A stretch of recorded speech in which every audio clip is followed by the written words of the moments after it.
Hi, Techi Eduamankwa, Research Assistant for the CRC. Aretha Bamford, CRC Legal Research Assistant.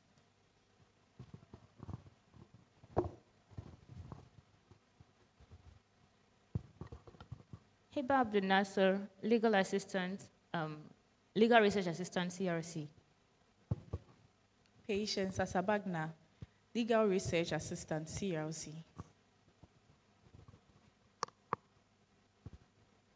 Okay, so thank you all for coming. Last week, we commenced the stakeholder engagement for the committee's work, and we focused last week on natural resources, lands as one cluster, and then the other half of the week was devoted to conversations around local government and decentralization.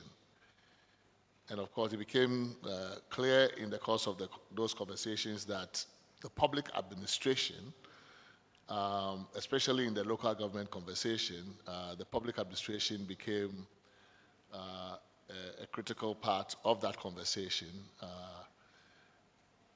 It's not the reason why we're having this. Of course, we're having this cluster because we also recognize that we cannot really do this work without talking about how this country is governed on an everyday basis. Although the conversations tend to be about the politics and politicians, we are keenly aware that the public administration, or the way in which power and resources are governed on an everyday basis, requires that we engage with the public services, and we've added enterprises because we will explain in due course why we think we should bring public enterprises into the conversation. It appears to have escaped constitutional coverage by virtue of a certain language in the chapter on public services, but merely because something is commercial in nature is not good enough reason why it should not be covered, especially since, of course, huge volumes of the country's resources are spent through these enterprises. So if natural resources is part of the conversation, why not state-owned enterprises? So there's a reason why we have included enterprises, because the indications we've gotten from some of the submissions that those are not necessarily directly covered under the relevant chapter of the Constitution.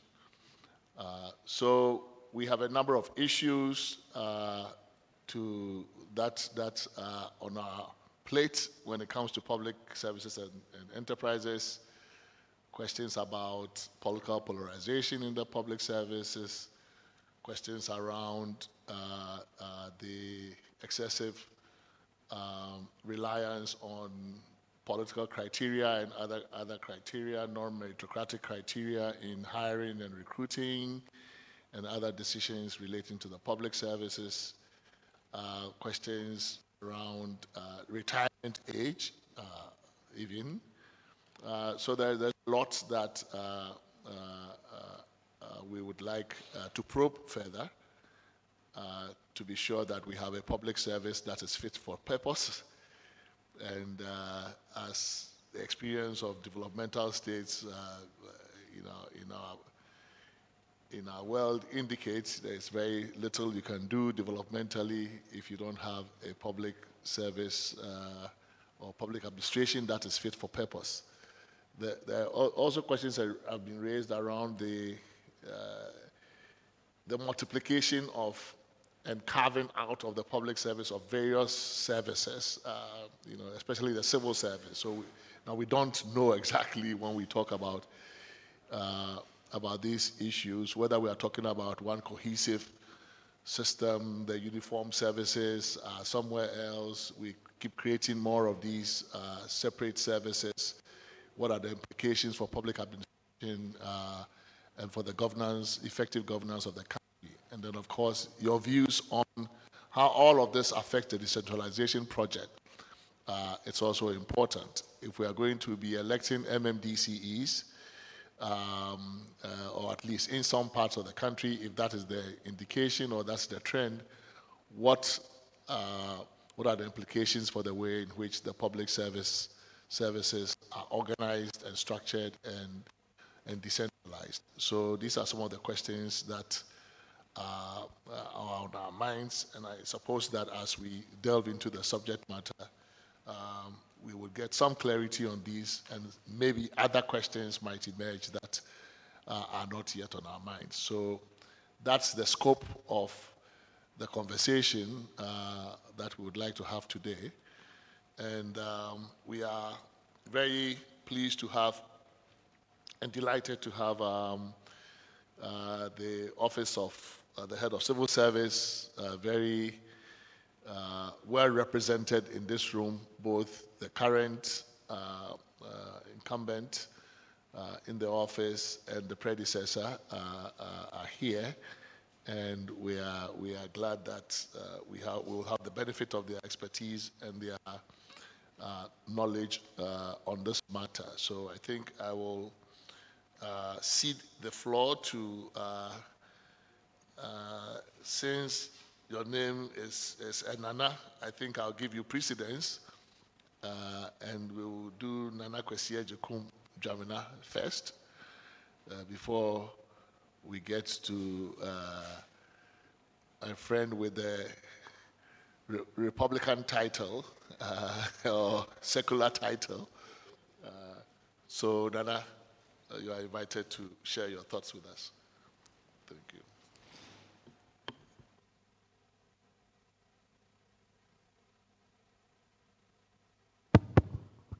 Thank you, Chair. Good morning, good people. I'm happy to be here. Having worked almost 39 years in the civil service. And as always, yours obedient servant. When AC called me, last Thursday, Friday, and virtually directed that I show up, I had no option, and so I'm here because I've been directed to show up. Okay, that's on the lighter side. Really, it's an honor. Let me say that there are three former heads. So when this matter came up, actually we met, had some discussions, and then we went to the Office of the Head of Civil Service. They had already set in motion something, and so we had some meetings and some discussions, and some issues came up. So they'll deal with some of the issues. But the other things that the three of us thought were beyond the civil service per se. And these are some of the things that you have raised. So with your permission, I want to focus on those areas. I don't have a formal presentation. I told AC that I'm gifted by the Holy Spirit to ramble on. So if she's happy to do that, she knows that's what I do. So if that's okay with you, Mr. Chair, then I'll proceed. It's okay, but we have a fairly wide window, not too wide, in terms of written submissions. After the presentation, if you want to reduce some of your thoughts to writing and send it to us, that's also perfectly fine. Yeah. Thank you. Let me start with the local government system. That's okay. The administrative side of the equation. When we were working on it, way back from 1988, the thinking was eventually we'll have a system where the local government service will not be a centralized one as we have it now. Indeed, I'm worried because that was not the original concept. The local government service as we have it is just a duplication of the Office of the Head of Civil Service. And so I think it's another, Chairman, you made a very important point about creation of organizations, and I'll talk about that too. That was not the concept at all when we Because if you are just breaking the Office of Head of Civil Service for local governments to do the same thing that was being done at an extra cost, then for me, I don't think that's the best way to use our resources. I think the concept at that time was that gradually the local governments, that's the district assemblies, will be empowered, and then they will take over the functions of the recruitment, the promotions, all the HR and the performance management functions. And I'm talking as somebody who's really been involved in this from way back 1980. Indeed, people do say that Prof. Ahoy was the father of decentralization in Ghana. But in the public administration system, they also accept that I was the father of the local government service, because virtually we worked to set it up. So that was the first thing. We had not anticipated a system like this where it becomes a centralized thing. And I think once that happens, it defeats the whole essence of decentralization. I know arguments have been made about the district assemblies not being empowered. That was the argument we started way back 1988. What do you mean by empowerment? They said staff. Now the standards, the schemes of service that we have in the local government service is the same as we have in the civil service. It is virtually the same thing. The only difference is that instead of going to GIMPA, if you're in the local government service, you go to the Institute of Local Government Studies. It's about the same thing. So when you talk about this capacity thing, Mr. Chair, I struggle. I don't see it. If you are talking of numbers, yes, maybe. But because if we were able to get the health and the education and all of them to be there, to be part of the service, then this issue of capacity will not arise at all. Furthermore, people have been trained, people have been, we take people. If you look at the system, for instance, all the finance people are from the Controller Accountant General. They are the same people who are posted to the ministries and they are posted to the regions and districts. So this capacity argument, I still struggle with it. I'm not saying they have fully all the numbers, but it's the same with the civil service. We do not have the numbers. And we do not have maybe all the expertise required at specific areas. So the capacity argument, if that's what we're going to use, will never work. So my first point, sorry to say, is that the local government service as structured currently, I think is not fit for purpose. And if it continues, it's the same thing. I mean, the local government says, I'm unhappy. I just come to the head office and I'm removed from a district. Just removed. That's all. You just come to somebody at the low house. But that's not the essence. The essence is that the district assembly should be able to have a bit of control over the bureaucracy. What is important is that for me, so for the local government, I think we should move towards reducing to a secretariat to focus on standards, monitoring and evaluation, and then basically that is that. And if there's an appellate function, they perform that together with the Public Services Commission. So that's a bit all that I'll say about. Because currently, I say we have a centralized, decentralized bureaucratic system.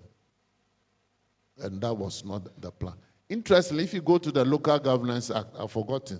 Thank God you have research people where they can look. Somewhere in the Act, it stated clearly that over a period of time, the minister shall take steps to virtually get the local government service not function as it is.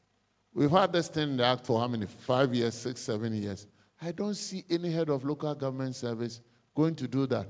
Particularly when they've put up such a nice structure, a nice building. I'm praying that they will leave, become small, so that we can give that to the head of civil service. That's on the lighter side, anyway.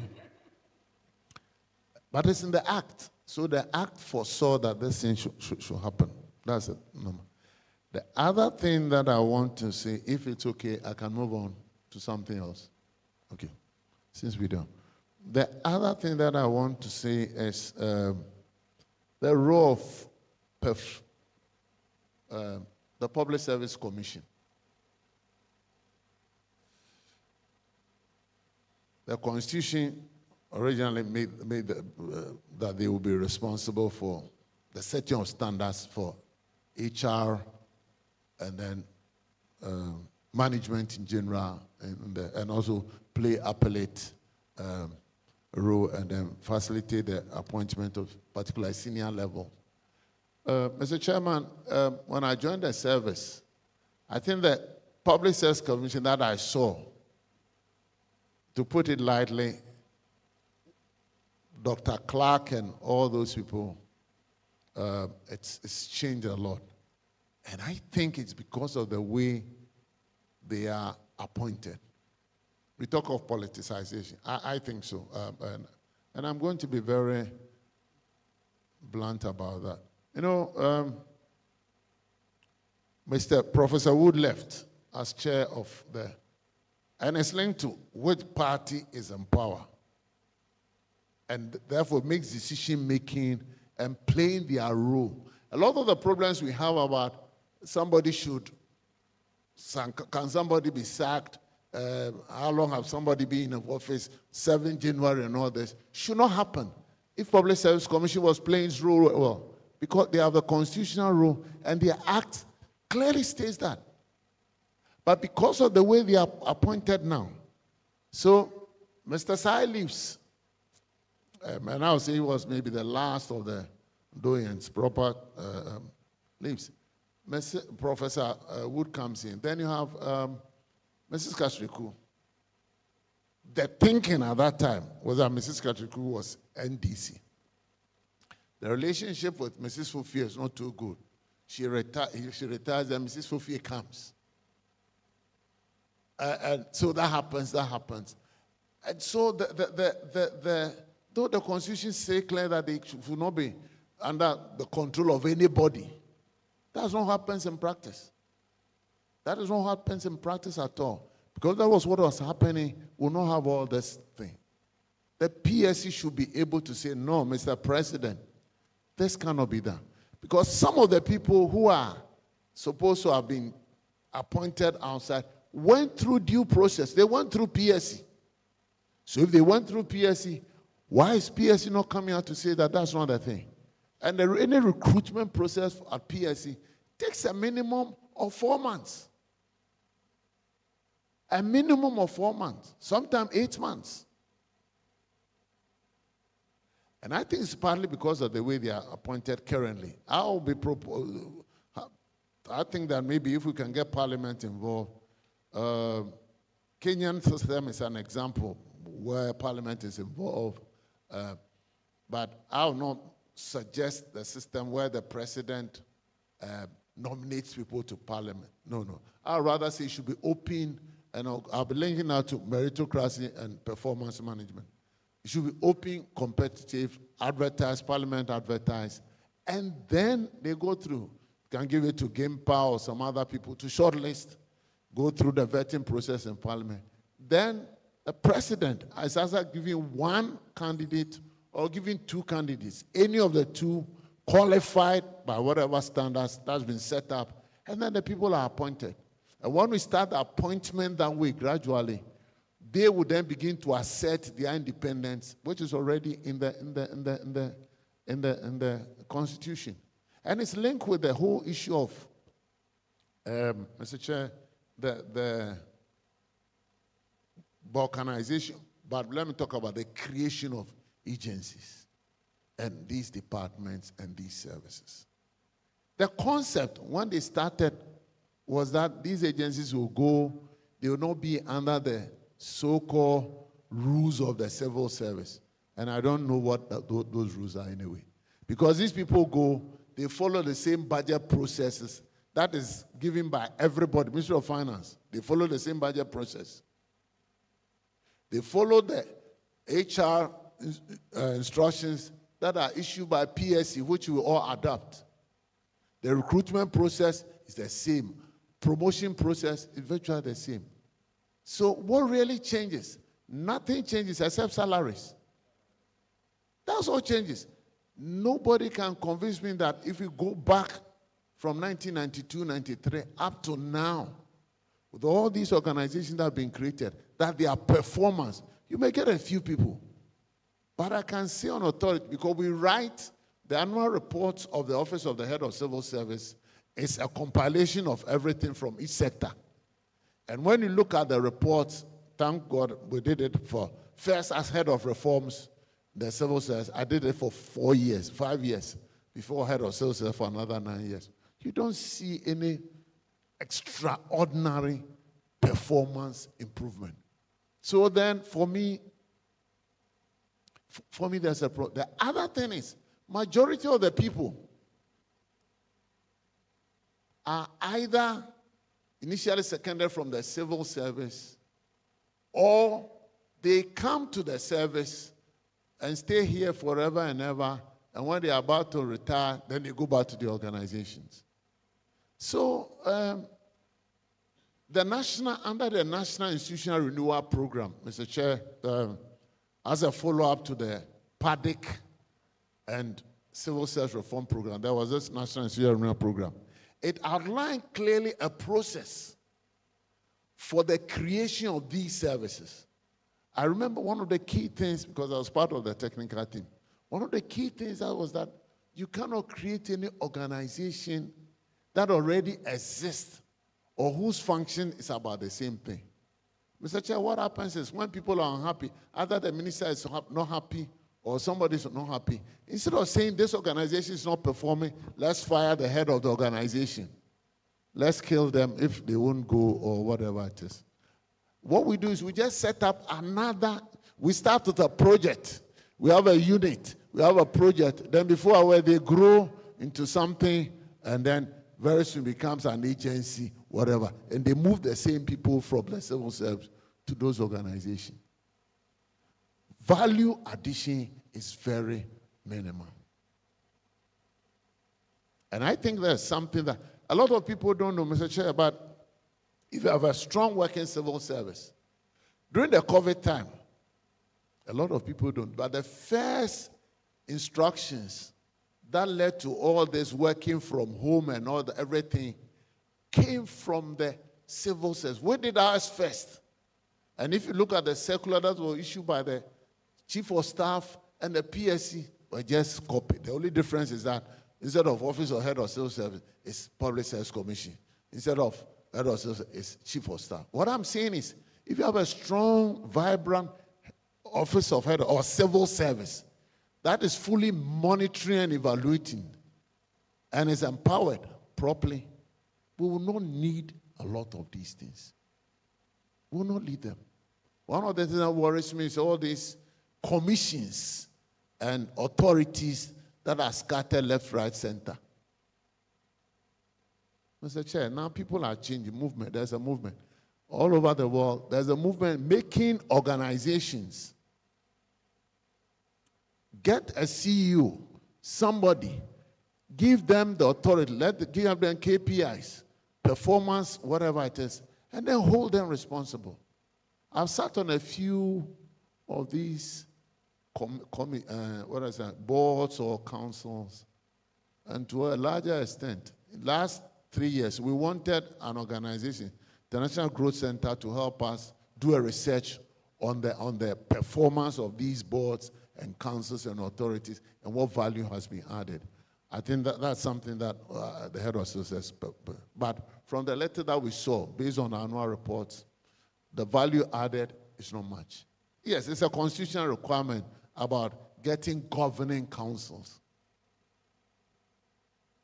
But honestly, if I had my own way, there are a few commissions that are very important, that add value. But where it's a straightforward executive function, let the person function.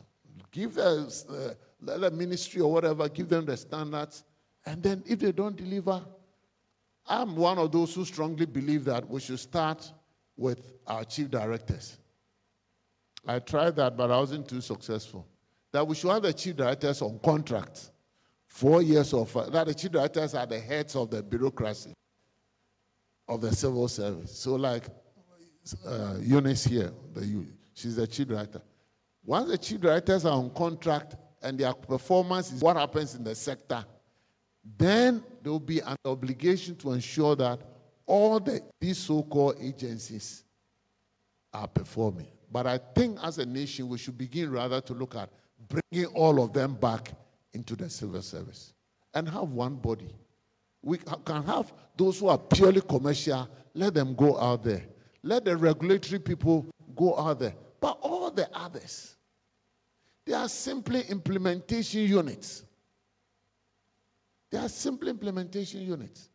And then the ministry is supposed to do the policy, set the standards, and then these organizations, it's funny, Mr. Chair, we have a rather funny thing about this at the center. The feeder roads, for instance, the head of feeder roads, local government. So where are we? So you are saying it, but it's something that we've been looking at it, and we think we need a complete review of our administrative governance system is required for us, with a focus on performance, meritocracy, and accountability. So that's what I'll say for now, just so that I can move on to some other things. It took us about 11 years. If you read the thing carefully, you could clearly see that the Audit Service Board was more of an afterthought. It was more of an afterthought because of this creation of this governing councils. Therefore, we needed a board to do that. And either you have a very strong Auditor General, or you have an Auditor General who doesn't want to achieve anything. If he doesn't want to achieve anything, there will be peace. There will be no trouble. But if you have a strong Auditor General who wants to achieve and assert his independence, so we should look at all these things. And it's because there's a provision in the Constitution which says everybody should have a governing council. Let me come to the governing council for the civil service. It's one of the weirdest things. Because one of the key functions of all governing councils are to manage the budgets. The Civil Service Council is not responsible for the budgets of any organization in the civil service. Why? Because the ministries are responsible with their ministers for their budgets. So a major function is not there. It goes off. If you read the functions of the even the performance management function, it's not in the Civil Service Council's function. It's not there. That also looks like more of an afterthought. Because strictly speaking, we are set up what we call ministerial advisory boards, which were supposed to assist the various ministries and departments to work to do some of these in cross checks and balances. And the head of civil service, with his team and PSC, would have worked out and done all the appointments, and virtually that's what happens. The Civil Service Council really is not involved directly in all the appointment processes. And depending on how strong or how smart the head of civil services, they will be reduced to tolerated poor relations. I'm telling you the truth. That's what will happen. Because in terms of their function, as prescribed by the Constitution and the Civil Service Act, nothing happened. So I think we need to look at it. Should every organization, should we necessarily have governing council for all of them? I doubt that should be the case. And so that's something. My last 2 points. Mr. Chair, if it's okay. Can I proceed? Okay.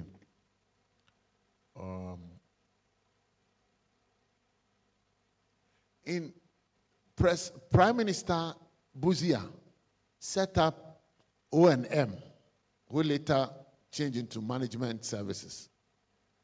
Now, this organization was set up basically to act as an efficiency unit.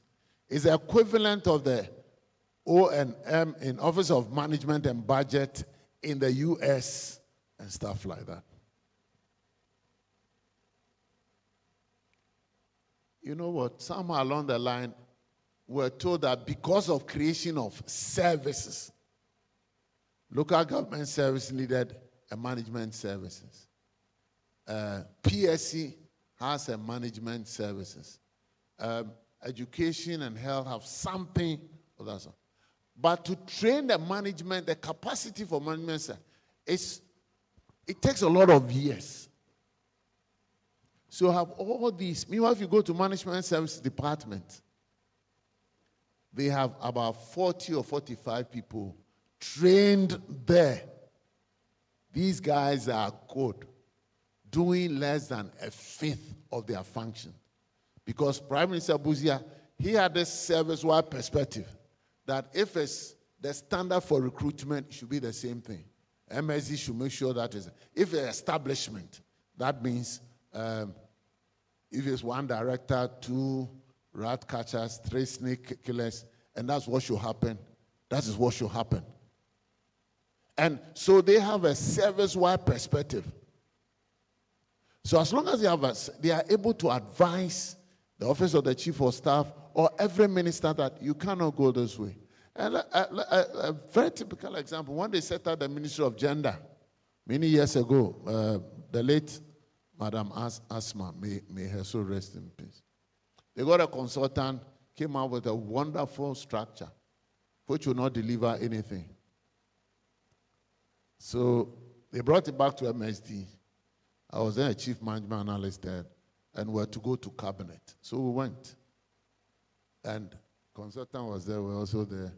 After our presentation, I remember Professor Amina Kumfi, anyway, I'm in the chair. We'll decide.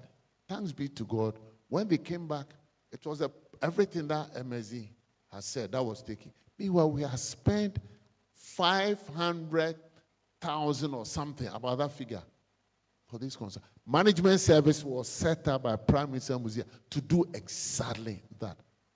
I'm not against consultants. Now that's what I do. So I'll be happy to have more consultants. But I'm speaking as a Ghanaian who says I'm struggling to have 45 people there and everybody wants to create these things. Because there's something we call MSD now is in the civil service.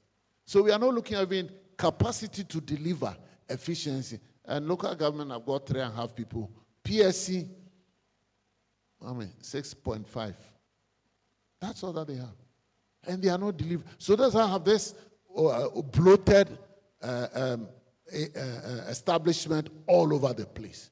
Because Prime Minister Buzia was ensuring that this organization will go ahead and monitor and report all these things. And that will reduce a lot of our costs. So I'm just saying that we just create organizations left and right, and the original intent of some of these things are not properly managed. If it means just elevating MSD to do at the central level, to do this well for us as a nation, to be more beneficial. I'm just using that example as an example. I can give a lot of these other examples. So we need to have a framework, and I think we can go back to the National Institutional Renewal Framework. That was good. It was technical. It was very useful. The only problem is, Mr. Chair, I see Honorable Ayikwe, so I need to be careful. The politicians didn't like it. That is the truth. They didn't like it because it was difficult to go through that system to create one organization. It was difficult. So that was jettisoned. Just after one and a half years or so of implementation, that was one of the first that we stopped implementing, and everybody. Because now you have to go through a process to really justify why we need to create these things. And it should be linked to the ministers. If the Constitution says we should have 9 cabinet ministers, why should we have more than 9 ministries? 19 cabinet ministries. Why should we have more than 19 ministries? I mean, President Mahama has done well, reduce it. But if I have to put on my management services hat, we can go to 17.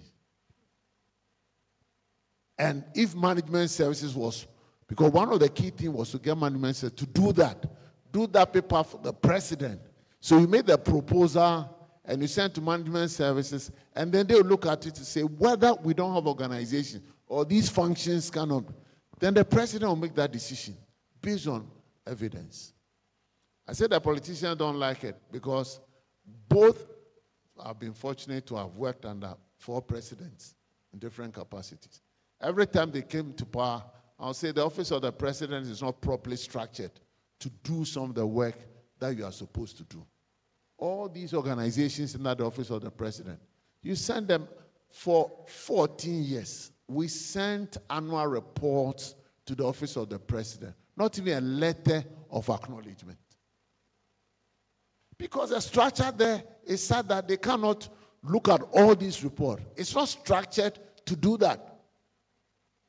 We were supposed to be monitoring and evaluating and all this.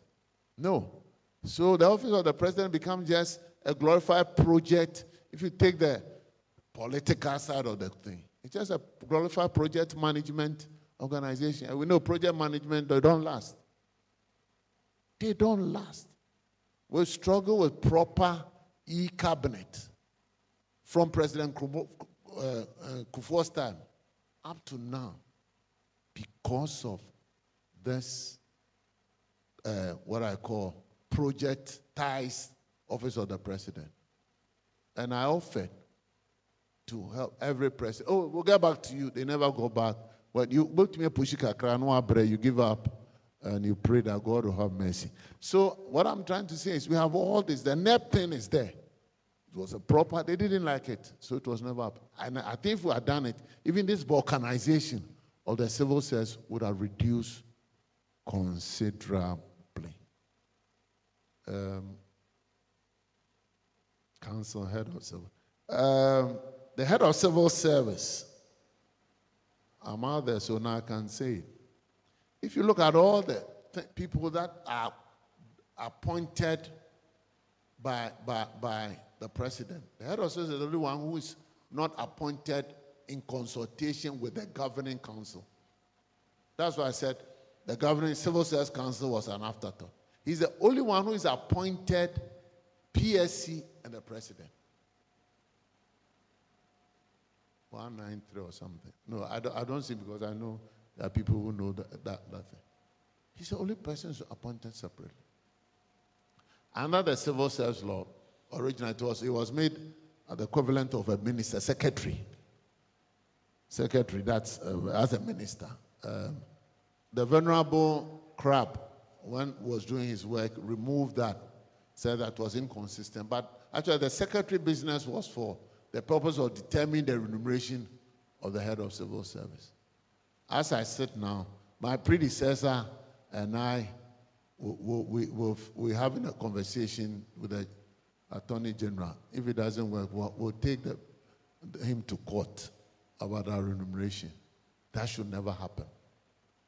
So I'm linking it to having one body that will look at the whole remuneration in the public sector. Mr. Chair, the original concept for the superior courts being on cap, virtual cap 30 and retiring at 70 and all that, security, independence and all that. But you see, by virtue of a certain, what do they, the salary administration people call it, relativity. So now, when the chief justice salary goes up, everybody in the legal service, including the staff, my daughter who have just been finished law school and has been appointed an assistant attorney in the office of the Attorney General's salary is bigger than the mother, chief director. How can you have such a thing? What kind of thing is this? Simply because of the relativities amongst. I'm happy for my daughter getting more money.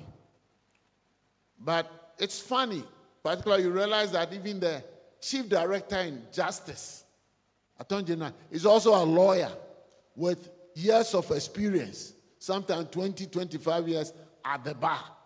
But by virtue of being in the civil service, the newly appointed attorney in the office who is a member of legal service, You see, we are linking all this. If you don't have this consistency, people said, oh, they were doing so that there will be no corruption and all that. As far as I'm concerned, the jury is out there. Whether all those bodies who have been given special remuneration, we can say that there's no corruption. I doubt. Apart from corruption, the idea was that it will lead to performance. What it leads to performance is a rigorous performance management system. And I'm happy to say that as far as the public service is concerned, and that's been recorded, PSC has said that several times, the civil service now is the highest, best performing in terms of the bureaucracy. It is true. Because we have a rigorous performance management system. We have a rigorous recruitment system. We do e-recruitment. Currently, we don't do civil service. We don't do, we do e-recruitment, but it's so rigorous. So I'm trying to link salary administration, relativity, fairness, and then performance management. And I don't know whether it's the constitution that would, but somewhere along the line, we should have these principles worked into our system. In Singapore, in Rwanda, in Mauritius, those things have been worked into their systems. They've been worked into their systems. And I can tell you that many years ago, I went to Singapore, I came back, I established some connection, good connection with somebody, the judicial something there. And he said, we are going to help. We are ready to work with the judicial in Ghana to improve everything. I said, I came back. I was a young person, guy there. That was 1998. Mr. Chairman, and I came back very happy with my proposal, and I went to the judicial service. I was told I was to see, I can't see the Chief Justice, but I should see the judicial secretary there. It took me 4 months to see him. When I saw him, and I'll say it, it's one of my saddest days in public administration. He said, young man, you are from the office of the head of civil service. I said, yes, sir. What do you do? I'm head of reforms. But do you know that the office of head of civil service is part of the executive? I said, yes, sir. And this is the judiciary? I said, yes, sir. Therefore, you cannot bring your proposals here. This is not the appropriate place. I was so sad. What was I proposing? I was just saying that we've established this principle. You take it and go. The people want to, apart from, I mean, they wanted to give us everything to help us. And it's because of organization. I was told, say, young man, you cannot bring your things part of the executive. So that was how I stayed away from the judiciary for a long time until I became the chairman of a Danida-sponsored project where the judiciary was part and I was the chair. And I told them, here, young man, the young man is here. This time, I get you. That was just on the light because I realized I was talking too much. So, SIGA and the ministries that are responsible, and then I agree with you, Mr. Chair. I still struggle why they've been allowed to behave like Robin Hood. You know, Robin Hood was outside the castle, so whatever they wanted to do. But if you look at the debt and all that, and it's because the systems in there not rigorous enough. The control of the ministries over them was virtually non-existent. Why? Because of the way people are appointed, because of the leadership. I mean, if a chief executive of a body, such on this, is a former venerable Ayikwe, who am I, the son of man? You can't even, and you are just there. You cannot. So those systems, as long as we don't improve that, the debt will continue to go up. Occasionally you get one good head of SIGA, then maybe he will shake himself a bit. But we should move away from just the personal-based kind of thing to a structured system so that we can get them working and working Political polarization and stuff like that. Mr. Chair, my view is very simple. Five more minutes. Yeah, maybe. Mr. Chair, two chiefs of staff asked me one time, what party do you belong to? And I said, the fact that you asked me that question means I'm doing my work very well. They said, well, I said, yes, because you don't know, which is good. All that you know is you must respect my expertise, professionalism. I think that is the first thing. If we can encourage, so I work with both NDC and MPP. I worked under President Kufuor from Management Services. President Mahama as head of civil service, President Kufuor as head of civil service. No problem with anybody, professional. And I think that's the first thing. If we can continue to institute professionalism, and that is that. The political criteria for recruiting into some of those places is a big thing. That is why I started with the Public Service Commission. The Public Service Commission will set up the correct standard because that's what they do. And then it doesn't matter. I don't mind whether the person is NDC or MPP. Have we set the correct standard? The people go through properly. Was the recruitment process transparent, competitive enough? Once that is done, we can make. Retirement age, I strongly believe that we should move to a minimum of 65. I know that we have a very young population, so that is really a problem there. But the truth of the matter is, if you look at the number of people, even with the judges, they can be lecturers become better lecturers as they go up. Judges, even parliamentarians, first time, I know they go for election, but I'm saying first year, second, by the time become a third kind of person. So clearly, a lot of benefits from going to 65. The death, we don't die quickly, early now, as we used to do. But, and I think it's also something that we can do. So most of the recruitment strictly are not by, I don't think it's really the political thing. Even if the president appoints the chairman of NDC, and it's a position that PSC is supposed to look at it, the PSC must look at it properly. And I've been fortunate to sit on a few panels where we're able to tell presidents that it will be better if this person you resubmit. You resubmit. And some of the presidents understood that. So basically, these are in broad strokes what I've got to say. Thank you very much. Thank you. Thank you very much, Nana. Oh, can I say one? Because my time was not up. I had 1 minute. On the Council of State, if you think I saw it, I had 1 minute. On the Council of State, I've realized that maybe I may be wrong. That when MPP is in power, the elections, majority of them are won by MPP people. I mean, the elections to the Council of State.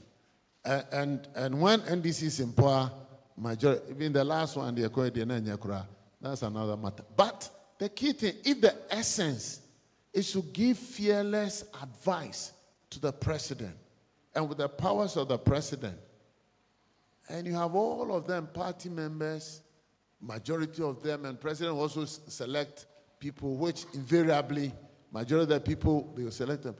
Can we have a better system, a new system? Or should we maybe elevate the Council of State to a second chamber? So that's that. I still have 42 seconds. I'll come back one day. Thank you very much. Thank you very much, Nana, for sharing those very important insider thoughts with the committee. That's exactly the idea of the stakeholder engagements, is to get people with very intimate familiarity with the workings of these various institutions and the Constitution to assist the committee to better understand the nature of the problem and some of the solutions. I will first go around the table and ask my colleagues who have questions for you to raise them. I am still writing down my questions after each one has taken their turn. Anybody wants to go first? Reina, okay. Professor Kakari. Oh, I should let AC go first.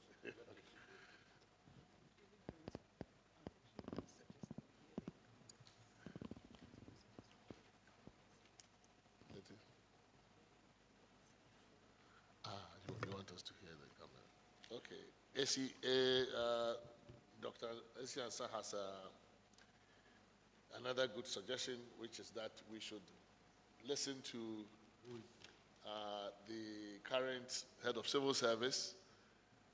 We'll take a break then we'll go to tea break, and then we'll come back and engage both presentations. So I'm hereby invited. Okay. Thank you very much for this unique opportunity, Chair and the committee. Let me say that we received the invitation with a lot of pride and gratitude, knowing very well that constitution making is a very tricky business. And so the participation of the rank and file is critical. It legitimizes, the process and perhaps enriches the content. The process that you've started also indicates that the Constitution is a living document.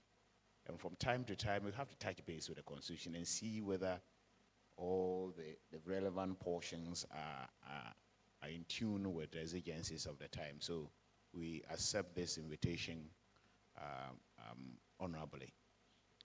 Chair, my predecessor, immediate predecessor, has set the tone and provided the context, serious context within which some of these issues I'm going to raise will be. So one of the critical things that we, from the head of civil service and together with the three former heads, and it was unique that all of them agreed to be part of this process and enrich the content.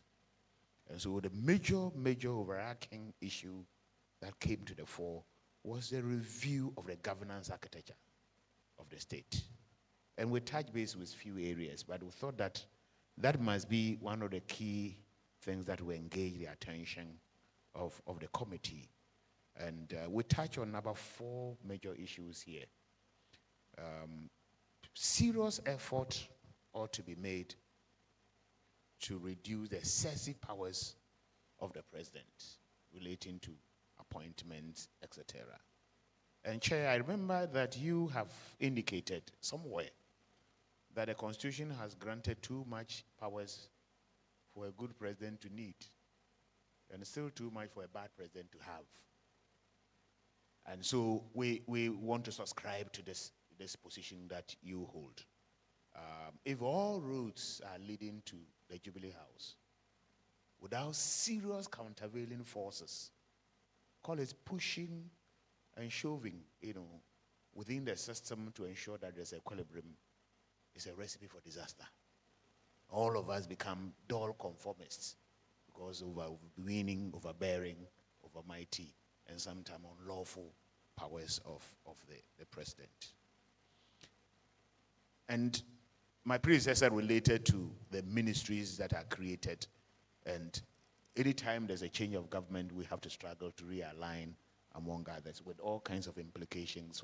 So we don't only deal with political transition, we do both political and administrative, with a lot of uncertainties, with a lot of problems within the sectors, and so on and so forth. So, as he rightly indicated, if we can align the ministries, after all, the Constitution says that not less than 10 ministers and not more than 19 ministers should be in cabinet.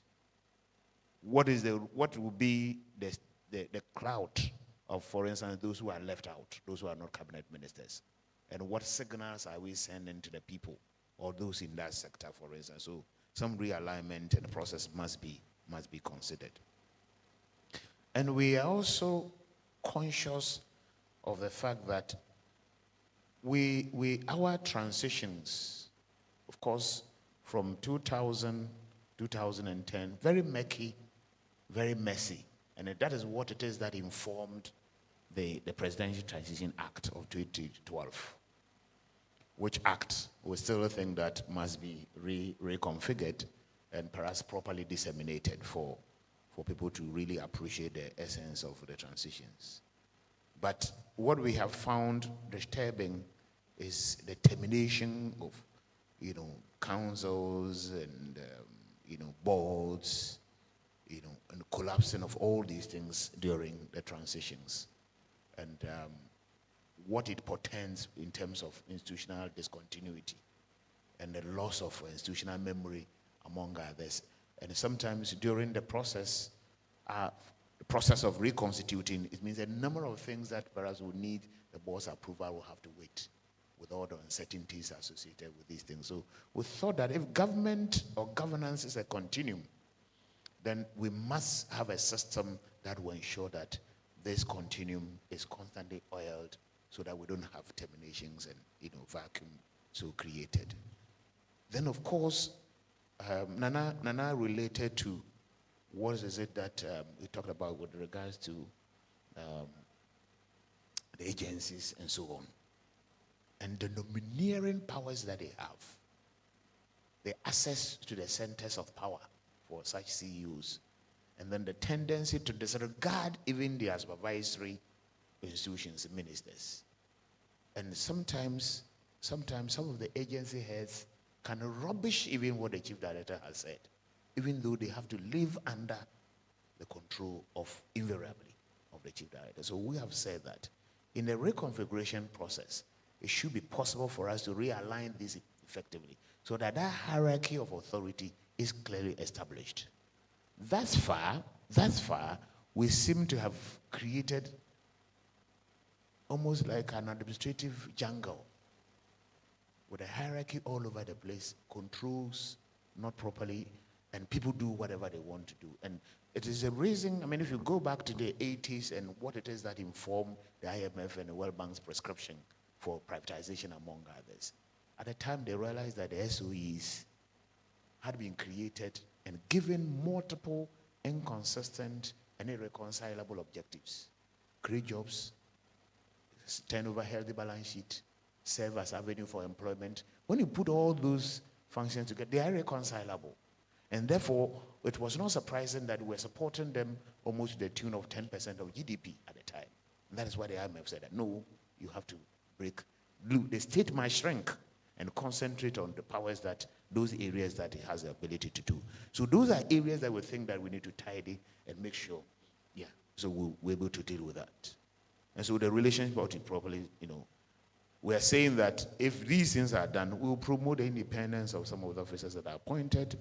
The minimum set of ministries will be created, and so we'll not go through this realignment all the time. And then also, we'll make room for some institutional and policy coherence, the strengthening of the institutions, among others.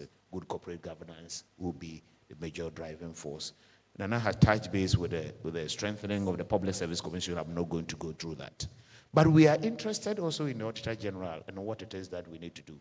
As you know, one of the major difficulties that we're encountering is how to deal with corruption.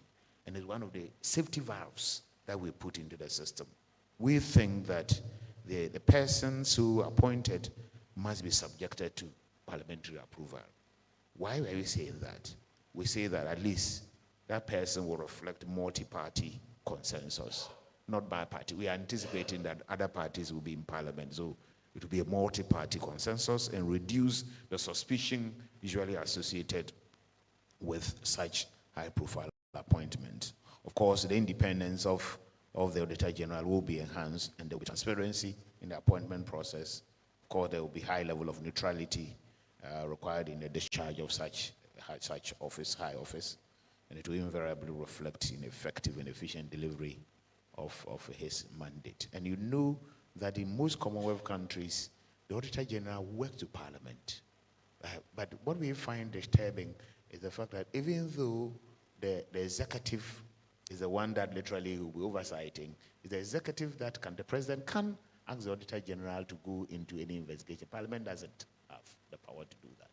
So we think that those areas we need to relook to see whether we cannot strengthen that Parliament and so on. We touch base with the Office of the Head of Civil Service again. The head of the Civil Service. In times past, the head of the Civil Service was also the Secretary to the Cabinet. But part of the major reforms, we created the two institutions, we separated them.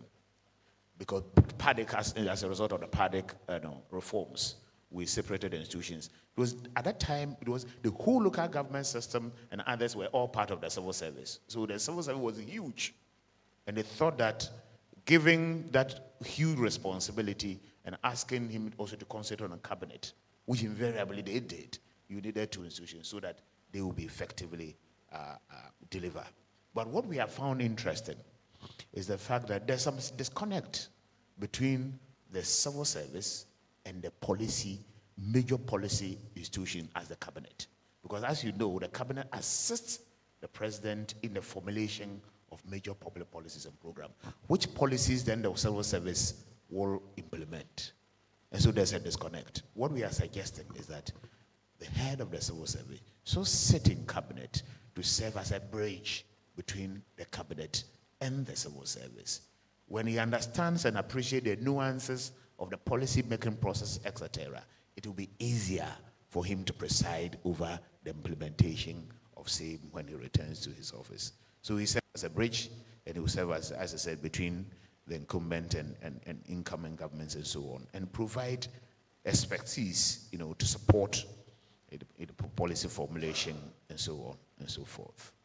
Then my predecessor also talked about the Council of State, and we thought that if the council is to provide unbridled advice, without fear or favor among others, and they do it on all manner of issues, some of them steep in the public administration of the state.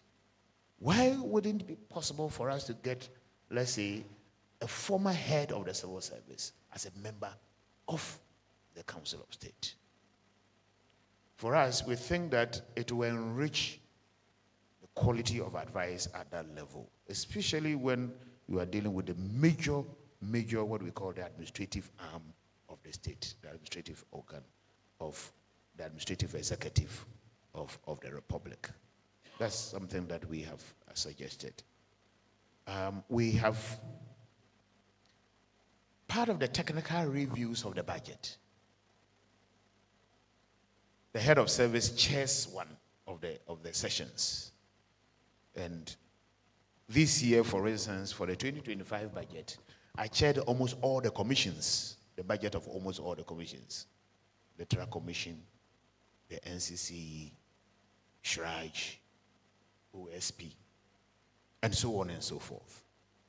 What I have found interesting is that we have created these institutions and they are literally anemic. We are not funding them. And therefore, we are trusting the Lord that some way, somehow, these institutions will deliver. But enthusiasm alone does not grow cassava. And so we think that these institutions ought to be properly funded. And we try to concentrate on just one, and if you know others will submit. But we are touching base with our values, our ethics, and so on. And then the issue of democratic citizenship.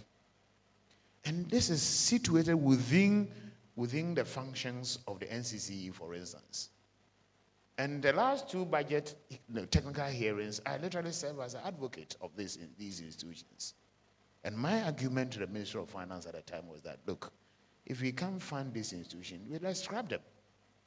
But if we know that every society worth its salt will spend money nurturing its citizens to come and appreciate certain values, certain ethics, certain standards, certain morals, and of course, democratic citizenship, as we all know.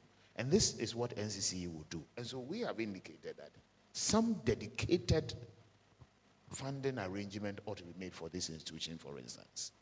to build, it's almost like socialization, to appreciate what it is that we have to do, something that we have said in our recommendation, in our. Of course, my predecessor talked about the issue of salaries and so on.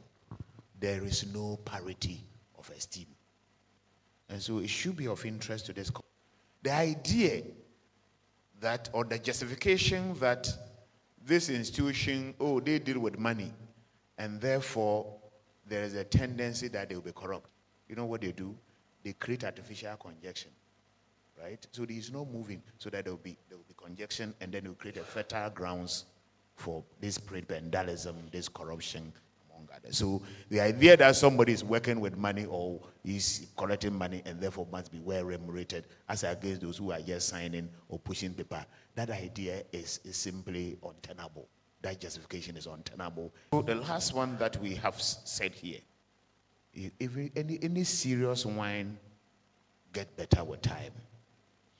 And my predecessor, Chairman Sabonsu, these are not men of today.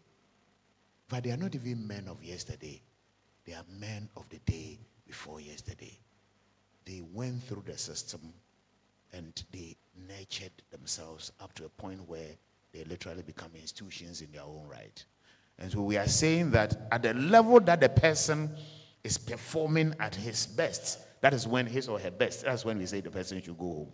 The system loses such valuable, and that is why the universities, I mean, when you go to the US, you teach till you die.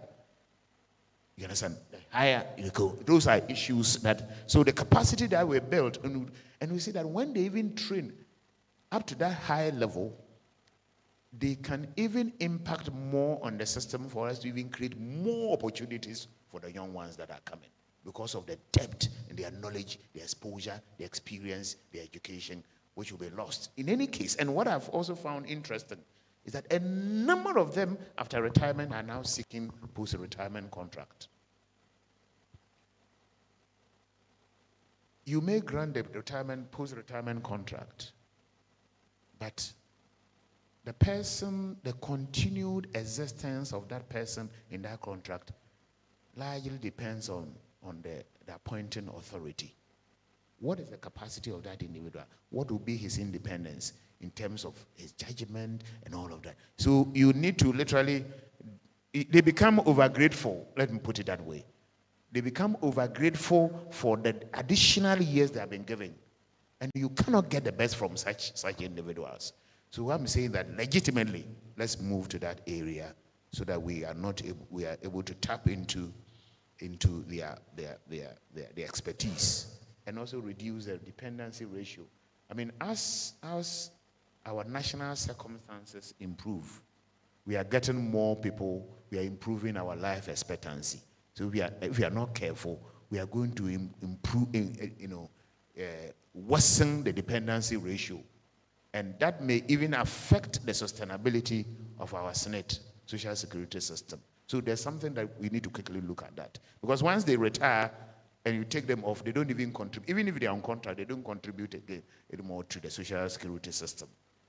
You understand? And this nation will lose from that. And the actuarial scientists who tell us they are saying that, look, we need to be careful about our social security system. And that's one of the ways by which we think that we can tidy up and make sure that more people are working. They can contribute to the social security, reduce the dependency ratio, and make the social security system much more sustainable and viable. These are our initial submissions, and we think that the nation is better positioned with the men and women at the helm of affairs and the nature of the consultations that have been made. You come out with some scriptures that, or instructions, recommendations that indeed will reconfigure our institutions and deal with that. And we are looking at it from two angles. One, the actor behavior is the reason we are talking about democratic citizenship among others. So the actor behavior is important. There's no law that will prevent somebody who wants to do evil to stop doing evil. So we need to tackle that. And then also tackle the aspect of the institutional ineptitude in our considered opinion. So thank you very much for this unique opportunity. We'll come back. Because I also checked, I realized that I have almost 3 minutes. And then I will want to there's something about the audit service that we did not. You know, it's interesting.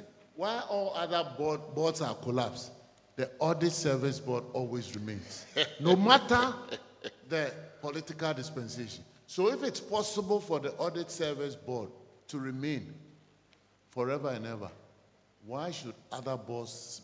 And you can't tell me that all the people, the other members of the audit service board are not politically exposed. It's not correct. Maybe nobody is coveting that job. Sorry? Maybe nobody is coveting I that can job. agree, but I'm saying, so the concept that if the board remains, it may not function, or politically exposed person may necessarily be able, that's not necessarily hold. That's what I'm saying. Sure. Thank you very much, Dr. Agri Dakmo. I think between you and Nana, we have a full plate to chew on after the coffee break. So we'll pause for 10 minutes, and then we will recongregate here to take the Q&As, and then give you an opportunity to reflect further on the points that you have shared with us. Thank you very much.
things differently.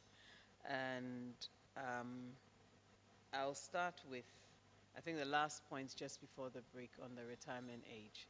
I think when it comes to the retirement age, typically the fear of what happens beyond 60 is what often pushes people to advocate for extending the age to 65.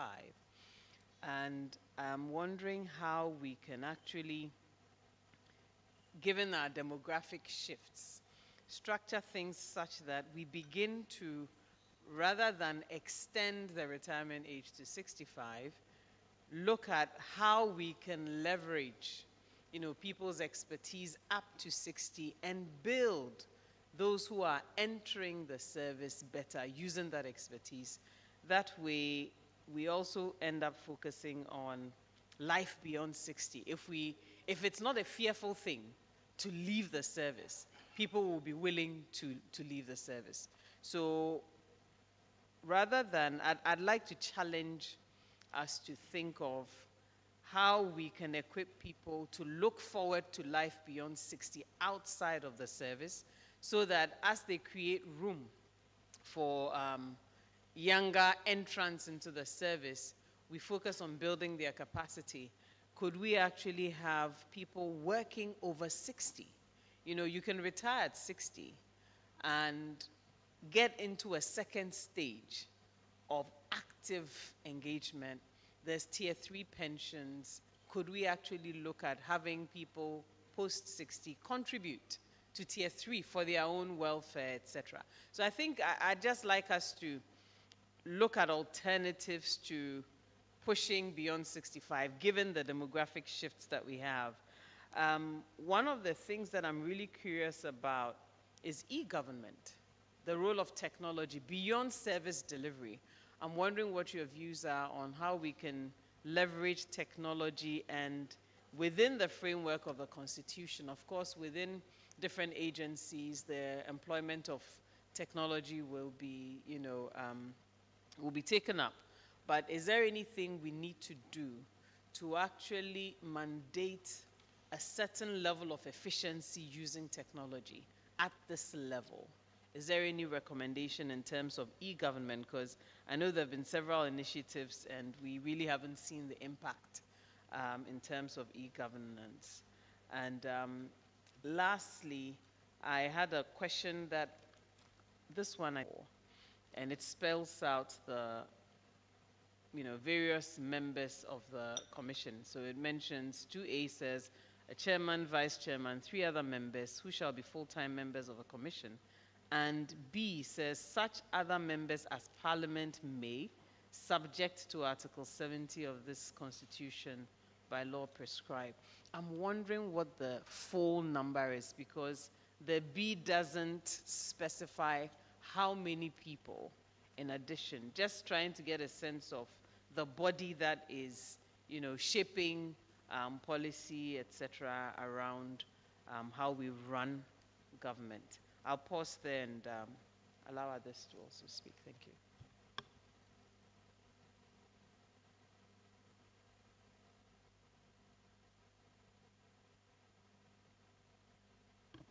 Thank you, Mr. Chairman.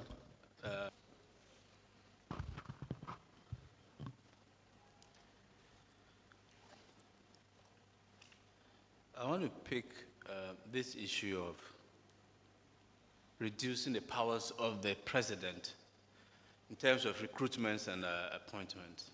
Okay.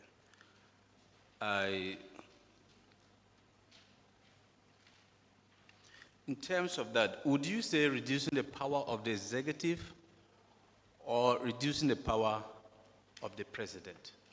Because if you were to say the president should not make the direct appointment, but some other person or some other institutional head should do the recruitment appointment, is the problem resolved if that other person is also appointed by the president? That's the question. In other words, if the head of the civil servant is an appointee of the president, and you want to cure the political influence by saying then it shouldn't be the president himself who appoints that officer, but the head of the civil service. Is the problem, doesn't the problem still exist? So what's the architecture that you would propose so that we can reduce executive influence rather than presidential influence in the process? Because I think that the president can still use his leverage, political leverage over his appointees if he's minded to do so. He can still use his political mandate over the head of civil service, for instance, to achieve whatever political objectives he would have done so if he were the person making the direct appointment. I wanted to respond to that. Thank you.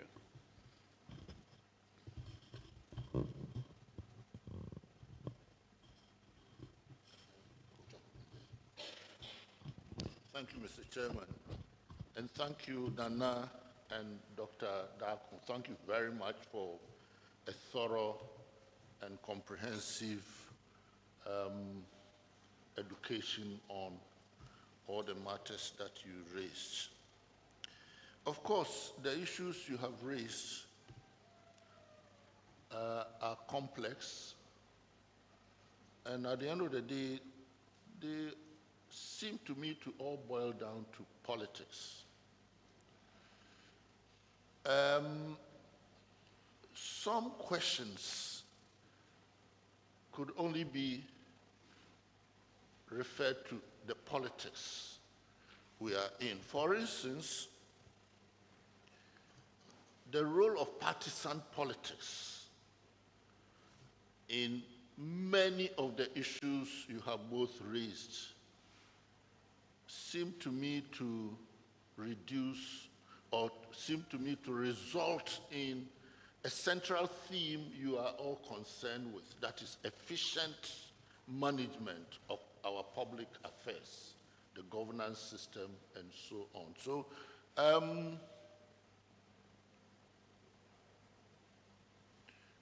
maybe you should address that too. How does one deal with that? Because we here and the work we are doing will be subject to this partisan political tendencies in this country, a tendency that really is bedeviling our development generally. So for instance, Nana spoke about this incessant and unnecessary establishments of agencies, a superfluity which is at the base of the inefficiencies we are talking about. What can be done to bridle the governments from doing this? I mean, for instance, there are many issues in the Constitution that have been violated from government to government. So this unnecessary, superfluous establishment of agencies here and there, boards and all of that, what in a constitutional framework can be done to maybe I'm asking for some specific recommendation for a constitutional approach to restricting governments from doing that. The second point I want to, you also raised an issue of the president's office and its inability or reluctance, for instance, to review certain reports, such as the reports of the head of civil service, the annual reports of the head of civil service, and so on. What can be done to improve that?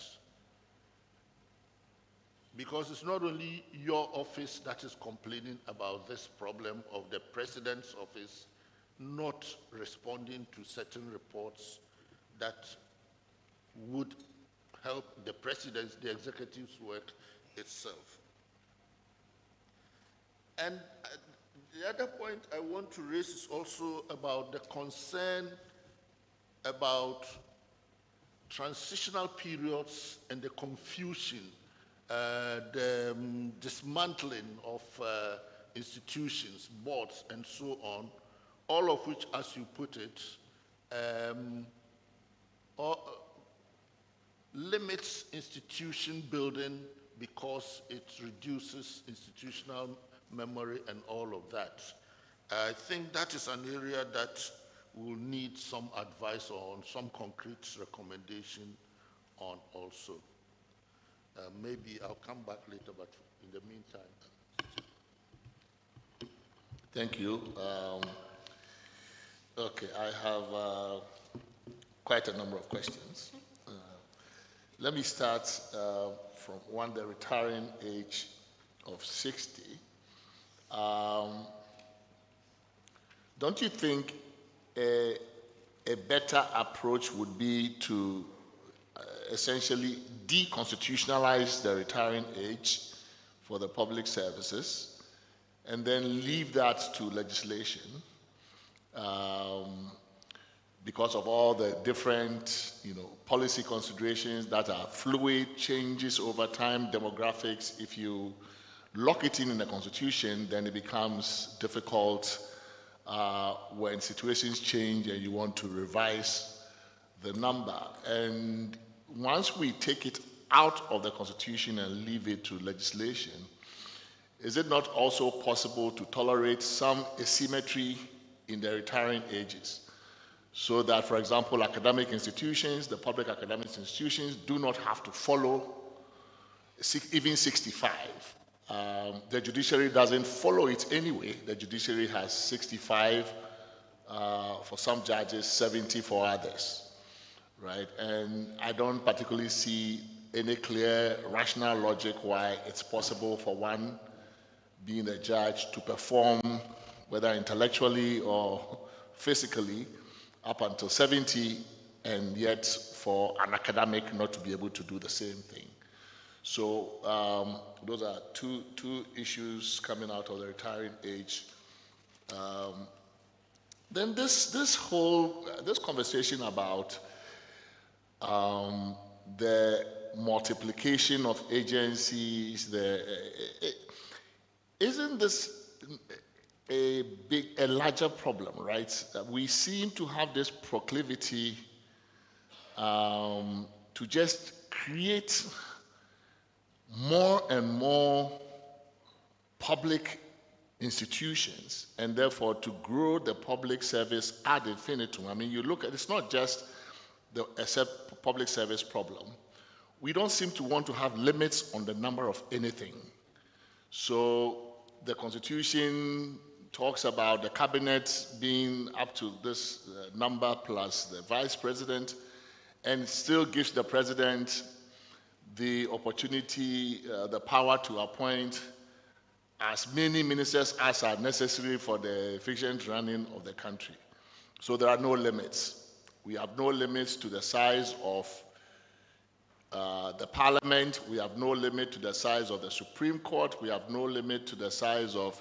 this is almost like a culture that hates putting numerical limits to the size of the public services, right? So we're just completely oblivious to the cost in money, in efficiency, and there is a bigger problem as I see it.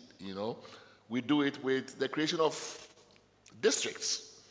So Kenya, substantially larger economy, substantially larger population, substantially larger landmass, can do with 48 counties, and we have 261 districts, 16 regions, and a central government that keeps,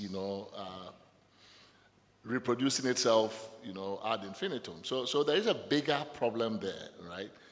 And so while I think it's important to start somewhere and to tame it, I think this is a much, much larger problem that we have to confront as a country. The Auditor General, it's interesting when we, I was involved in some litigation around the removal of the Auditor General DOM level, and we encountered this problem of the Audit Service Board and its utility and exactly why it's there. Because it doesn't appear to me to be the kind of office that needs a board. Your job is very clear. Go and audit these institutions, submit your reports, not to the board, to Parliament. But you are an officer of Parliament de facto. Really, that's who you report to. And so this additional board issue is one of the things that became an issue in that litigation, and thankfully didn't influence the outcome, because I think I have always doubted its utility in that process. And we encountered a similar problem when we were setting up the Office of Special Prosecutor, and part of it, I think, is, I don't know if it's a drafting tradition at the Legislative Drafting Division, because it's a template that, because of how the Constitution goes around governing councils, it's become a template. And I remember having some back and forth with some of the lawyers there about why do we need an OSP board? What is the board going to do? Is it going to tell you this is prosecute, this one don't prosecute? I mean, that is not their job. So why do we need the OSP board? So we have some kind of a tradition that is, again, adding to the numbers, because all of this costs money. On the creation of ministries, isn't that, so there's a Civil Service Act, okay, the Civil Service Amendment Act now. And I was quite intrigued to discover that it is that act that allows the president then to keep maintaining these ministries at will, which suggests to me that you could have a different provision in that act that says, or maybe this is what the Constitution should do as opposed to an act, that you may not create a ministry except by legislation, but somehow, because we have allowed, legislation allowed the president to merge, to decouple, uncouple, all these things, a president basically has been given a blank check by legislation to do this. Do you think a better practice would be to say that a president may not create a new ministry except by actual legislation, not executive action, by legislation, so that at least there's a policy document accompanies it, there's a rationale for it, there's a debate in a representative institution, there's public can weigh into that conversation, and before we can pass, we can create another ministry, right? Is that the way to go? And then on this overbearing presence of the president in the micromanaging, including in the personnel management of the public services, right? So Article 1951 says this: subject to the provisions of this Constitution, the power to appoint persons to hold or to act in an office in the public services, any office, shall vest in the president, acting in accordance with the advice of the Governing Council of the service concerned, given in consultation with the Public Service Commission. This, I am told by some, is the source of the president's power to appoint anybody into the civil service, presumably including PRO service, presumably including PROs of whatever public service agency we are talking about. Now, but when you go to subsection 3, it said the power to appoint persons to hold or act in an office in a body of higher education, research, training, shall vest in the council or governing body of that institution or body. So they take away the president. And I presume that has something to do with academic freedom or what freedom. But shouldn't this be the template? In other words, rather than think of this as peculiar to academic institutions, shouldn't this actually be the norm throughout the public services? Once you have appointed the leadership, right? I can understand, maybe a certain leadership class of that public service being appointed in a process that involves the president. But instead of 1951,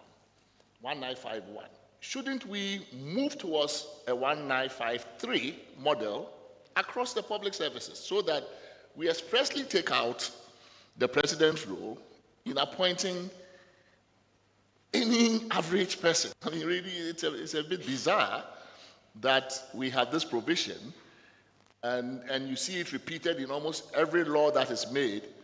The law includes this provision, every statute includes this provision, reminding you that the president is the appointer in chief, even though it's in the OSP law, it's in everything, right? And I find it, odd. I've looked at other provisions in other constitutions, and it's actually often the institution that is in charge of the personnel appointment and the human resources and all of that. But here, we recognize that it's important to do it in the case of research institutions or universities, but we think that that's the exception as opposed to that being the rule. And I'm thinking that is actually should be the rule and not the exception.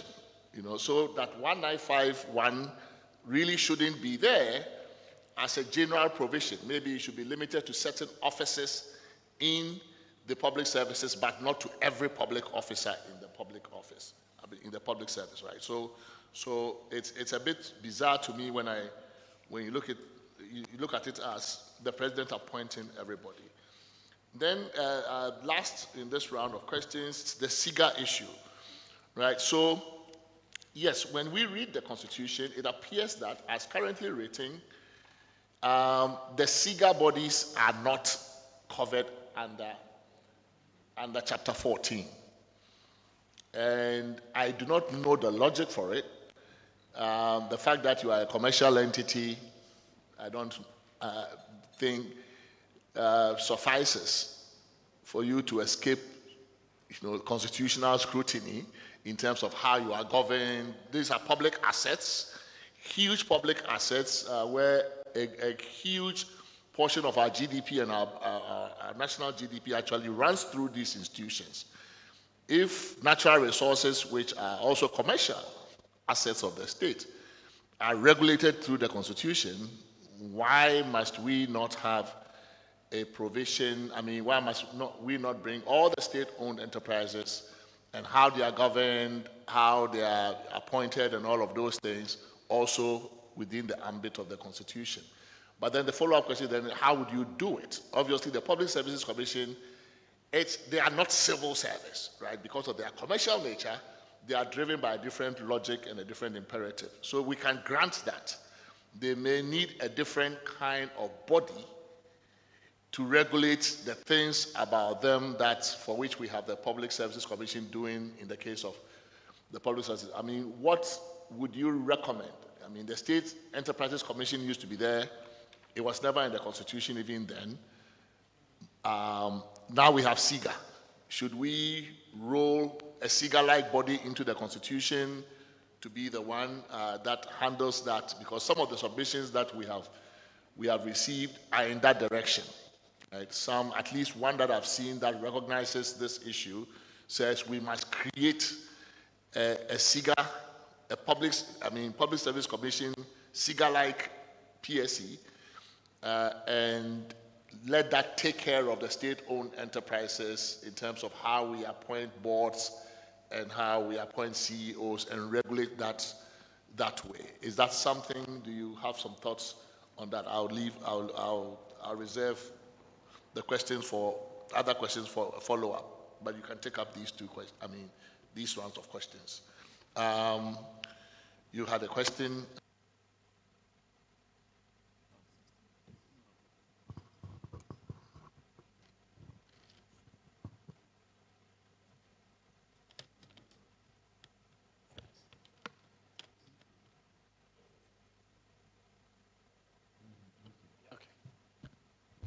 Thank you, Mr. Chairman.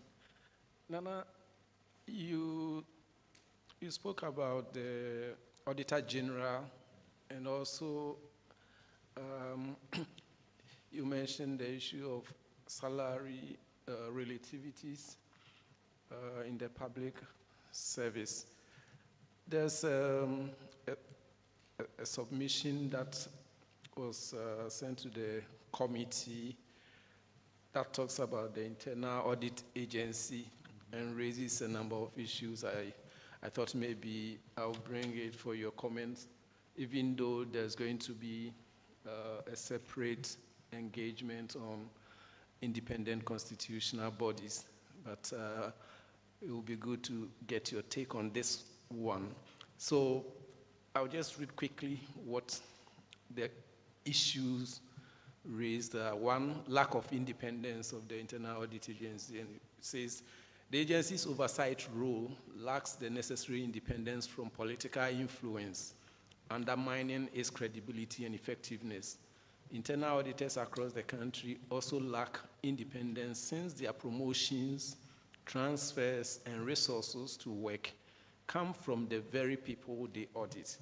Specifically on conditions of service, it says here, public sector internal auditors receive the worst salary and conditions of service.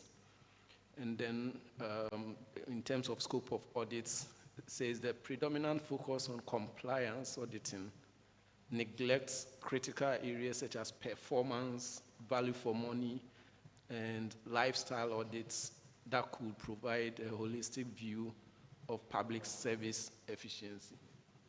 Thank you. Thank you, Mr. Chair. Let me begin with the last one. I think that's the easiest. By the way, Mr. Chair, when the internal audit was set up, I led the team to develop its first strategic plan many years ago. So I know that, and the recruitment of the first categories of staff. You see, internal audit is basically a management function. The internal auditor is to help the organization so that they don't blow the money. They are more efficient.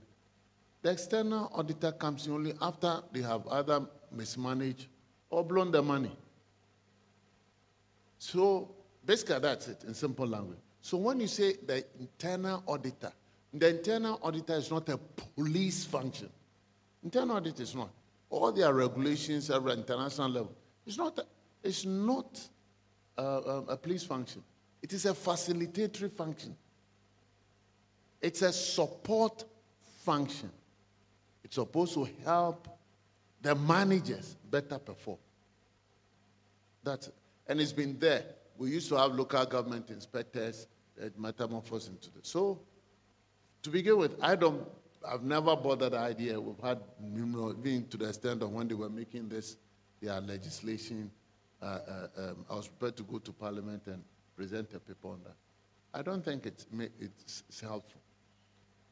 The issue of independence is also being over-abused. You are a professional. What is your job? It's like the head of sales or chief director. The chief director gives advice to the minister that, minister, thou shalt not do this. For the day you shall do this, you shall surely die. He says that. Then the minister says, okay, I'm happy. I want to die. Then you say, because of that, the chief director should be independent from the minister. That's exactly what they are saying. What do? The proposals are done, the submissions are done, the procurement things are done. Your job is to say, no, this is one, inconsistent with the law. Number two, this one does not fit into the scope, the functions, and all. That's what you're supposed to do. And when they refuse to take it, it's recommended, you get the head of the organization to make the point that he was giving advice, they refuse. And you've done your job. What this argument about independence is they are just being emotionally invested in this. The truth of the matter is, if they are not in a forum like that, and you talk to the internal auditors themselves, their problem is salary. That is, Mr. Chairman, that's the truth. Their problem. As for Dr. whatever it is, Osai, my friend Osai. Osai was just once more, I'm sorry, but I've told him several times, so he knows. He said, just want an expansion of empire. For me, that's the way I see it. It doesn't make sense. Internal audit everywhere in the world is a management function. So why do you say they sit outside? The guy should be professional. As head of civil service, as head of management services, I never did anything without my internal. No way. If you bring the thing, I say, send it to the internal auditor. Let them look it. Let them do their tests, the efficiency test, the compliance test, and all that. Let them do all those tests. Then when the report comes, surely, and he's happy, I'm happy. I don't even read. As long as the internal auditor says, it is okay, I said, that saith the Lord. I sign, approved. So, the question is, are they behaving as professionals? If they are not, then that's a problem. No minister, and we've seen that happens. When ministers come and they say, this man is worrying me, remove it. I said, what has the person done? He said, everything we want to buy. I said, Charlie, the guy is protecting you. He's protecting you. Stop your sabi and let the people go. He's protecting you. So I don't believe that it should be out of it. The real problem is money, pure and simple. Now let me explain the differences. The Internal Audit Agency, that is the head of, was set up without an HR function. Because that's what it's supposed to be. It was supposed to set standards, supposed to monitor, is to build the capacity of the internal auditors. And also, when there is an issue, then they come in to help. That is what Internal Audit Agency is supposed to do. They are not supposed to have an HR function. Theirs is more of the technical side of the equation. If people have a problem, let's bring the first Director General of the Internal Audit Agency. Thankfully, he's still in the public civil service. He's Patrick Numu. He's now the Chief Director of MESTI. He's there. He's a chartered accountant. He's an economist. He has this. He has PhD. He has all those things. And you say exactly what I'm telling you. So there's the idea of it being separate. So that's the function. They should focus on their function. Mr. Chair, when you remove the internal audit from being part of the management system, I'll come to address the recruitment and the promotion and all that. Recruit from the internal. They become police people. And I can assure you that as surely as the law lives, if they become police people, even the little support they are getting, they won't get. They won't get. They won't get. So for me, they should rather behave as professionals, and the Internal Audit Agency should rather build their capacity. The Internal Agency, they've got many ways. When the reports are not done and things are not done properly, these internal auditors are supposed to send their quarterly reports to the agency. Then the agency looks at it and comes back to the particular agency. Now, the other thing is that in the past, the IRECs have been changed. We have this audit, audit committees, which are much more powerful than the original IRECs. And in most of the cases, the secretary to the audit is the internal audit person. So what are they talking about? It's money. And it's one of those things. They just want to go out, have a big thing, and then start asking for the same conditions as the other external auditors or a certain category of the controller and accountant general. That's the thing. Chair, trust me, if outside, just call in internal auditor and ask, what really is your problem? Skasem. So they just want to go out there and then start bargaining, and that's all. For people like Osai, it's more of just expansion of the thing. So that's my view on that. And I'll say that anytime, anyway. I think it's a wrong idea. It's not consistent with best practice. There's nowhere in this world where internal auditors are out. I've yet to find out anyone. But if you found one, let me know. It's not there. They are part. They are part. They are to prevent the animal from running away. That's their function. They are to prevent animals from running away. And then the external people are to come in and make sure. The problem is all of them have got the same qualification. Chartered accountants, this. And it comes back to our initial problem of the inequality in the salary. So that's what I think the internal agency is. This lack of independence is a mirage. I think it's an overused word, and everybody wants independence. Independent for where? You don't need independence. You need to be professional and do your work. That's all that you need to do. I've not seen any head of any organization who's been properly advised with the legislation, with everything properly put there, and they say they don't like the internal auditors. I advocated so much for the internal auditors in the ministries that virtually every chief director fell in love with them. Because they can even tell you things that are happening down that you will not see. So this independence, Mr. Chair, I think is a mirage. We should throw it somewhere. Dealing with political transition, e-government. I think it's very important where we are going. And I'm going to link it with some of the efficiencies that we can get by politics. When I became head of sales in 2014, when we were doing the initial recruitment, I had a long, big, my conference table in my office was full of ministers, chief imam that, Santehene, Ochehene, and that. And it's a serious business. You see, people think it's only ministers. What those of us who manage, the ministers and doing so and parliamentarians, it's all these other people. And so that's 2014.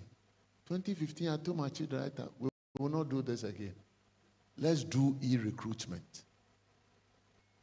Let's do recruitment. Everybody apply electronically through the web system. Let's do the initial examinations through that system.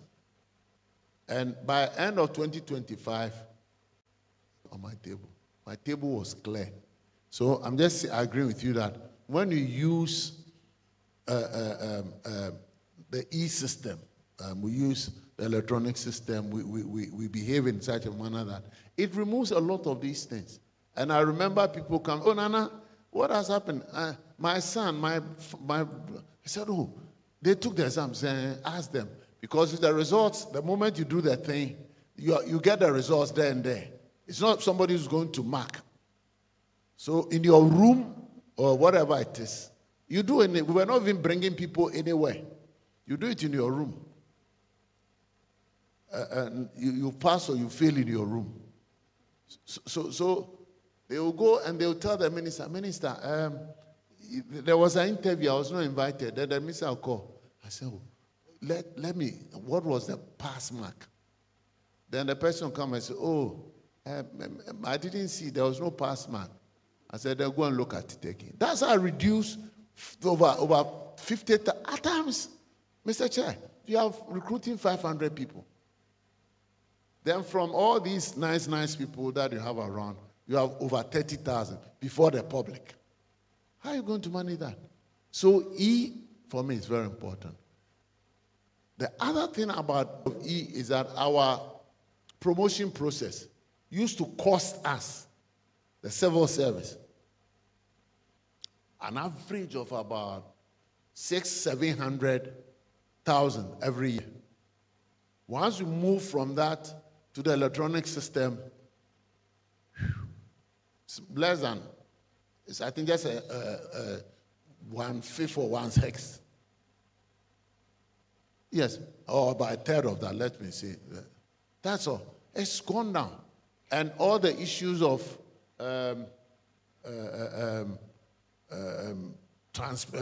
merit, it's there. You come for interview, you do it properly online and everything. So, Dr. Isi, I agree with you perfectly that we can adopt it in various ways.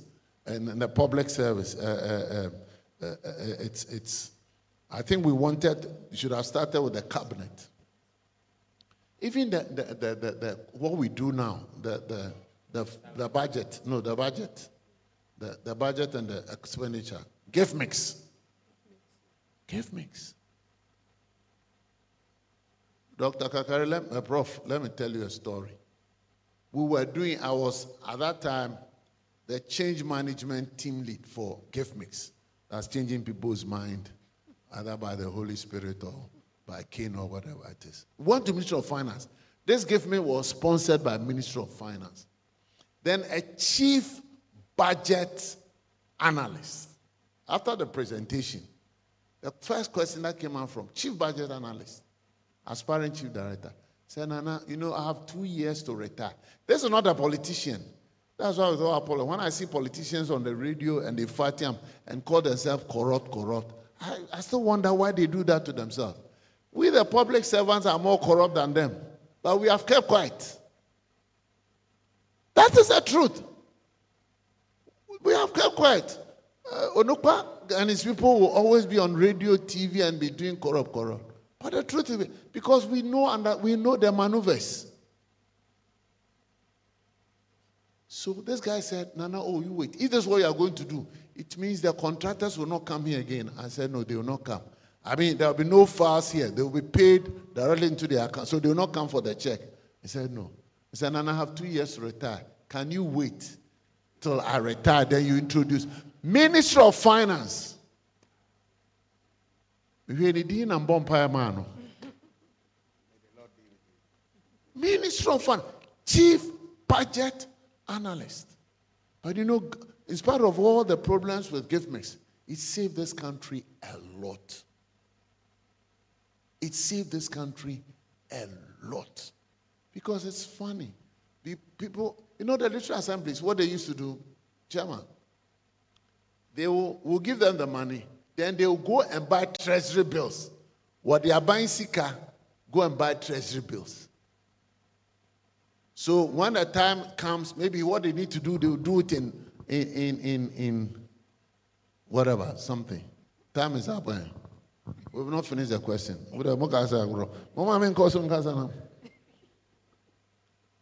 I'll finish. Okay, I'll stop that story.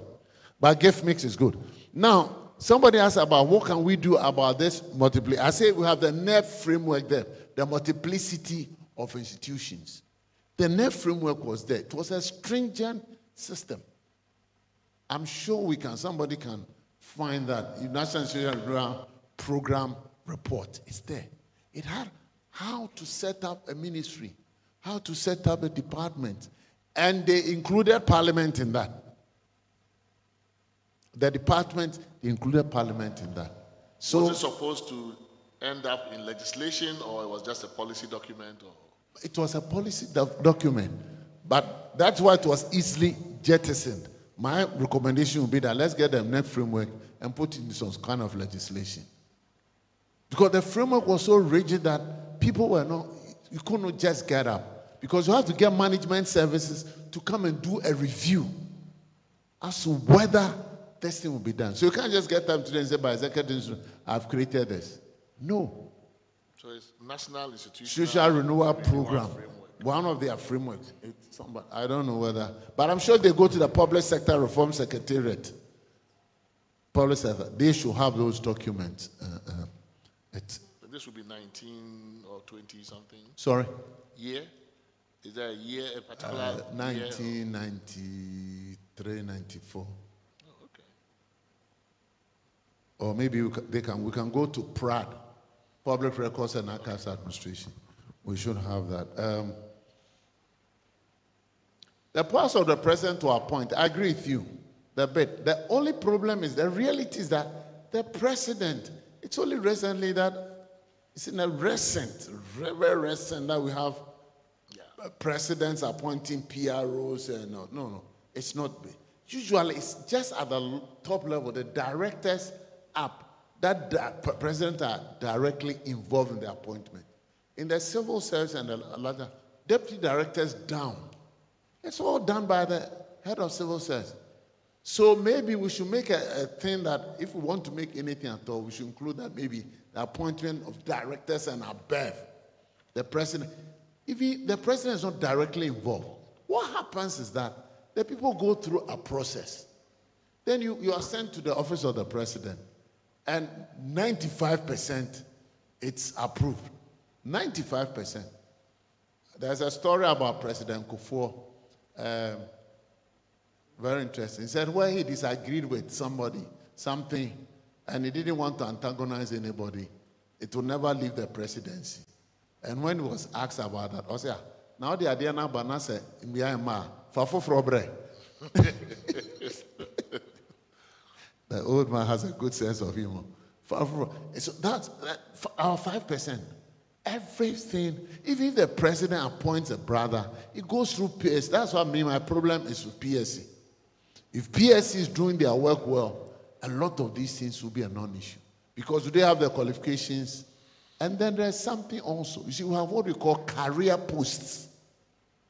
And then we have posts that you can come in directly. The problem, for instance, we have now with the births and deaths where closer people are on strike is that we are attempting to appoint somebody which is a career grade. So that really is the problem. It has nothing to do with the person being politically exposed or MPP or NDC. No. It's a career grade. Career grade simply means you rise through. So I can't come in 20 years ago and I've been studying, I've been getting my master's, getting professional qualification now. Now to be a director in the civil service, you have to belong to a professional body. Apart from your master's, you have to belong to a professional body. Certified, pay your dues, everything. So I do all these things, then at the director level, head of department level, then you bring it. So that is where the problem is. So they are defending a basic principle. Yeah, it's a principle. It's a principle that career post, you don't bring somebody up at the top. You don't. So basically, that's it. So that they are not telling their story properly. And I think they've used a vehicle which is not working. And I've told them it's not a good vehicle. But that's it.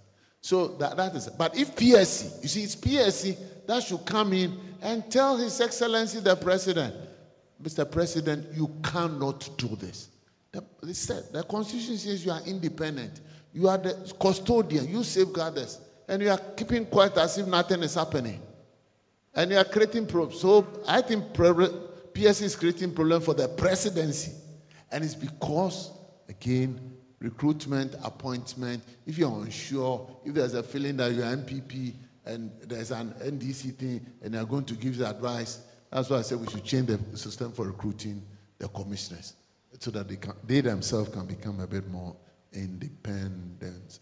So for me, if we get the institutional framework properly done under the NEP, and you have delegated responsibility, because we have schemes of service. Chairman, we have schemes of service. No president, my 9 years as head of civil service, came in to say that we cannot appoint a chief management analyst. We cannot appoint him. Even chief directors. People wanted to bring their chief directors. I don't have a problem.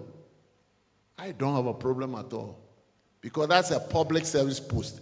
It's not a civil service post. There's a difference. Chief directors is supposed to be a public. It means anybody can come from anywhere. All they have to do is to go through. They brought, I remember, 45 people at a point in time. Not even one of those 45 passed. They went through the PSC system. None of those political people passed. They didn't. And the president was told, we sent a report, he was told. He never came back to ask, why did the people not pass? A panel, 5 people, they've said you don't pass, you don't pass. Simple as. So again, I think that the gravitas of the people in the various positions is also part of the problem. The SIGA, I think we need to have a constitutional provision. I agree with you perfectly. We need to have a constitutional provision to bring them on board so that then 60, 65, honestly, I don't have strong views on that. My view is that it's not everybody who qualifies to go after 60. I think we should do it in such a way, not put it in the Constitution, but organizations should be allowed, either through some other thing, law or whatever it is, so that we decide who should go. If it's like we've done for the universities, or the judiciary and all that, we can do the same for the other categories.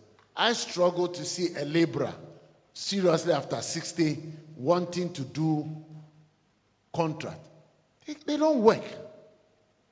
They can't work. It's not, so it should not be open I think it should be targeted, much more useful, and if legislation will help, that will obey it. Master. Yeah, yeah. Thank you very much. Thank you very much. I think that, Nana, you've done justice to virtually all the critical issues. But so for SE, yes. For SE, what we're looking at is the sustainability of our social security system, for instance. And as you know, the demography. I mean, our life expectancy is increasing, is improving, because access to healthcare, and all of that, education, drinking water, all these things improve, the quality of life, and therefore has implications for how long people will live and so on. So we are concerned about sustainability of that system, and also the tendency that we'll have a very high dependency ratio if we don't take care. Those are areas that is of interest to us. And how do we also create a system that will make it much more easier for us to use the expertise of those beyond the 60. If we have a much more nuanced and structured way of plowing them back into the institution for some rigorous use, for brainstorming among others, so they can create more wealth. Because after all, the preamble of our constitution indicate that there must be some equality of opportunities. You need to create more opportunities for the youth at that level, and that's the point that we emphasize. And of course, what we are also doing in the civil service in response to what you indicated about life after 60. Yes, we have a system in place that also looks at those dimensions and the tier 3 issues and so on. For issues of capacity building within the service, we have a lifelong learning, program, continuous learning framework. We have a coaching and mentorship arrangement that really, and then of course onboarding, issues within the system, whether the person is being posted from another ministry or is a fresh recruit. These programs and those interventions, and then of course we also agree that leadership also occurs at multiple spots. So we have all kinds of programs for the different levels of people to build their capacity. And we have moved away from the other engagement, promotion, interviews, among others, that would deal with maybe recall, etc., into now competency-based interview. And that will force, so if you don't deploy the person, for instance, in an area that for which he's supposed to be, it's likely that the person will not pass the interview, because we base on competency, areas and so on. Then Nana talked about the use of technology. It's important. And last year, for instance, in our interviews for promotion, about 27 of them from the Ministry of Foreign Affairs were across the globe. We're interviewing people in Doha, in New York, in London, across the globe, effortlessly. Afghanistan. Effortlessly. In the comfort of their offices and so on. So you can imagine the man hours that we're saving. We're looking at the costs that we are saving. We are looking at the risk involved and all of that. And it makes it easier. And even in Ghana, we're taking people across, in Boko, Yakrup, no, not from Yakrup. Maybe people from other parts of the country. There are no civil servants in Ghana. That's what I'm saying. And the controller staff everywhere. You understand? So we interview them across and all of that. These are some of the areas that we have introduced that will make even in assessing the staff performance appraisal system, real time, we have gone electronic.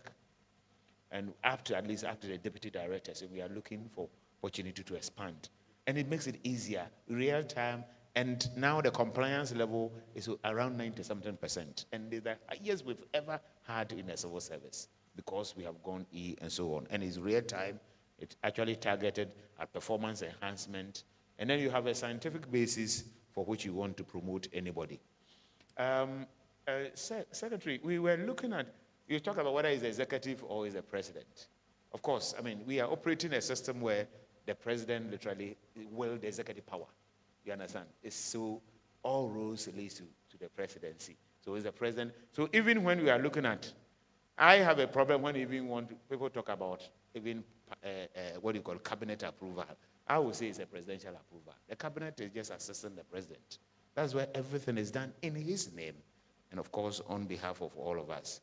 It's the reason we are looking at, if there are other countervailing structures that will ensure that we water down those powers, that direct powers. Let me give one example. For instance, if we are talking about the electoral commission, the appointment of the electoral members of the commission, what the president would do. Some have said that that also gives the president a lot of powers, and then it raises a lot of suspicion as to the person's political credentials and whether the person can dream bad dreams to undermine the election results, among others. It's one area, for instance, that you can even bring parliament in. So that, and you subject that person maybe to test majority approval, for instance, a super majority approval in parliament. That will force the president, in this instance, for instance, to be much more consultative in the appointment process. And so that the candidate so appointed will have some acceptability, will become a consensus candidate. And then we deal with this suspicion associated with the members and so across board. These are the areas that, Secretary, that we are looking at, that if we are able to do that, we'll be able to water down the powers. And we are also guided by the fact that if you invest too much powers in one person, one conclusion is certain: abuse. And that is abuse that we want to avoid, and so on. Prof Kakari, partisan politics, yes. What is the nature of our partisan politics? It's become too divisive, too antagonistic, too adversarial. How do we reconfigure in a manner that will make the political parties much more democratic? And there's a reason we are saying that the political parties themselves must have the internal dynamics must be democratic, because they will have the opportunity to govern. And we want to deepen that arrangement, for instance, and make them active participants, not just election machines, but part of governance, really, in nurturing leaders, serving as training grounds for future leaders, in putting government on their toes. Their role really in governance must manifest. That's why we are not seeing that. It's the reason some have even called that we need the Electoral Commission's regulatory role ought to be strengthened so that they can put the political parties in check. Even their audited reports and all those are the functions that we give to the Electoral Commission. But invariably, they gravitate towards election management rather than the regulatory function of the parties, in that regard. And so parties, we need that. One other area that if you want to strengthen the parties and make them real agents of development will be to look at this issue of cost of doing politics. It's so huge. The monetization has literally undermined everything that we are doing. And if somebody has spent so much money to win an election, it is difficult for the person. When you put such a person close to money, you are turning a saint into a demon overnight, because he has to recoup his investment in the election process during the election and also raise stock for the next round of elections. And so if we are going to deal with those areas, precisely, we are also concerned about the issue of the transition and usually the confusion. And as I said, we've made some significant progress, at least from 2001, 2009, very messy. And people were, you remember those days, people were taking over toilets and other facilities and all of them were seizing cars and all of that. And that is what gave birth to the Presidential Transition Act. There are certain areas that we may have to look at. For instance, even the membership. The Administrator General is not even a member of the transition team. Meanwhile, he's expected to play a very critical role in the transitional processes. Those are areas that I'm sure they themselves have made some proposals that will strengthen the transitional arrangement and water down this confusion. And of course, after the review, I will also suggest that there must be serious dissemination of the key content, the content of the Transition Act for party folks. So yes, I've talked about that. Yeah, so those are issues that we thought that must be taken into consideration. Of course, Prof, as you said, in the case of the 15159 with 1953, I think that I subscribe to that position. You know, it's a way of also trying to reduce the functions and the powers of the president for appointments. And we have argued that when people have that unfettered, powers, almost unbridled powers in that appointment, literally he becomes like what I call an imperial president, a monarch. And when the monarchical president, you know what it means. There will be abuse. People will have to, kowtow to his whims and caprices so that they can get appointment and so on. Those are issues that we want to subscribe to. We may want to revisit other boards. For instance, the office, the Audit Service Board, and see whether it's really fit for purpose and whether we need it. Beyond just the HR functions and approval of and all those things, we have to revisit that. As for the creation of the ministries, etc., my predecessor has dealt with it. We need to go back and see whether my reverse height mate. Okay, I submit. Who am I to contest? Yeah. So we need to really have a handle on the numbers, and as I said, and we should begin to look at limits, and then people can live within. So if there is expansion, we will deal with that. What we, Prof. Chair and the commission, committee, what we have been doing in this country is that anytime there's a problem, instead of addressing the problem, we run and set up another institution. So we exit the problem. And so we creating multiplicity of problems, and we are unable to even manage those institutions themselves. Since we started the balkanization of the civil service, what has been the end result? What has been the impact? For me, we haven't really done much except the creation of the institutions and the costs that we have added onto the public purse. And as somebody who has at least chaired the technical reviews of the budget for 2024 and 2025, I can say with some reasonable amount of authority that we are not financing our institutions. Even though we have created so many of them, we're not financing them. They are virtually anemic and therefore are unable to deliver. And if we cannot deliver, then the institution is not. So we need to spend time, resources to strengthen the existing institution. If there are problems with the institution, let's do analysis and solve the problems rather than rushing to create another institution.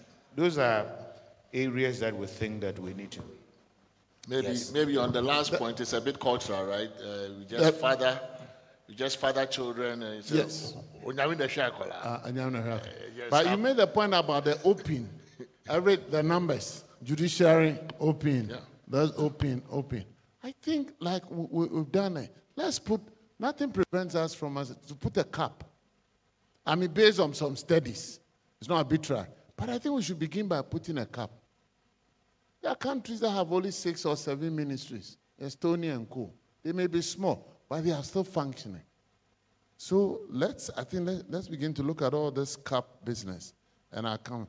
So the open is because there are no caps. And we should try as a nation to put a cap across. And that will also help us to. Now, let me give you a typical example about duplication of it. You see, you have at any district, you have information service department, you have community development, you have social welfare, you have NCC, you have electoral commission, you have all these organizations. They may have their core functions, it is true. But beyond that, they have this public sensitization business. Now, if you multiply and average this, you are talking of anything, depending whether it's a metro or there, between 60 and in case some 200 people in every districts, doing virtually the same thing. Do we need all these? Can we make them? Can we realign them? Can we take some of these functions? If it's electoral commission election, let me focus and let's get NCC to do it. And we can multiply them, all of them. I do not include agric extension. If you include agric extension, you are talking about 300, 400 people, all doing virtually the same thing. Virtually. So if we have a framework that prevents governments from setting up organizations, we'll be taking a very important step into making these changes in our. And I think we should revisit the governing boards. We should not, I think we should be able, based on some studies, should decide which organization should have a governing board. It's because of that constitutional provision. Obviously, and I can say civil service, we didn't need, because we have the Ministerial Advisory Board, we have everything there. You could say it was just an afterthought. And it's the same, audit service. I serve on that board for 9 years. We only specialize, and I'm not there, so he's there. They specialize in calling emergency meetings. Because when you attend emergency meetings, the capacity building interventions and economic recovery activities are enhanced. I think they have the highest number. It's true, emergency meetings. Feeding who are because Auditor General really does everything. And so, do we need that? And I think if we do studies into some of these things, there are places that generally they need a commission or a proper governing board. But others, and if we can categorize them, and we can start thinking of bringing some of these things, organizations, back into the civil service. Because majority of them, Chief, majority of them, they are just implementation. And that's why everybody wants to go away. Because then they go, the moment they go, they are able to maneuver, and then depending on the strength of your minister, your money goes up, and then your sins continue to multiply. Prof, just the last one. Yes, so. It's not last. There's plenty coming. There's plenty coming? Yes. Okay, thank you. But just for the internal audit function, and as my predecessor indicated, is a management function. In fact, internal auditors, the head of the internal audit unit within the ministry is a member of management. Is a management member. And so your value to management is an ex-ante activity. You preempt. So that if there are issues within the system, I tell them that, look, if an external auditor comes to identify, when I was a chief director, external auditor comes and identify A, B, C, D, it means you didn't perform your functions. You understand? And so you need to, and I argue that they should not play the role of police officers. If you play the role of a police officer, then you have the resistance. But if you are there to add value to management function by way of, in terms of controls that exist, in terms of value addition, and they do performance audit. The one who said they didn't do, they do performance audit. Every year, the internal audit agency will indicate which areas they must audit. And then management will also even add some of the areas. Because as a chief director, you may know that, oh, these areas are quite tricky, very slippery. Now, and their promotions is not different from any other civil servant within the structure. I hope you understand. They go through the same systems and so on and so forth. So they seriously are not discriminated against. They are part of the system. They attend management meetings and all of that. Those are critical areas that we need to, and I wanted us to take note of as we move. I think we are ready for the others. Okay. So let me listening to you, I think you experts make a distinction between a civil servant and a public servant. Now, is there a rational basis for saying that those in civil service, or that the civil servants may not do politics, but the public servants may do politics, right? So you see those who say they are not civil servants, I know for a fact, I mean, some of them mount political platforms.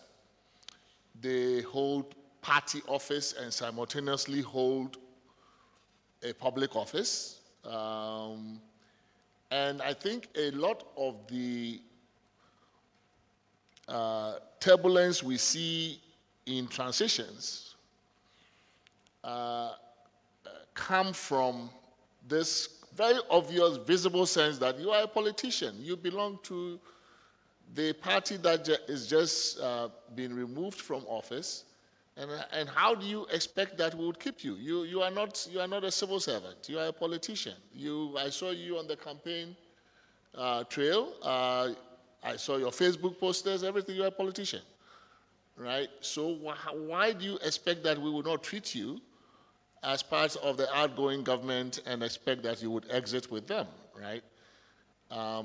So this distinction that we have made in our head, some of it supported by a Supreme Court decision, appears to me very problematic. Now, when I look at the Kenyan Constitution, restriction on activities of state officers, and that's the generic word in the Kenyan Constitution for officers who work for the government in whatever capacity, work for SOEs, regardless, right? State officer says an appointed state officer shall not hold office in a political party, right? It's only one provision. Shouldn't we ring fence the public service, however you call it, SIGA, whatever, right? So that that place doesn't become an arena for party politics. So if you hold party office, not that if you support a party, you can't be appointed anywhere, but you cannot hold a party office and be appointed to one of those places. And also you may not openly manifest partisan politics while you are holding that office. Is it not possible to sanitize, whether it's the regulatory side or the commercial side or the implementation side, so that there's this generic rule across the board that once you are a public servant or civil servant, you are not to do party politics in that role. You can vote, you can have political preferences, but you don't wear it on your sleeve. You don't say that, so that when there is a changeover, you don't cry foul when they remove you. Can we not simply say that? I mean, what would we lose if we said CEOs or whatever shouldn't do this politics? You can be appointed, because of your closeness to a party or whatever, however you are appointed. Once you are there, you don't do politics. And as part of the reform that we are thinking about, is this not a direction? I noticed quite interestingly that in all the provisions in the Constitution, apart from the one that talks about chiefs not taking part in party politics, only Article 2324 pertaining to the NCCE, right? Only the NCCE, and it's quite strange that we thought to do it with the NCCE. So Article 2324 says that when it comes to the NCCE, members of the commission shall be persons who do not hold office in any political party. Why NCCE, and why don't we mainstream this across the board? It's not even in the EC part, not even Electoral Commission. It's NCCE. But why just the NCCE? I mean, what is the NCCE doing? That, we care about it in this sense, but we don't actually. So for me, I think that given the problems we are having with politics and politicization and this turbulence in transition and all of that, wouldn't we be better off if we just obliterated this distinction between public servant and civil servant and just said, look, if you hold an appointed public office, just like in Kenya, you don't do politics while you are doing that office? Would we not be better off that way? The second question has to do with what would be the appropriate division of labor, right, between the president as an appointing, as we call it, appointing authority, and a governing council, right? What should the governing council do in the area of selecting and recruiting and bringing new personnel on board? And what should we leave the president to do? So, for example, assuming that we bring SIGA within this realm, what would be the appropriate role for a board when it comes to bringing on a new CEO or deputy CEO. And what should the president do? Because some will tell you, well, as for Cocoa Board, it's such a huge portion of our GDP, government policy, we must have, the president must have his or her man or woman there. In principle, makes sense. But does that mean that there is no role for the board in the finding of that person? Right? How should we divide this labor between the president and the board in the choice, in the finding and selection of persons to lead these important organizations? Should it be just the president and then take you to parliament and then appoint you? Or should we, like you said, maybe should we take the governing council to be the one that does the recruiting, does the interviewing, shortlisting, and then they recommend 2 persons or 3 persons to the president to choose, so that ultimately the president makes a choice?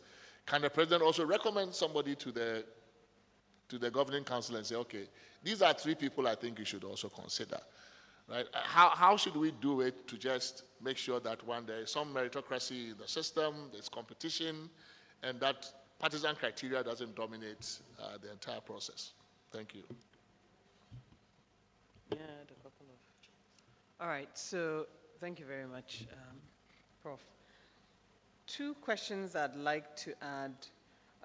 One, there are recommendations that we have an independent body that oversees the recruitment and then the performance of senior, so senior directors, the CEOs of these enterprises. I'd love to hear your thoughts on that, because you've been very clear in saying that there are processes that exist if only we'll use them. However, because of the politicization, is there room, or would it be necessary to have an independent, body that begins to review who gets appointed to the senior level roles across these agencies? And I know there's SIGA, so I'm just interested in hearing what your thoughts are. And then also, is there a role for citizens in assessing the performance of our agencies? Is there a role for citizens to declare a vote of no confidence in a particular agency, to mandate the necessary authorities to check for compliance and service delivery standards, etc.? If I'm a citizen who, along with others, instead of a class action suit, for example, there's some mechanisms that has us periodically assess the agencies who serve us and be able to say, this agency has chronic challenges, we've all experienced it, and this is a call to action to say that whether it's the governing council, whether the highest authority in charge of that agency needs to do something radically different. Is there room for citizens' voice in assessing the performance of public agencies? Thank you.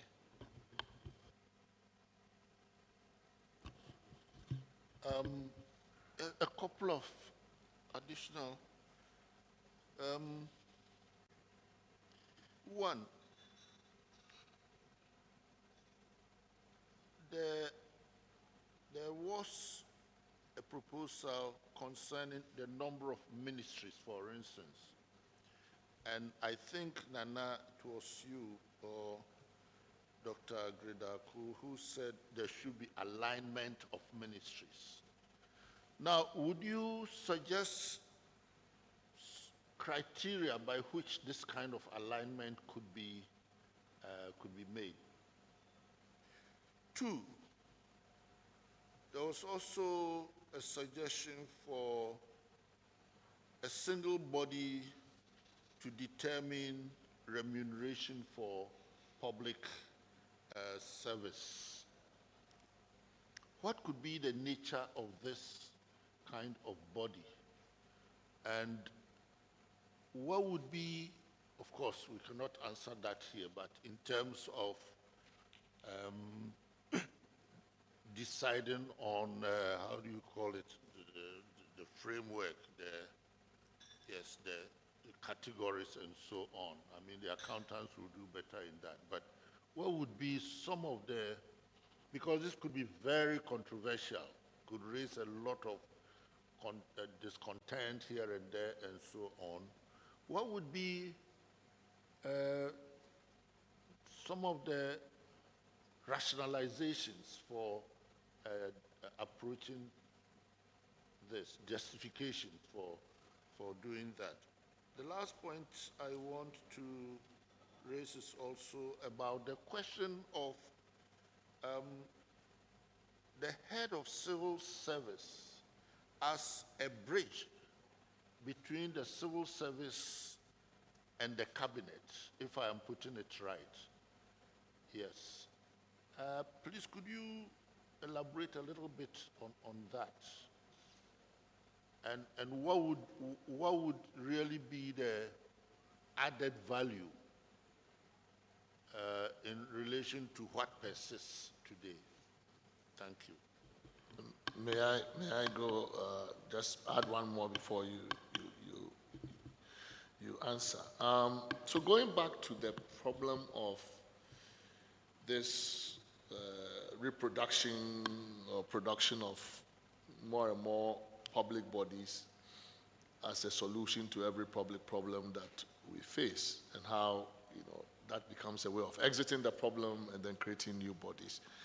The flip side I notice is also that we almost never disestablish a public body we have created. So not only are we minting new ones, the old ones are still there, and we are adding, sometimes I discover somebody works at a place. I'm like, wow, that thing is still there. And some of them are at the office of the president. I know some people who work there, so I don't want to kill their jobs, but sometimes you wonder, wow, I mean, I heard about these things so many years ago. It's still there. I say, yeah, you still work there, get your pay every month. They're still there, right? So we don't disestablish a body that we establish, and we don't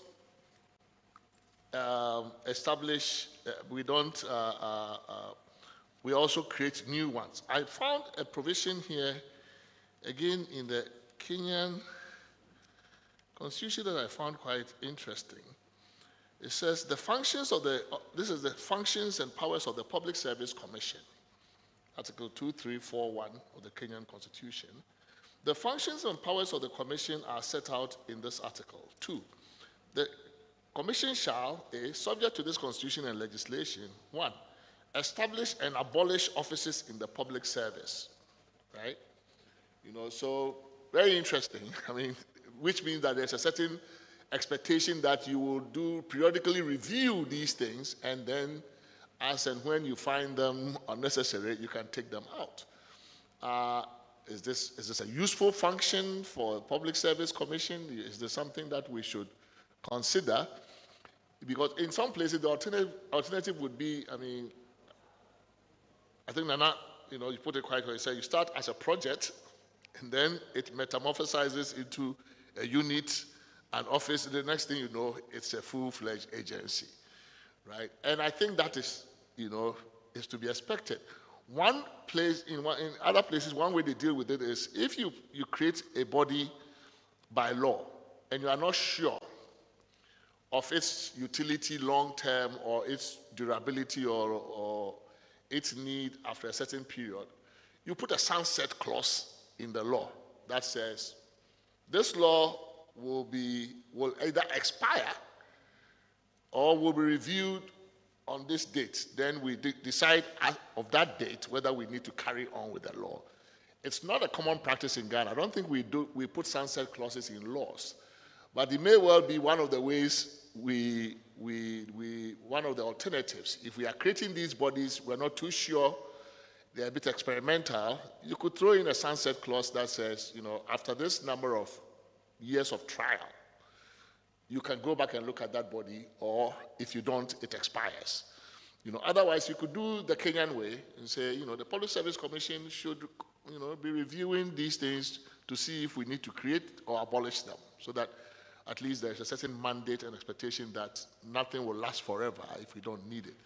So it's just to say that there are comparative models of ways of dealing with this problem of the constant addition to the number and which, of course, exponentially grows the public service. And still, these ones, we grow them, but we don't take care of them, which becomes a problem. We're just growing them only, and maybe because we think we're not going to take care of them, we don't care too much when we are maintaining them. It's like, after a while, we get tired of them. We will not pay them. We'll just give them no capital budget. Just pay your basic salary, and then we are fine. So maybe we should think through exactly different ways of arriving at a solution to this problem. Thank you.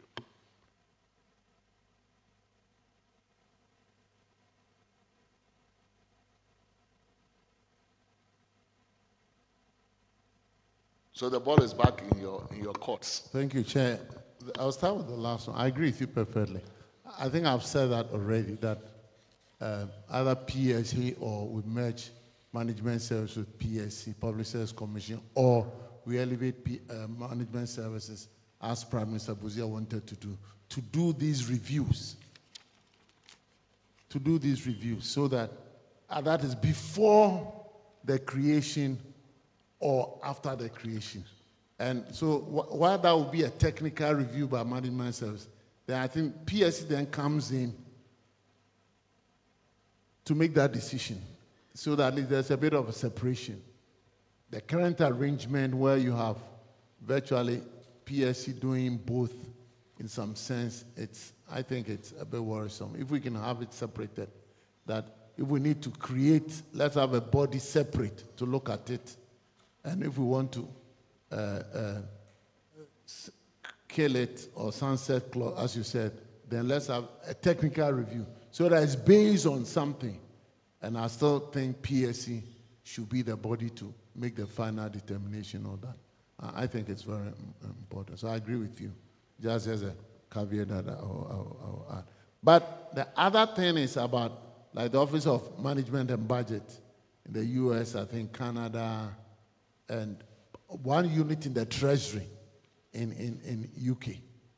They also are responsible for some of these things. They do a reviews, and then they come out with some of these things, and then the Prime Minister or somebody makes that decision. So that on the linkage between the head of civil service serving as a breach and as seen from what is happening now. I think that the law, this is the PNDC law 327. There was a provision where the Secretary to Cabinet was supposed to be interacting with the head of civil service after cabinet meetings, and then so that he's informed or she's informed, and then what happens. I think that has not really worked well. I don't know whose fault it is, but it did not really work well. That's why we're proposing that with a smaller civil service now. Because one of the reasons why they were separated was that we had a huge civil service. The management and reforms that needed to be done, and at the same time, managed cabinet was a huge one. But that's why we are proposing that let's have one body. Because if the civil service is to be part of the policy-making process, to facilitate the implementation and also monitor, and of course, then maybe it's useful the head of service is really part of that process. So I think just be a mere bridge, whether it's like you are reported, the head of service, somebody attends the meeting and reports to the head of civil service, and then he takes the action. I think it's something. Because when we are in transition, really, it is the head of civil service that manages the transition. That is the truth. The president may come into office, but before the ministers are appointed and whatever happens, it's a civil service that manages the system. The president may even be appointing representatives, but really when they go, they meet the chief director. So effectively, it is the civil service that manages all transitions, whether it's military or it's civilian. So, and it also helps that then we don't have a situation where necessarily if a president comes in, they will have to change the secretary to cabinet. So that's a continuing thing. If it's a professional, you continue. When your time to retire comes, you go and another person is. So that's the way I will look at in terms of the bridge business that you are talking about. Citizens and assessment. I think we used to have what we call beneficiary assessment a couple of years ago. It's like stakeholder, where each organization in the service was supposed to conduct a survey among the citizens. So if it's a district assembly, it takes specific services, and a survey is conducted, and the output of that survey feeds into whatever decision making. So that's part of a process. But the other things, currently it's being done, maybe we need to structure it a bit more. You have the various civil society organizations actively involved in either questioning. Now the radio and the TVs are all there. Various programs are being aired to make sure that, and people are indeed at a point of time. At the point in time, at always here we started this process where during our Civil Service Week celebration, we will let heads of departments show up, and then the citizens who come around to participate will be asking them questions. So that was a kind of a structured approach. But you see that it is limited because we only do it in Accra. But it's something that we could spread it across. So I agree with you. I mean, there are various forms that can be done to get citizens' involvement in assessment. Currently, we do our annual reports, we do performance assessment, but we have not moved beyond that to even get citizens to be involved in how do you really look at this organization. Apart from mere consultation, we've not really been doing proper assessment. And I think there are various tools that can be developed, maybe expensive, but that can be developed. And I think it will be a good idea if it is done. But maybe we should begin by encouraging the civil society organizations to do a bit more in that area and put pressure on that. But Doc, I agree with you. It's very important. Civil service, civil servants, public servants, politics. What do we do? You know, I think a blanket thing saying that every public service should not be involved in politics, as we have it in Kenya, I have a problem with that. The reason I have a problem with that is academics, I mean, basically, to a large extent, they go to give their lectures, they teach, they do whatever it is.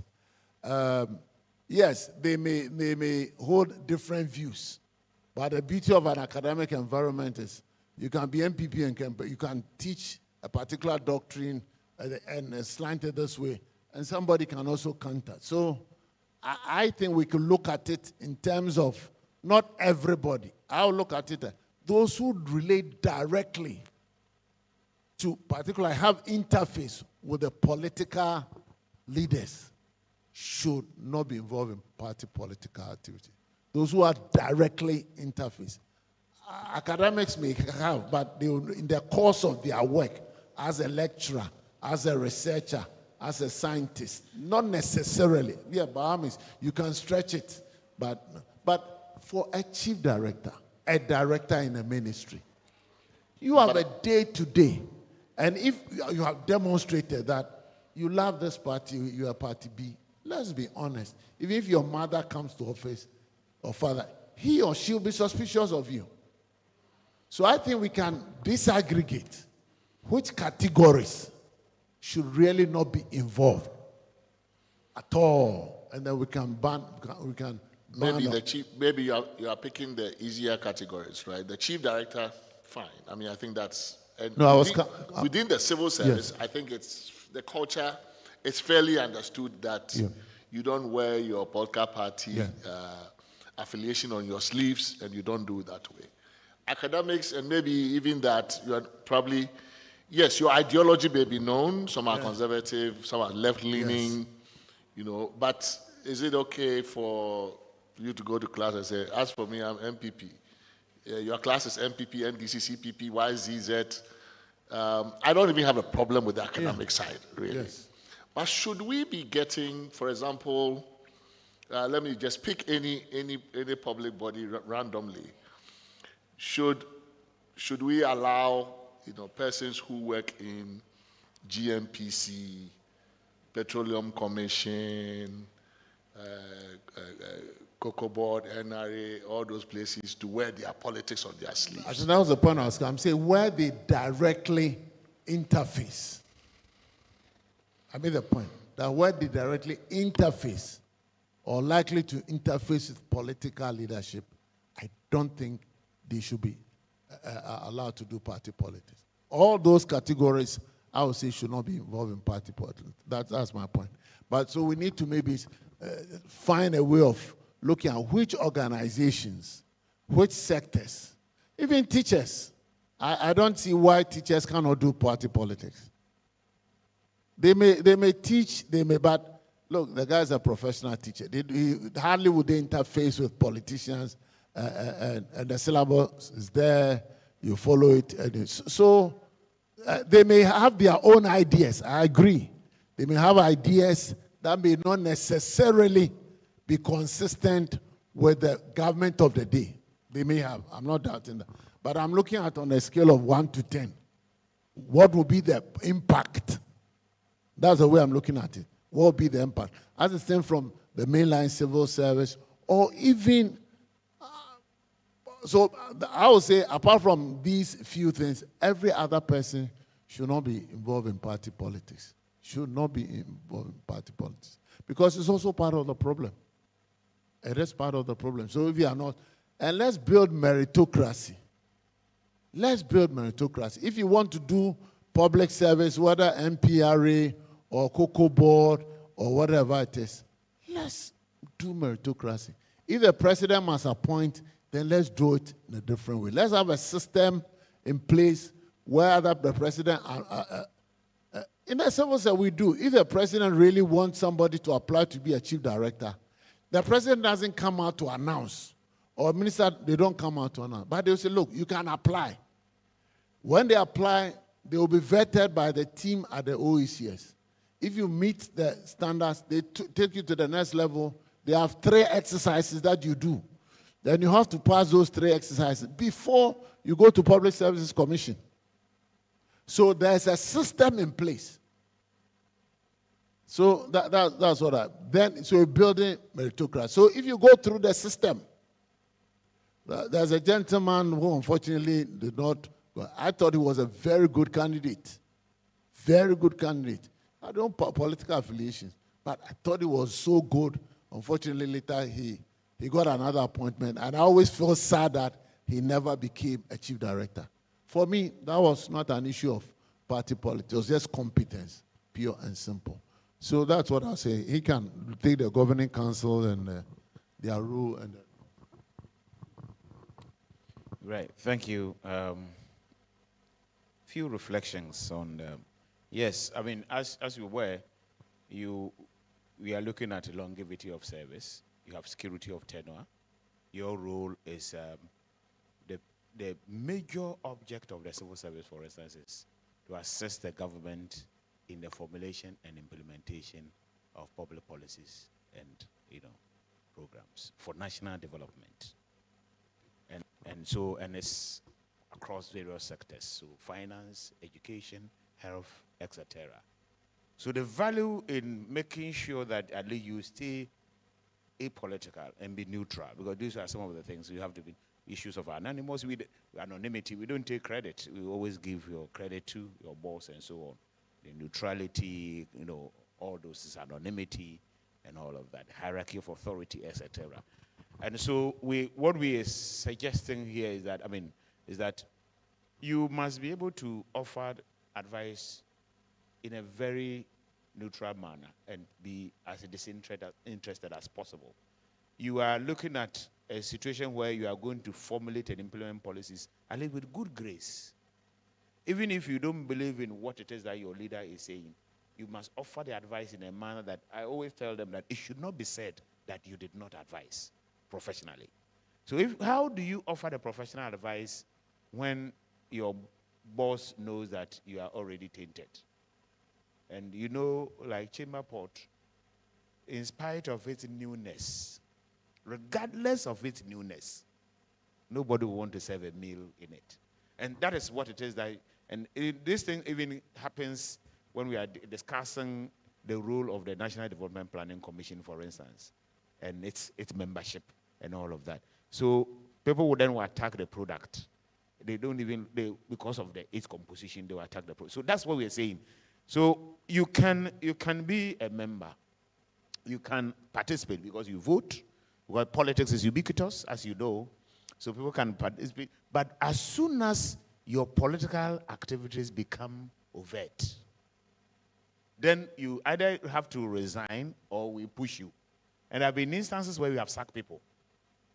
We have sacked people, and their records indicated that people who have actually demonstrated their colors, and we have taken them through the normal processes, and the council has decided that these people are not fit for purpose.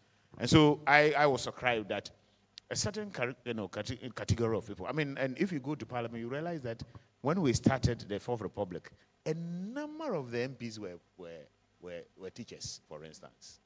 And so, I mean, people would know your credentials. I mean, when you teach, they will know what it is that you believe in, among others. But at least you are not whitewashing anybody. You want people to be as analytical as possible. So those who are really in charge, and they have a security of tenure, among others, it will be in our collective interest that we ring fence and make sure that we save them from the rough waters of politics, so that they continue to function in a manner consistent with the ideals that we seek as a people. If you are looking at the boards and what role they have to play, among others, the boards, you see, a division of labor in politics and division of labor in governance. The president cannot be everywhere. So the issue of delegated legislation then kicks in. And you expect that the board will do the due diligence, the proper due diligence, and then make recommendations to the appointing authority to do that. And so, but usually, sometimes some of the boards are also, as you know, they will simply endorse any candidate that the president will bring, and that is a problem. In the case of the Public Service Commission, and I have sat on some of the boards, there have been instances where people who have been appointed to acting capacities have failed. They have failed. And we have indicated that the president will appoint such people at the peril of the state. And said we have indicated that there will be more liabilities than assets. And usually the president will support. Whatever we have submitted to the president, the president have endorsed that. And there have been instances where, as I said, some of them have not been. So if you strengthen that system, it will help all of us, making sure that people who are appointed indeed will fit the bill. And so that rule must always be. And as you know, somebody must appoint somebody. Throughout the world, somebody appoints somebody. But how do we build into the system some safety valves so that some meritocracy will manifest, so that people can deliver at that level?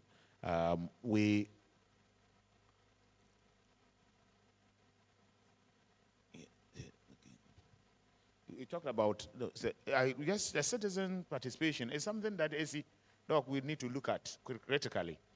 The Civil Service Week, and I had a unique opportunity when Nana was ahead to chair the planning of the Civil Service Week for 4 consecutive years.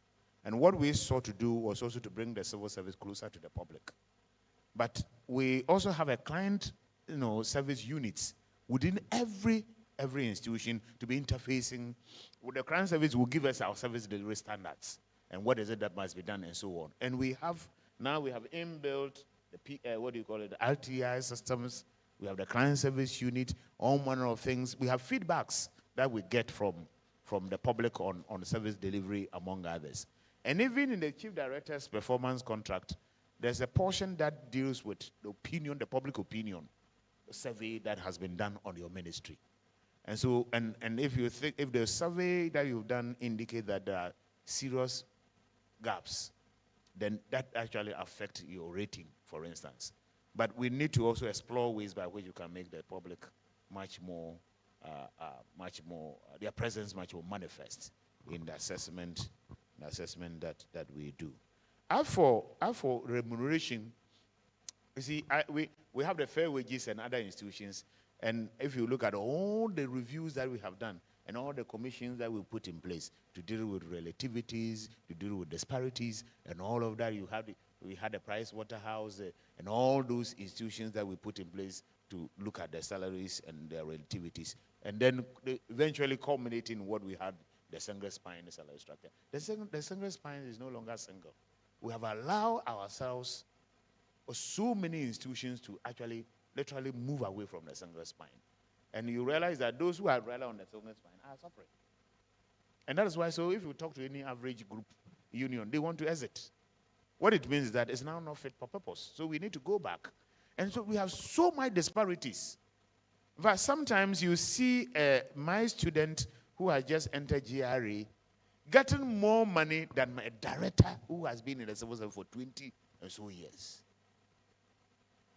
I don't know what type of justification you can provide, to make this, set with anybody at all.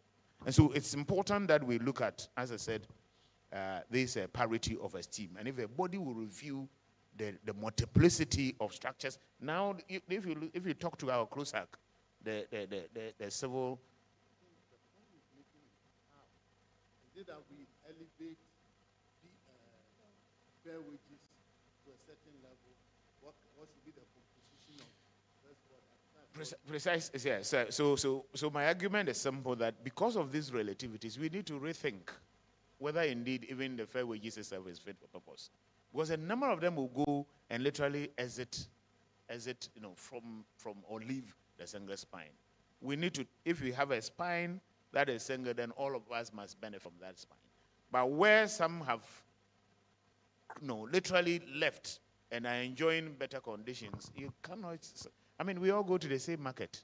It's a reason that people will say that, look, they will go on strike regardless. And so that is something that we need to revisit. I think that we need to do that. There will be some parity of esteem. Of course, I recognize the issues of job security, sometimes the risk involved in a particular job, somebody's job description, a number of things will shape that orientation. But there shouldn't be too much disparities like that. The mobility. The people should be prepared, a graduate should be prepared to teach in a primary school, or a PhD guy should be prepared to teach in a primary school, and will not be worse off. And I think that will ensure some fair distribution of the human capital across. Yes, Advocate. I think there are two things. One, the fair wages, I think, should be elevated to deal with salaries, remuneration across the population, from the presidency to down. But we can categorize the thing. That is one. So elevation or creating a universal, well-structured body is one. Number two, I think that standard thing is being to use job evaluation. And if the job evaluation is done properly with the necessary participation, that could be one. There will definitely be differences, because the risk associated, for instance, with being a parliamentarian, the issues that are involved, fine, you can only technically go so far. There may be other considerations that will have to be added. So, but at least we need to have a framework that cuts across. If you read the Constitution, it says everybody's salary should be, or remuneration be, contingent on the consolidated fund. It's done. Meanwhile, somehow the interpretation is done that some people don't pay SNIT, and others, because it's interpreted to mean that all their remuneration should be from the consolidated. If they should be, then all of us, nobody should pay SNIT. Because that's the same phrase that is done for everything. So I think we need to look at these things and some of the decisions made by various courts about that and realign that problem. Because at times that's also part of the problem. Some of the decisions made by the courts tend to undermine the systems that we have. So if somehow it is written into this and limit the powers of the court or whatever in this area, that can also help. I think the current arrangement where the judiciary For instance, the audit service and so, all their remuneration is directly determined between them and the president. That will undermine any system that you have in place. It will undermine any system. So we need to then stop some of those things and agree that as a country, this is our framework for public sector remuneration. Let's have the framework. Let's have an institution that will be respected, that will have a participatory approach, technically competent, so that if it's a job evaluation, what system they use will be something that they can use. So that is what I will add by way of in terms of the division of labor between governing councils and the president and the rules. It's okay for presidents to want to have their own people, which is the most pragmatic way to do some of these things. I don't have a problem with that. What I would suggest is that we should have a system to vet, to assess these people. If it's possible to be competitive, let's put a system for it being competitive. So either the president will nominate or the governing council will advertise, and then a system will be put in place. But I believe that whatever system we have, we should have the public services also coming in to make an input, because it is the independent body that's been charged with this HR, performance management, and all that in our country. And I think PSC should be involved wherever they are, whether it's the civil service and the other public services. Because you realize that where PSC is present in the processes, the standards that have been set are usually applicable. They make sure that the standards are applied. It's where the PSC is not present that some of these things go haywire. And I also want to advocate strongly that from deputy director upwards, if it's possible, wherever they find themselves, should go to Public Service Commission. Whichever organization, there we can guarantee a certain level of meritocracy. So if you want to be a director, whether you are appointed directly or indirectly, everybody, everywhere should go to Public Services Commission.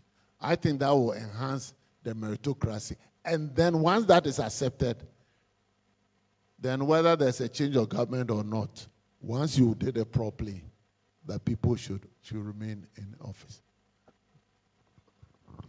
Yes, Thank you. Prof. Yes, some few. Yeah, I would like to open it up for other persons in the... Yeah, I wanted to exhaust some two areas that are hanging. The criteria for the alignment for ministries. The sectors exist.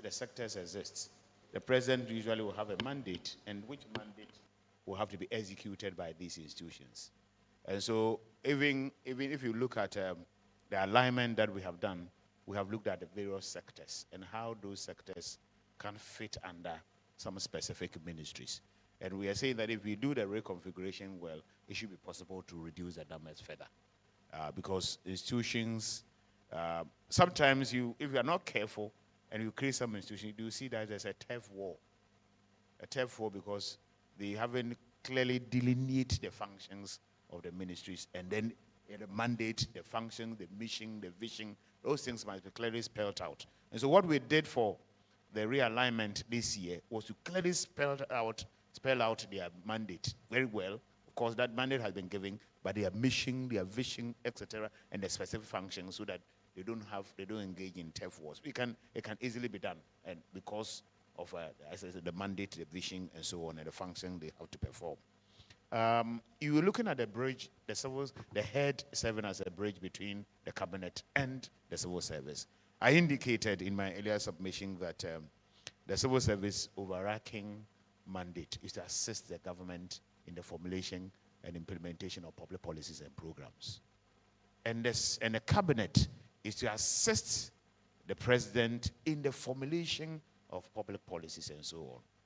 And so we are saying that the head of service sitting in cabinet is useful because he will understand the nuances. He will bring his expertise and others to bear on the various discussions. He will even look at the mood and all of that of the cabinet members, and of course the spirit behind a lot of the policies and programs, which will be easier for him now to convey to the various ministries, and that will even inform the nature of the assessment that he will undertake, because we understand the philosophy behind most of the policies and programs. That's what we are saying. Otherwise, you are sitting somewhere and a policy has been formulated and it's trusted upon you to go and implement, and we think that is not good enough.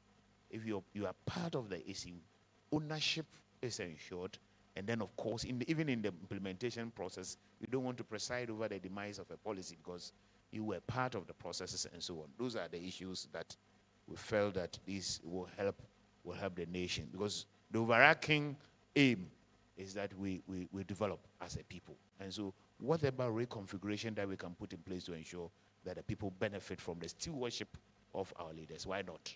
And we think this is the way to go. Thank you. Much questions? Yes, please. Mike, close to you. Yeah. That's fine.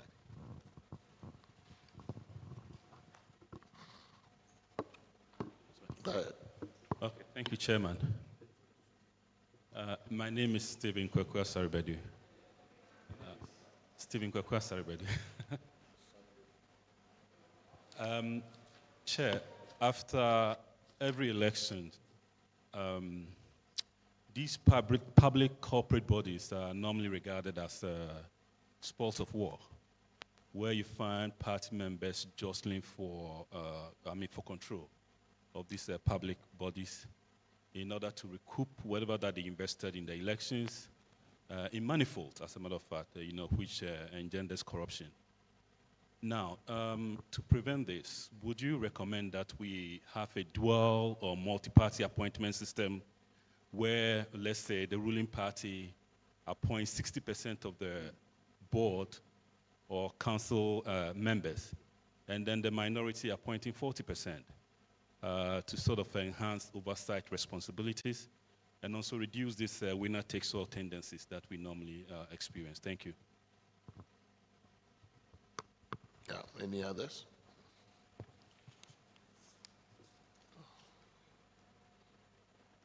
Oh, I thought you were asking. Okay. Chair, my name is Stanley Courage Duga. Not a question. I just want to make a suggestion. There are two main presenters talk about the Council of State. The first person suggested that the Council of State should probably be considered as the second chamber, if I remember correctly. And the second presenter also was making recommendations on ensuring the rights representation on the Council of State. But our group believes that the Council of State has outlived its usefulness. We believe that the functions that are performed by the Council of State can be performed by cabinet ministers, CSOs, experts, and we wouldn't have to spend money on this. So we are of the view that we don't need a Council of State.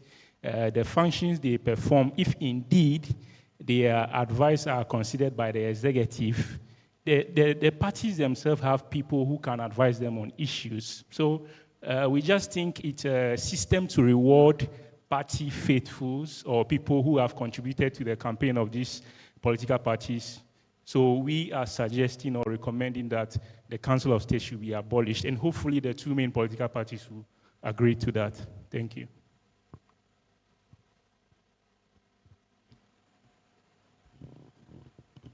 Okay, so in the time that we have, so we've talked mostly in terms of the appointments of the, again, the SIGA, let me use the SIGA entities more as the model.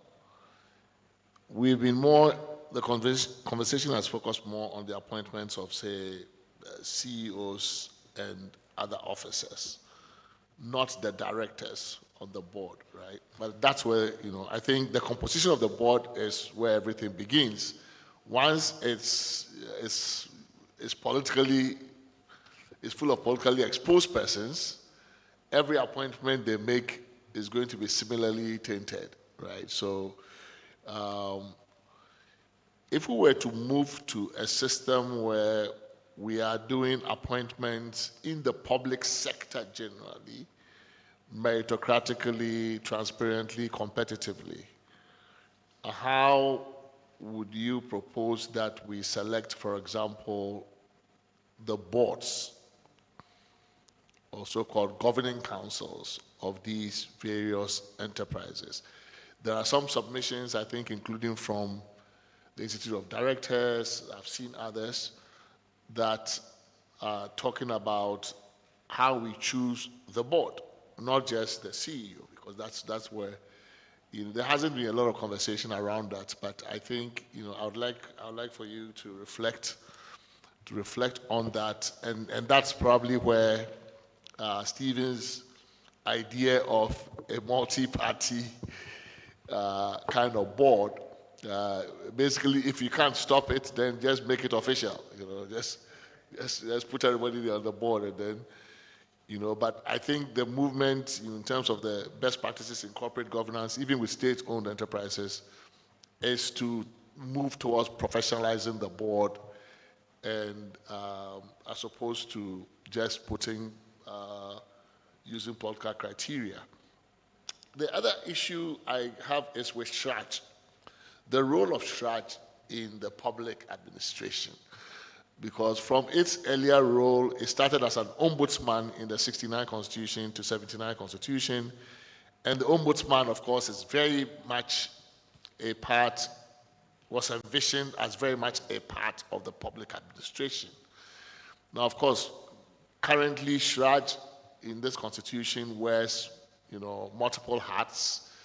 But you could say that the ombudsman function still remains, whether it's doing anti-corruption or abuse of power or abuse of office, it's still very much acting in that role.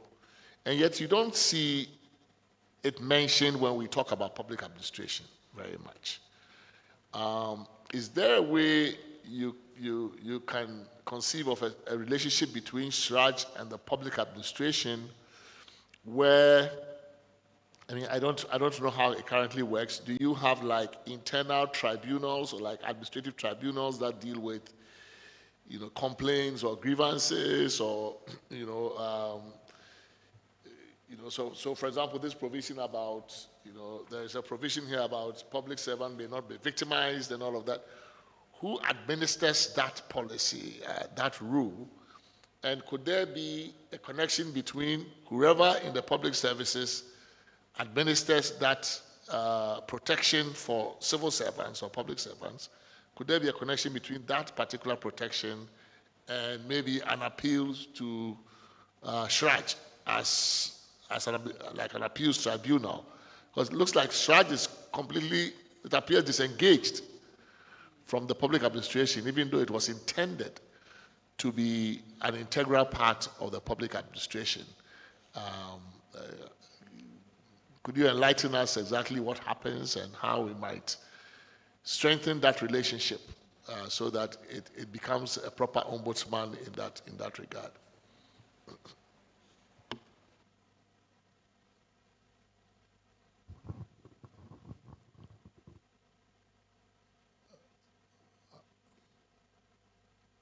Boards, 40%, 60%. Let me start with my view about even the boards. I have a personal problem with appointing parliamentarians. I hope I survive this. Sure. Appointing parliamentarians as members of boards. I think it's not consistent with separation of powers. But about more, Parliament's rule, oversight rule. I think there was a time when I think there was a council of one of these bodies where procurement of some uniforms or so and became a big issue, and a parliamentarian was involved and all that. So when it comes back to Parliament, how do they manage that? So personally, to begin this conversation, I think parliamentarians should not be on any board at all. And because then people can focus. You see, if you listen to the discussions now, if you don't get if you don't get a ministerial post, then the next argument, which board are you going to serve on? Exactly. So the core function of a parliamentarian being legislation oversight is rather relegated to the, it becomes more of a poorly tolerated relations and all these things. No, I think to enable our parliament remain strong, it should not even be part of the board, so that they can do their parliamentary oversight well and do it. That's a tough one. The 40-60. I would, apart from where we are doing affirmative action, I always have problems with allocating percentages on anything. I have a problem with that. I think if we can move to a merit-based system, a transparent system, get multiple institutions involved. Can we get civil societies involved? Get the people selected by president or whoever is supposed to select? Can we do some vetting here and there before they are appointed? Can that be done? So there are various models that we can look at. So I struggle personally with anything that bluntly just allocates 40 to this and 20 to that. I think we should move to systems that are transparent, that are competitive and merit-based, and have multiple institutions, if possible, involved in the appointment process. So that'll just be one of them. On the Council of State, well, we don't need a Council of State. I beg to differ. We may need one form of that. You know, formally, as head of state, I've met the Council of State, I think, twice. But when we went there and the discussions that we had, and if what went on in those meetings, it's a reflection of the way they perform, then based on my experience, I think it's still very much a good thing. My only worry was with the way people get in now. That's my worry now, the way people get in now. If you look at if it's NDC in power, then the election side, the one by the district and the regional people, it's all virtually, it's all NDC. If it's MPP, that's a bit that I'm worried about. And if the president is to, apart from the institutional representations,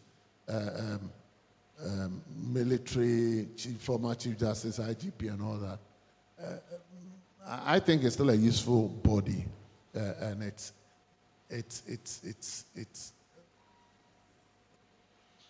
should still remain either that, or we should elevate it to the House of Lords kind of model, where they can still be.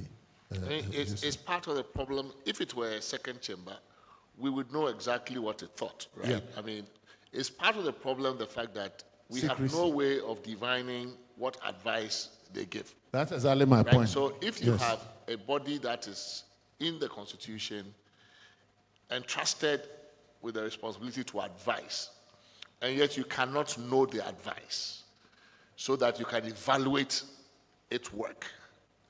Now, I mean, and that may well apply to every advisory body in the Constitution. At the very least, unless it's a national security problem, right? I mean, there are always national security exceptions to these things.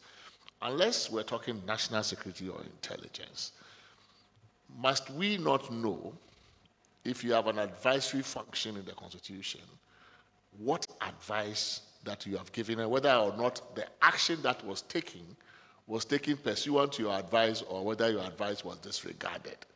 Then at least we have some way of saying that, you know, they've been doing the work, but these guys just don't listen to them. At least, I think part of the call for abolishing them is coming out of this sense that we don't quite know what they do or who advises the president to do this kind, all these things. And if they are part of it, then what's the point?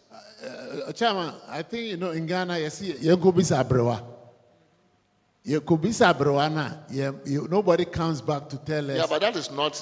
I I'm understand the traditional sense of it, but this is in the Republican state where we have I'm saying adopted a different model of governance. That secrecy of the Abrewa's advice. But I'm saying that's because there are many other bodies that give advice that are virtually. You have all these boards, you have all these councils, you have all these EPA, all of them are there. They give advice one form or the other in their specialized area. Now, this Council of State is quite different. And I think it will be very, in their report, they state they deal with this, they don't put the details. I think it will defeat the essence of such a body coming out to say that we told the president that don't kill that person, and he killed that person. I mean, because I have a problem with that. I think it's just like all things. You're talking about national security. Yes, because their scope is not limited. Their scope is not limited. They deal with everything. And there are reasons I still strongly believe that the secrecy, I think, is very important. It's useful. I think it's useful. I think Professor Kwasiga wants to weigh in on this one. Thank you very much. On this issue of the advice of the Council of State, when I was a bit younger, I was working on some research. So I went to the Council of State offices wanting to know the kind of advice that was given to the president on a particular bill when it went before them. The executive secretary then sat me down and told me exactly what Nana just said, that the Council of State is like the Council of Elders. That was the idea. The Council of Elders will give advice to the chief. The chief has a final word, whether to take it or not. If he doesn't take the advice, the council members do not go around telling the whole community. We told him, and he refused. So that in the formulation of the Council of State, that was the concept. But perhaps it may be time we begin to question it. But then again, the danger is if the advice could be made open. As president, if I've made up my mind to take a particular line, will I send it to the Council of State? Because I believe, as I'll be stating very soon, I believe that. But if you are constitutionally obligated to send it, then you have to send it. Yeah, but you see, it's possible for, no matter how you frame a constitution, it's possible for the individual who is minded to circumvent it to do it. It's possible. So we have to ask ourselves, do we want a Council of State whose advice would be put out there? If that is the case, then in fact it would be like we are creating another chamber whose views, like we have Parliament, whose views will be open there for all to see. And in that case also, the Council of State may begin to play to the gallery, to be political. They will not be candid to tell the president, this is how we see it. But currently, we don't know if they are candid. We don't know. Well, we don't know. I mean, nobody knows. We are assuming that they are candid. We absolutely don't know, right? So we are speculating. I mean, I think in the absence of openness, we are all speculating what they are doing. You know, and that's the difficulty, because the public, they will tell you in private, you guys don't know what we are doing. If you knew, you wouldn't say we should be abolished. But that is the problem, right? And I also think that when you look at the original formulation in the 69 Constitution, in the 69 Constitution, the Council of State was advising mostly the president, who was a head of state, not a head of government. And the Council of State included the leader of the opposition. So the opposition leader was a member of the Council of State. So it wasn't as if you could go and do something. The opposition leader knew what was happening in the Council of State. When we changed to an executive presidency in 1979 and 1992, and retained the Council of State advising an executive president who is now also head of government, that changed. And also we took the labor, because we now have a presidential system without a leader of the opposition as member of Council of State, the Council of State became just more or less a one-party Council of State. So something has changed in the way in which the thing was conceived originally in 1969 and how we have it today. So today, if you have it as a closed body, that nobody knows what happens inside, at least in 1969, the opposition leader knew. He was sitting there. And so Majite knew that this is the advice that we gave President Edward Akufo-Addo on this issue. And in those instances, I think the expectation was that he would actually follow the advice because it was a very inclusive body and everybody was there. If you take the same idea and you say that now this is the way it is, but we should not know what goes on in there, it changes something. The character has changed in the way it was conceived. That was why I was making the point, Right? Chair, about the way they come in, the way the people get into the council of state. So if it means finding a way to define an opposition leader, bring that into it, then that was my point about making it much more inclusive. But in terms of the advice, I think it's very important that we can, let me say, civil service staff, we give all sorts of advice. Some we write, others we say, we tell ministers. They don't take it. Some they take. But we don't come up trying to say, we told them that free SHS or Agenda 111 or this. We don't do that. Different, right? I mean, civil servants' role is very different. I'm trying to say that, so in terms of, if the emphasis on secrecy, if we put the emphasis only on secrecy, I think we may be losing the essence of the thing. We can also have different, why can't we move this one and say quarterly? Let's have a press conference. The Council of State come and you have a conversation with the people of Ghana. Let's introduce this about some of the things you've done. Without necessarily go into the details of what you told the president.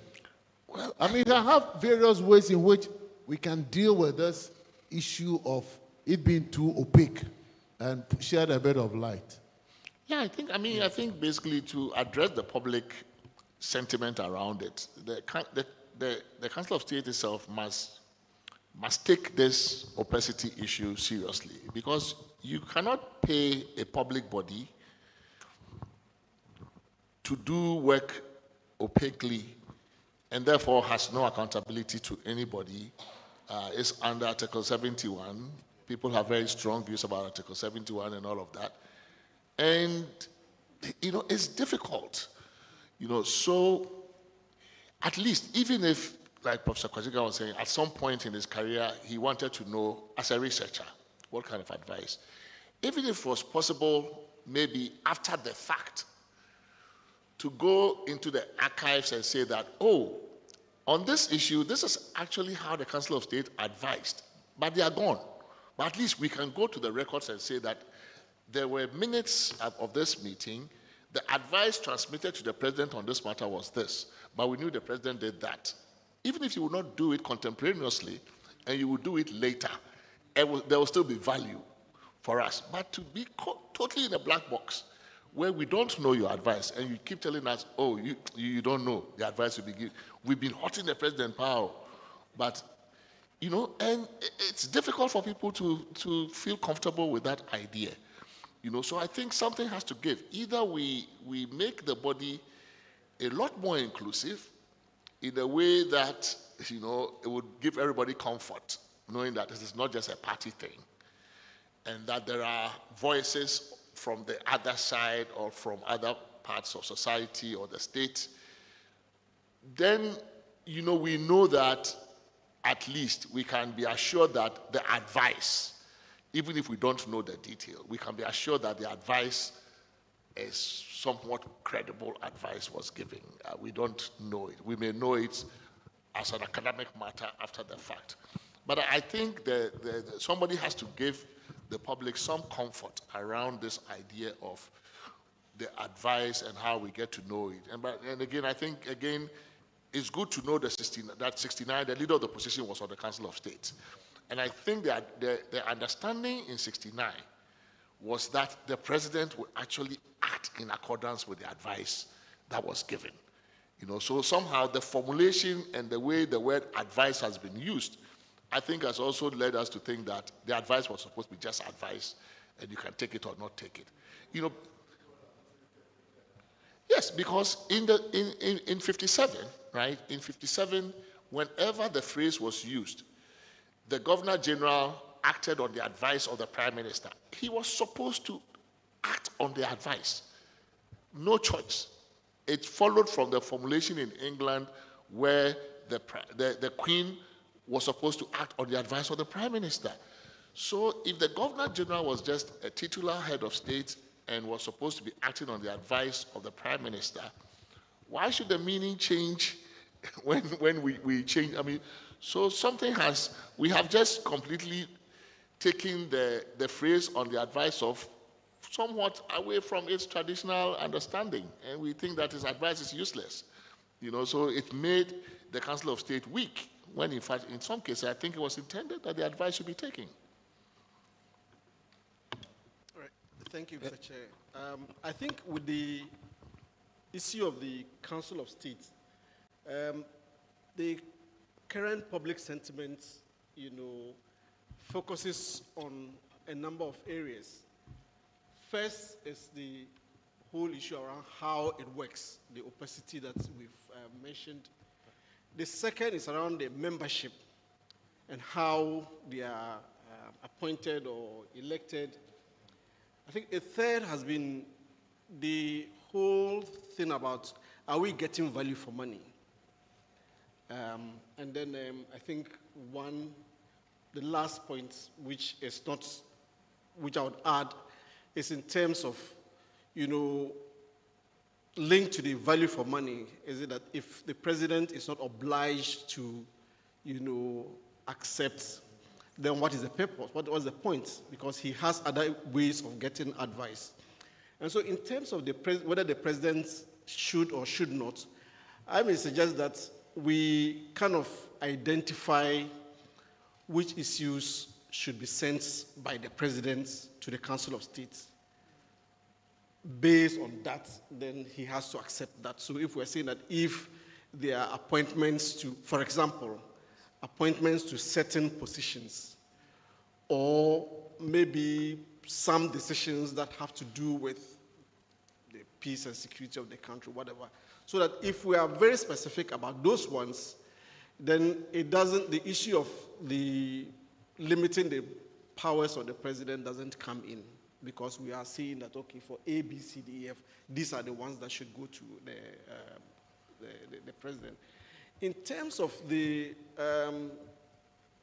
membership, we're just doing a quick calculation of the numbers. I think out of the current 34, 11 are appointed by the president. And so we say, well, then you are selecting those who should advise you. Shouldn't we make it more open, more inclusive? And if you look at those who are also represented there, it reinforces the voices of those who already have access to power. Shouldn't we then open it up and say young people, women, those who are traditionally excluded from decision making, at least would find voice in the Council of State, because former Chief Justice, former Army Commander, former 11 people appointed by the President, just reinforcing that whole elite structure. So my thinking would be that, one, let's identify the particular issues that we think the President should send to the Council of State. Two, that we limit the number of people that the President appoints and make it more inclusive and more open to others. And then the opacity, I think there's the whole thing about Abrewa, but there's also the whole thing about, in a democratic society, you are being paid by the public. Why shouldn't we know what happens? How do we address the issues of transparency without maybe contravening some of the secrecy that surrounds official transactions? Thank you. Chair. I think we are sitting here to try and craft something, even if it's new or revolutionary. So I don't think we should be bogged down by what others had already put down in the Constitution. So, for example, Article 92, 92.3 says the Council of State shall hold its meetings in camera, but may admit the public to any meetings whenever it considers it appropriate. Is it a feeling that this in camera should be discarded? If it is a feeling, it is the president who says, go ahead and advise me, do whatever it is you want to do with this constitution. Review it for me. But it is possible, Honorable, it's possible to have an in-camera meeting and yet have the outcome of that meeting be known. So the in-camera is supposed to protect the deliberations so that nobody knows who said what, but it doesn't necessarily protect the product that comes out of that meeting, right? So the fact that it is an in-camera meeting, I don't think suggests that the outcome should also be secret. It's just that when we're meeting here, so that we'll be free to speak candidly, nobody's voice is being attributed anywhere, we can have a very frank meeting. And if we came at the end of the meeting to a conclusion, that conclusion can be known. Yes. But how we arrived at it, nobody must know. That is what we should try and see if we can craft. If we have that feeling that whatever it is, the decisions must be made known. After all, if they say they can admit the public as they think, is it not an opportunity for others to know what they are doing? If they can admit the public as and when they believe that should be done. Again, if you look at Article 91, this whole idea about whether it should act in accordance with the advice of or in consultation with the Council of State. These were very powerful words used. But the Supreme Court decided to say something else. The Supreme Court decided to put another interpretation on it altogether. Do we have an opportunity to change it?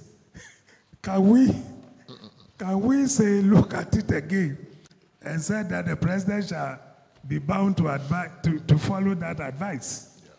He has no discretion in the matter, which will now take away that discretion, which is either to accept or not to accept. In fact, that's how it happens in Kenya. So Kenya doesn't use the word advice, but uses the word recommendation. And you could say that recommendation is recommendation. I can also accept or take it. But here is how the Kenyans say. The president shall appoint the Chief Justice and the Deputy Chief Justice in accordance with the recommendation of the Judicial Service Commission and subject to the approval of the National Assembly. Now, Uhuru had a problem with this, right? So the Judicial Service Council sent him some recommendations. And he said, well, they are recommendations, and that I don't accept them. And the court said, and the Judicial Service Commission says, no. There's a difference between the shall there, it's not a power to appoint, it's a duty to appoint. And there's a difference, right? Sometimes, when the Constitution says the president shall do something, it's a power. Sometimes it's a duty. So in this case, you don't have a choice. And the courts have agreed that you don't, when it says you shall appoint the Chief Justice in accordance with the recommendation of the Judicial Service Commission, you must appoint them.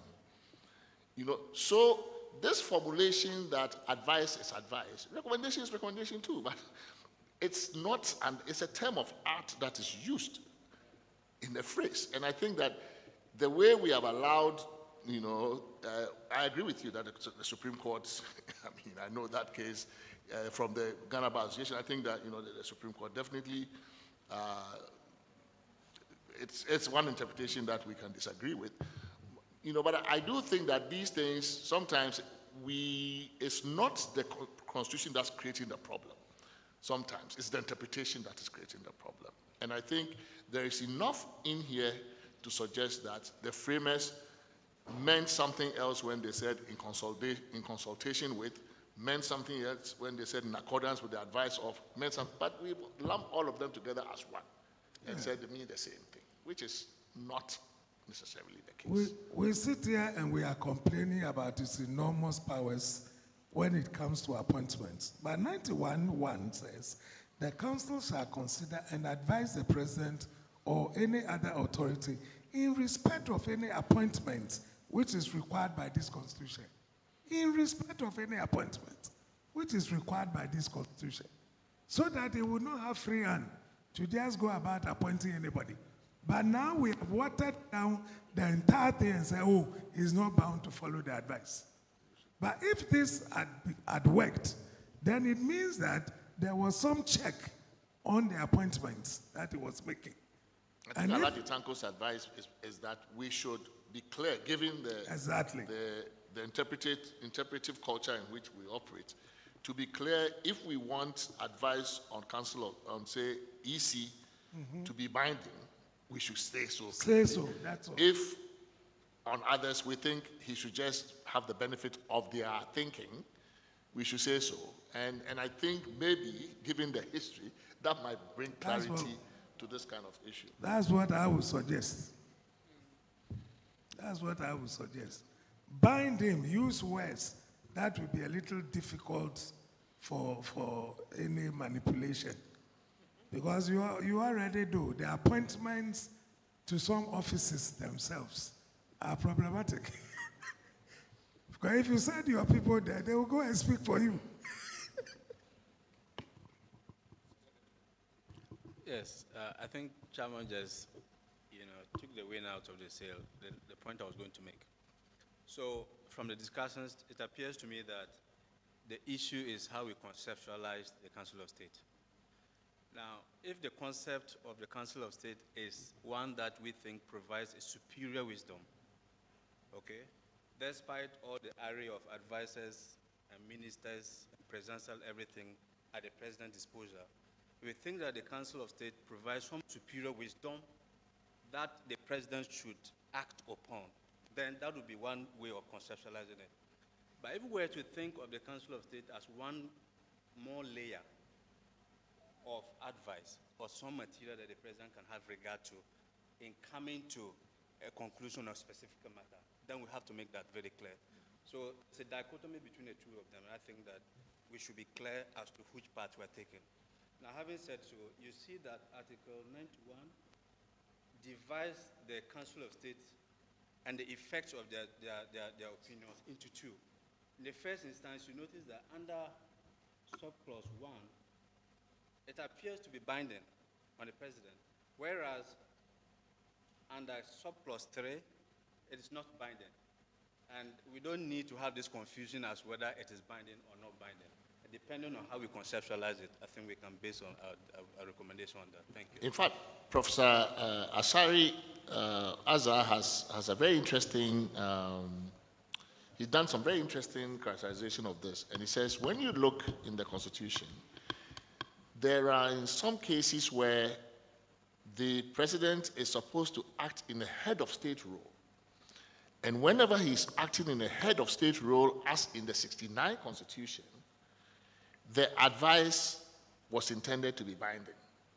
But whenever he is acting in a head of government role on advice, that advice was not. So they use a different formulation. So if you are making an appointment to, say, a political office, and you are still supposed to take advice, as head of state, that advice cannot bind you. But if you are making an appointment in a context where you're supposed to be above politics and above the political fray, and therefore in the mode of the 69 type of president, then in his view, head of state appointments, those ones, you have to take the advice. And I think that is consistent with the reading and the kind of separation that you have done. But because it's leading to a lot of confusion, I think depending, of how people feel, if we think that some pieces of advice must be acted upon as a matter of course, then we should say so clearly. And if we think some pieces of advice must be just another layer of reflection, then we can say so and say, okay, yes, I've heard you, but, this is the decision that I'm making, regardless of your advice. So I think it's a helpful dichotomy to draw between those two cases. It may be more useful that way. And that may be the way to save the Council of State from the public sentiment, Oh, yeah. We want your written submissions.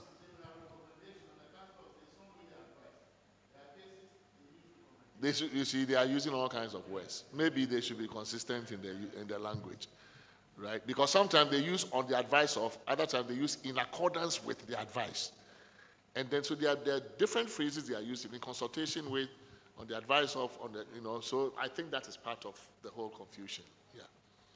Mr. Chair. Well, thank you. I've been advised that. Oh, sorry. I think the final, the conclusion you've reached is borne out by the Constitution that Article 91(1) expects the President to abide by the advice, whereas 91(3) leaves it open to him to decide whether to take it or not.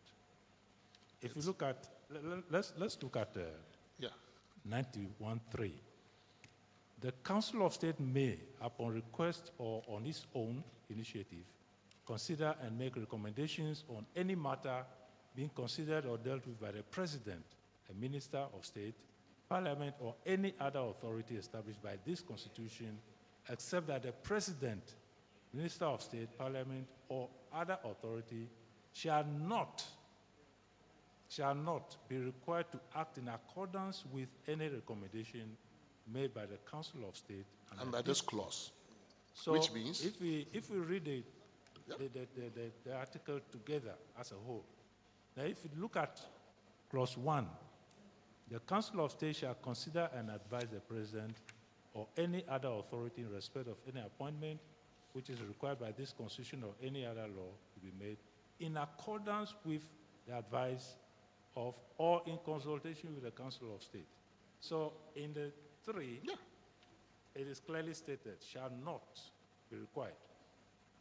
But in the 1, that is not clearly stated. So if we read the clauses together, it would appear that the Constitution itself anticipates some to be binding. Binding, exactly. Yeah, I think so. Yeah. So it's usually the optional advice, right? The advice that is optional. But the advice that is required to be given is supposed to be treated differently. But that's not how we have ended up. Anyway, we have been advised that lunch has been ready for some time and that we may forfeit it if we don't take it now. So we will break.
Aim to not exceed 4:30, right? So that would be at least an hour and 10 minutes for presentation and discussion. I think that should be about sufficient.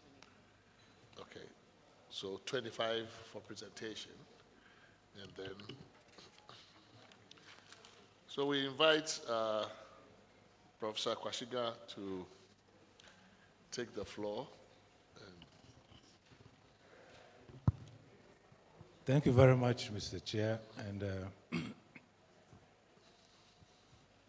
distinguished committee members and participants. My submission has to do with the interface between the Constitution, the words of the Constitution, and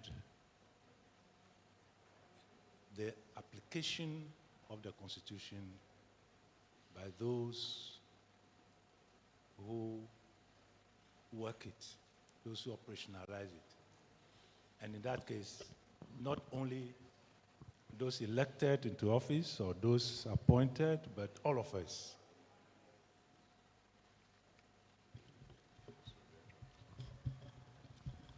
Thank you. But all of us. I have always believed that, and it's inherent in the Constitution, and the courts have also confirmed it, that the Constitution, that the words, the provisions have their own spirit. They have the words and the spirit. And as human beings who are determined to circumvent the words, it's easy to do. In fact, the Constitution can be drawn by angels. Beautiful. But if you have we devils who want to circumvent it, we'll do it without necessarily conflicting with the Constitution. In other words, the point I'm making simply is this, that it seems in Ghana we have lost the human touch. We have a constitution that we operate to serve our parochial interests, to serve our partisan interests. We interpret the constitution to serve not the interest of the state, but rather our personal interests and also particularly political party interests. And we can see this reflected in all aspects of our lives. We have lost the values that make a nation. And the Constitution is full of those values. I've listed a number of them there, from the preamble through the directive principle of state policy to the human rights provision, chapter 5, throughout the Constitution, full of values, values which are intended to inform the interpretation and application of the Constitution. But unfortunately, we don't seem to care about those values, if at all we are aware of them. In the case of South Africa and Kenya, they were clear in their identification of the values. In fact, they labeled them values. I think in article, or they use sections. In section 1 of the South African Constitution, they mentioned the values. Mr. Chair, with permission, if I may mention some of them. The Republic of South Africa is one sovereign, democratic state founded on the following values. then it goes on. A human dignity, the achievement of equality and the advancement of human rights and freedoms, non-racialism and non-sexism, supremacy of the Constitution and the rule of law, the universal, and then it goes on.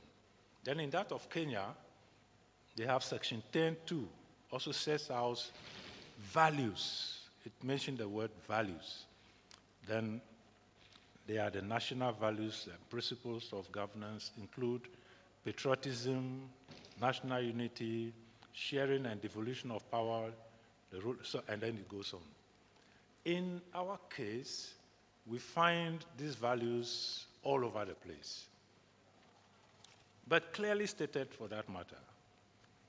If you look at the preamble, we have liberty, equality of opportunity, freedom, justice, probity, accountability, rule of law, fundamental human rights, as you have in chapter 5, unity and stability, defense of the Constitution, democracy, integration of the people of Ghana, gender balance, eradication of corruption, eradication of abuse of power, culture of political tolerance, protection of the environment, respect for appropriate customary and cultural values, to promote the prestige and good name of Ghana, and it goes on. We have many of them. But the question is, as a people, how are these reflected in our lives and therefore in the operationalization of the Constitution? To me, I don't think they are reflected. We don't. Look at the way we've lost the capacity to handle corruption. We've lost it. Look at the way we handle the environment, Galamsey. It bleeds your heart to see an old man bragging that he could easily sell his cocoa farm, after all it is his, and no one can.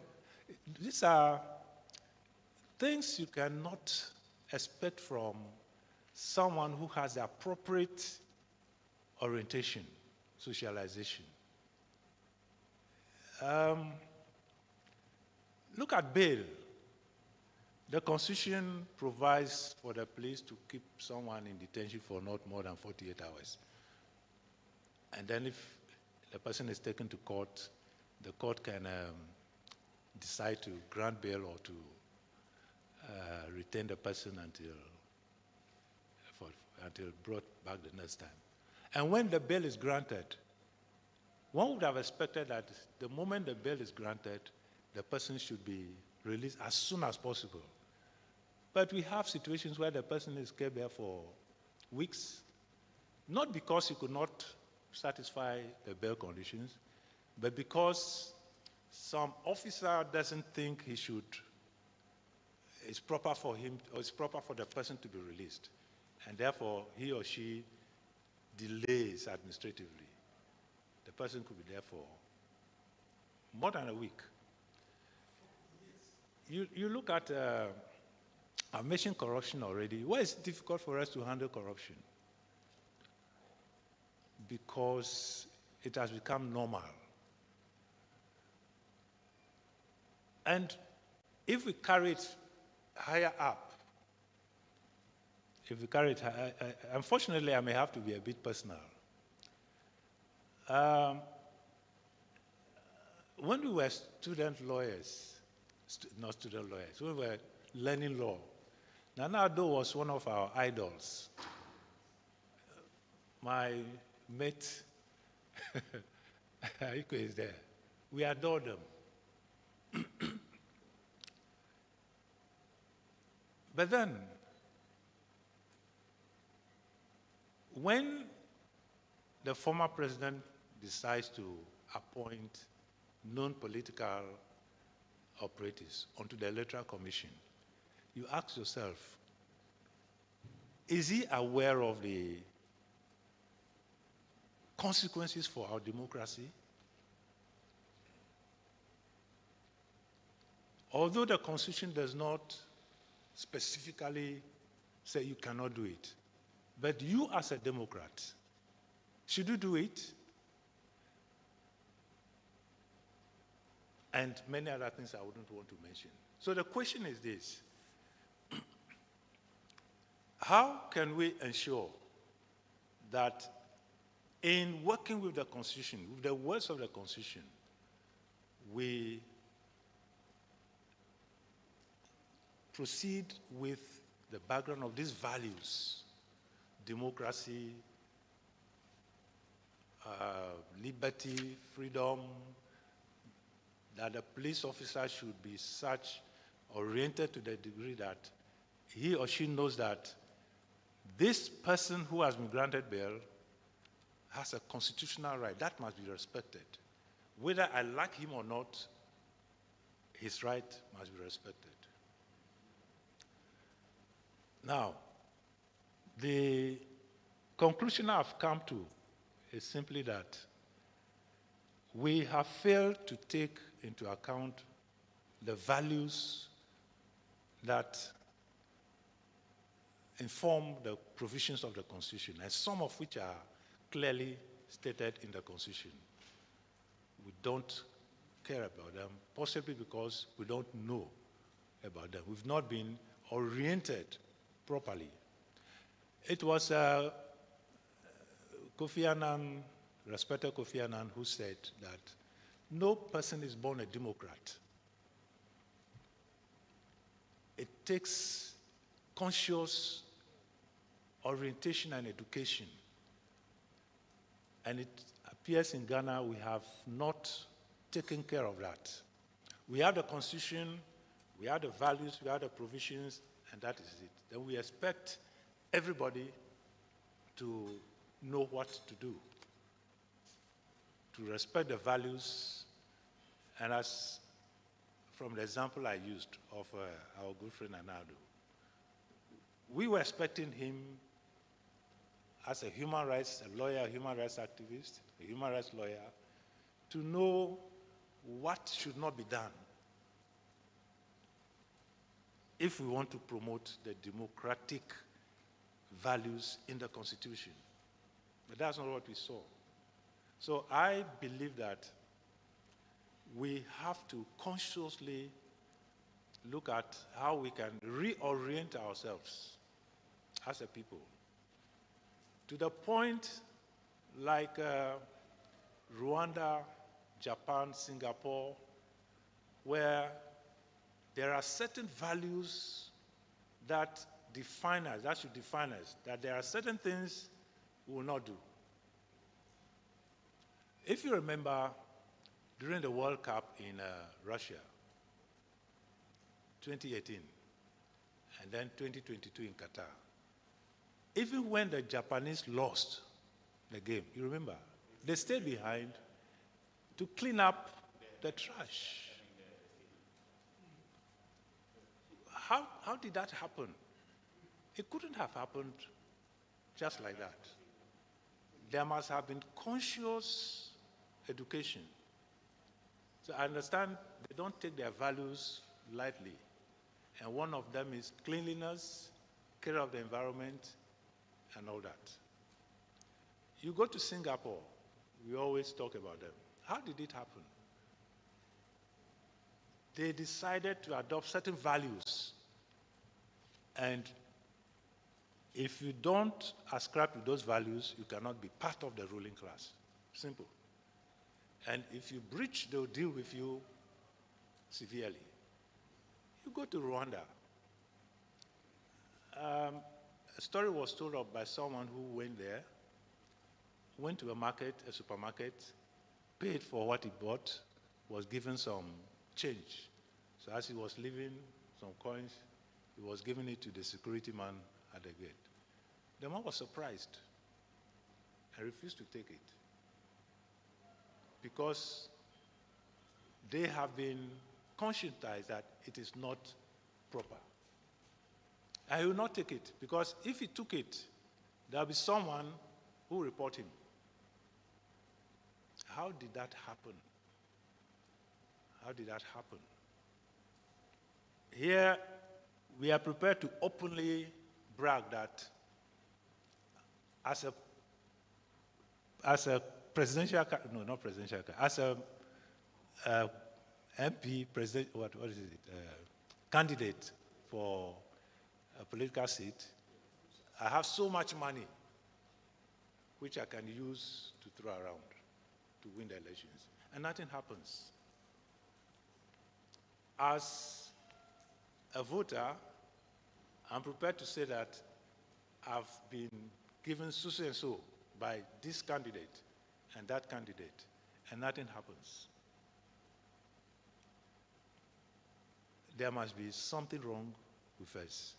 And with that kind of attitude, with that kind of orientation, we can amend the Constitution today, and in a few years' time, there will be demands for amendment of the Constitution, but nothing will change. So, Mr. Chair, I don't want to take too much time because my brother, Dr. Daku, has already mentioned socialization. What we need to do, in addition to the amendment of the Constitution, the words of the Constitution, is to look at how we can enshrine in the Constitution the amendment of ourselves, our attitude, if I will put it that way. If the Constitution, as we are now trying to propose amendments to, would work, then we cannot leave out the human aspect, ourselves. How do we do that?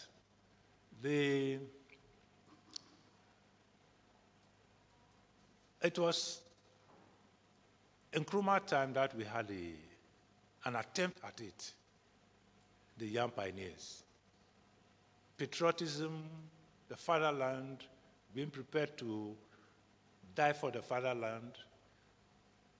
We've lost it after the elections. Though, I think to some extent it was abused anyway, to some extent. But since then, we have never tried to really take a look at ourselves.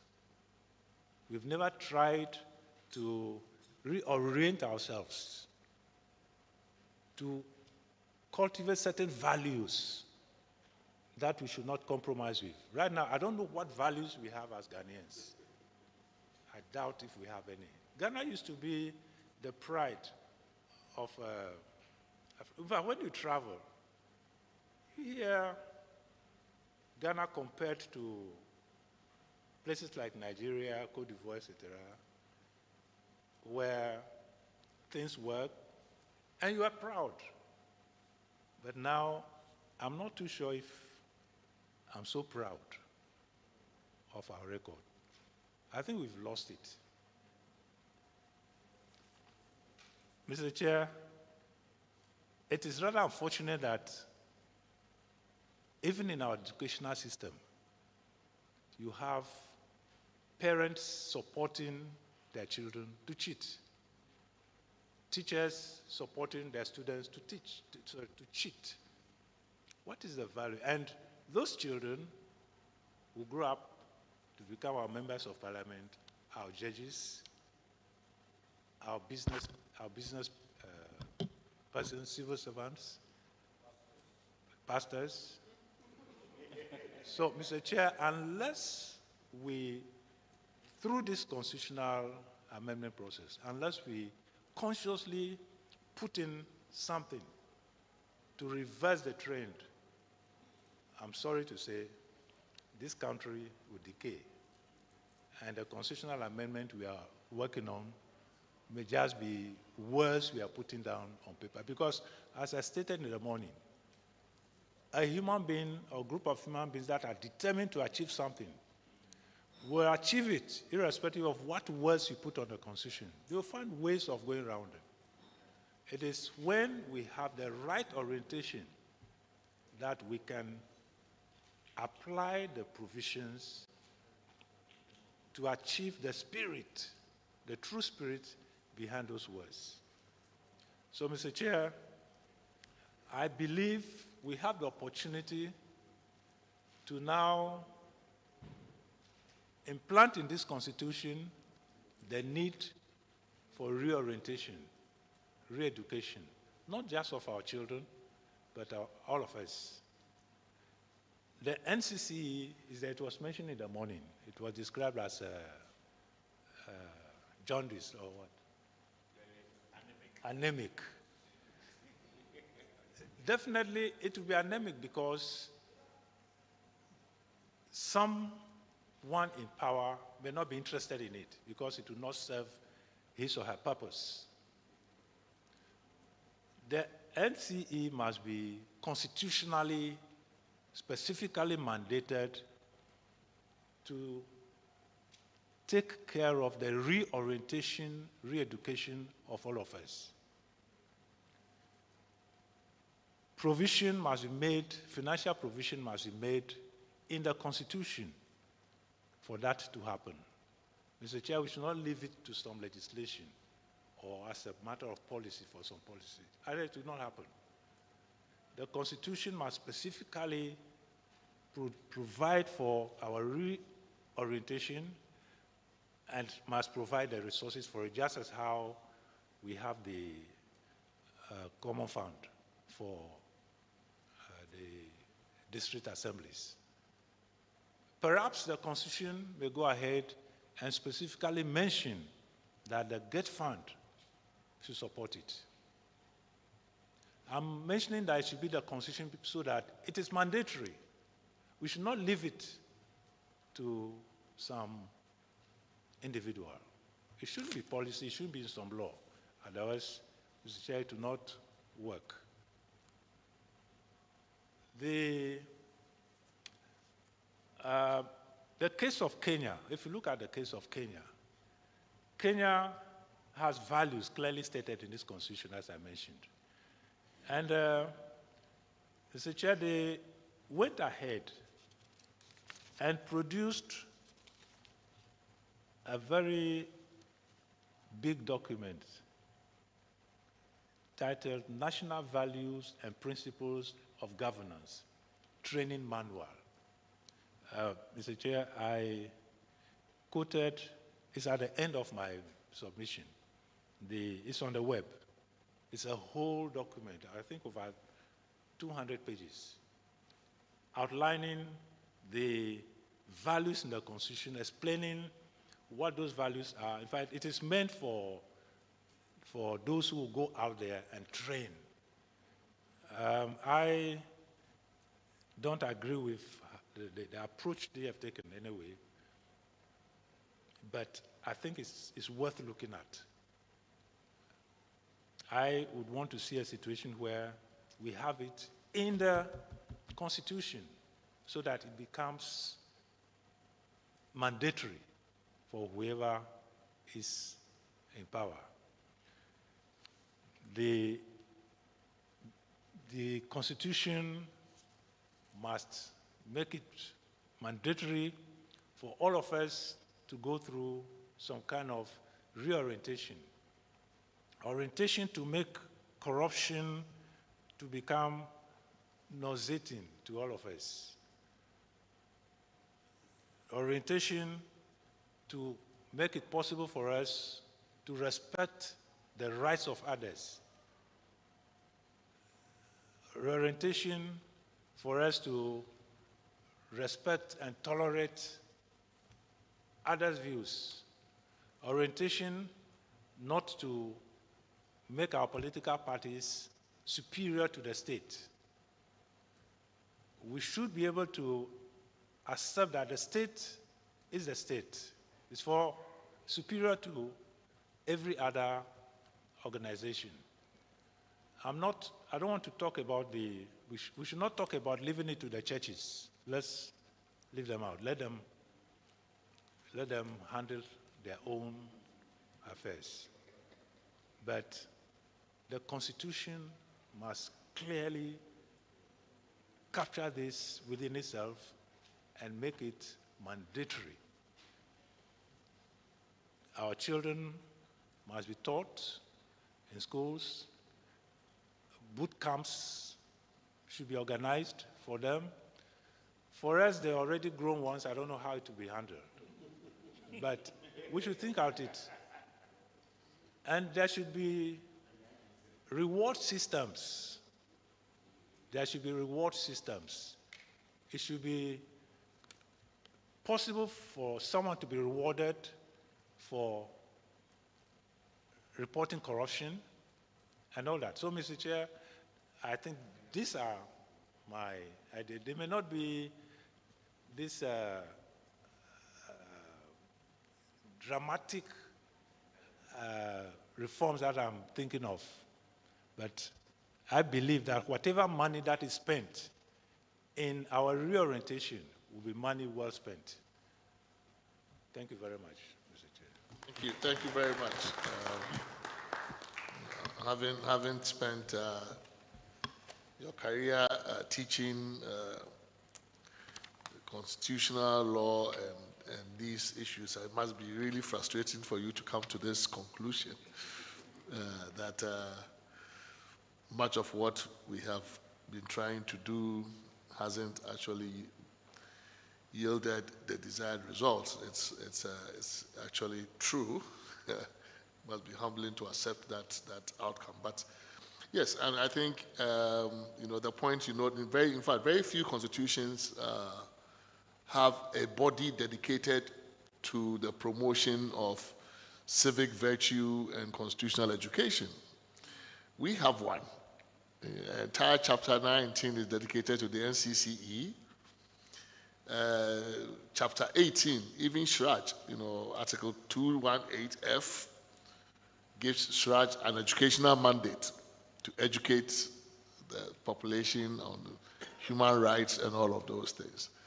And notwithstanding these commitments we have made in the text of the Constitution, together with all the things, our dietary principles of state policy and the preamble, the truth of the matter is that if you measure the level of our constitutional compliance and respect for law and all of that with the platitudes that we have put in the Constitution, there's a huge gulf between the two. And I completely agree with the sentiments that you have expressed. I mean, in terms of thinking about doing this through constitutional review, you have friends, I have friends who think this whole exercise is doomed to failure because the interpreters and operators of the Constitution will always find ways to evade compliance. But if you don't take that nihilistic view of the exercise, I mean, yes, you cannot use the text to change everybody and everybody's behavior, but law can help, of course. Oftentimes, law can help change certain things, change behavior, and how you write the law and what you write into the law, indeed, are ways of moderating this human tendency to just escape, strictures and escape constraints and restraints and stuff like that. So, for example, when the former Chief Justice was here last week, she did make some interesting points about making the Constitution as prescriptive as possible. And of course, she's coming from the bench, a career on the bench all the way to the Supreme Court. So when the former Chief Justice comes to tell you that, look, don't leave too many things vague. Don't leave too many things in gray areas. But if you feel the need to be prescriptive, be prescriptive. I think we must take that to heart. And I think one of the presenters last week also made the point, that as much as possible, minimize deferring things to Parliament or to interpretation. When the Kenyans have done that, they have usually, even when they have deferred a matter to, say, Parliament, they have oftentimes specified the principles and policy goals that must be reflected in the legislation. Again, trying to direct, trying to influence the content, even as they are delegating the task to Parliament, they try to shape the outcome so that Parliament doesn't have a blank check. they also put a timeline usually on, that Parliament must do this, and actually the Constitution in Kenya was accompanied by a schedule with timetables of when certain things must be done, specifically. So this is a problem that many jurisdictions have recognized and have found ways, even in terms of judicial interpretation, as hard as it might be to force judges to decide in accordance with the values of the Constitution. At least in South Africa and in Kenya, they have specified certain parameters, certain values that the judges must vindicate in their interpretation of the law. Then they've sometimes even specified things they must look at, so certain things they must consider. So I think the evolving practice in terms of constitution writing globally is indeed consistent with some of the views you are expressing. The point was also made last week about there not being anything in the Constitution about the consequence of breach or violation. The policeman doesn't respect the bail rule. What's the consequence? Of course, the Constitution is not a criminal code, so it doesn't usually come with criminal penalties attached to it, any of those things. So people get away with breaching the Constitution and nothing happens. There's nothing that says you can't, attach penalties to constitutional violations. There's nothing in any law that says that you can't write a constitution that way. But one of the pieces of advice we got last week was there must be some consequence to a constitutional prohibition or something not being adhered to, and that the Constitution itself can help prescribe that kind of compliance regime for the Constitution, that if a president, for example, is not supposed to make a certain appointment, a particular way they make it, if it's clearly in the Constitution, then instead of going to the Supreme Court, the president has violated the Constitution, the court says, well, they didn't violate it. Maybe you can say in the Constitution, an appointment made is void, and no contract made by that public officer shall be valid. It's a way, that you can force a result. And if you know that if nobody will contract with you, if your authority is not valid, then that becomes the way in which the rule enforces itself, so that the president has very little incentive. So we've had these pieces of advice as to how it is that we can, learning from our own experience as a country and our proclivity to evade restrictions and constraints and restraints, how we can use this process to help that.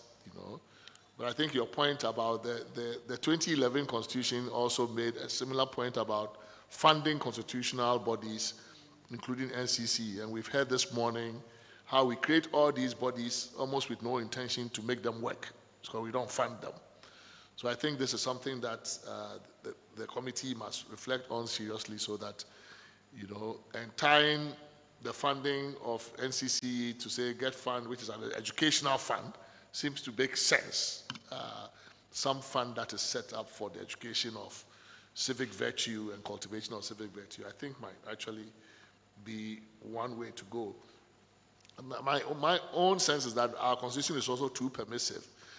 So for example, I take the provision on political parties. If you look at the Kenyan Constitution's provision on political parties, they are very specific on what parties cannot do, what parties must not do. We tend to be very generic in the statement. Say, the internal affairs of a political party shall conform to democratic principles.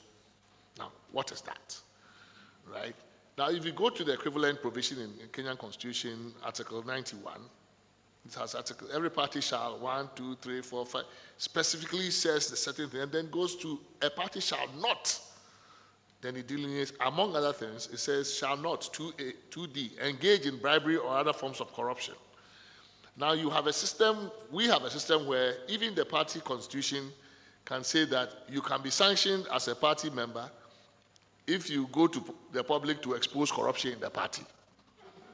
I mean, how can you allow a political party to sanction or silence or even expel a member because they have gone to expose an act that is unlawful or an act that is inimical to the public policy of the party, of the country, right? So we allow these entities to operate like they are private clubs, you know?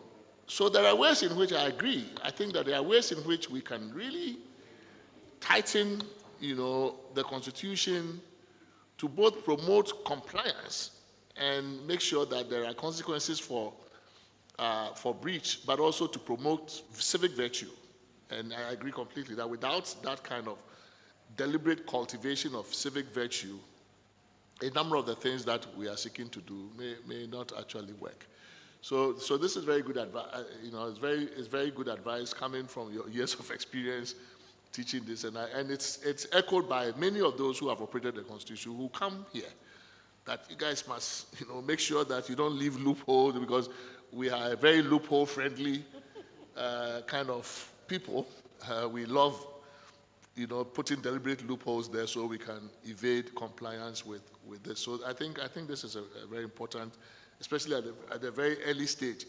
It does mean that drafting too must be something that we take seriously when you get to the technical part of the work in terms of the language you use and the kinds of, you know, how you draft particular language so that those people do not use it opportunistically to undermine the purposes that you intend to serve. So we are very grateful for the advice, and I think we will try as much as possible to take it on board, because the alternative is to say that all of this is a waste.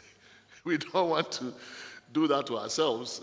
We may be a bit skeptical and a bit pessimistic, but I think we still have a work to do, and we should do the best we can to make sure that at least we can reduce the anarchy in the system. I mean, really, it's you know, sometimes when I listen to the public servants and civil servants, it's almost like we talk a lot about the informal economy.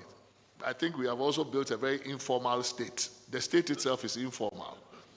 And, you know, maybe part of our task is to formalize the state. The state operates as if it's just no, there are no rules.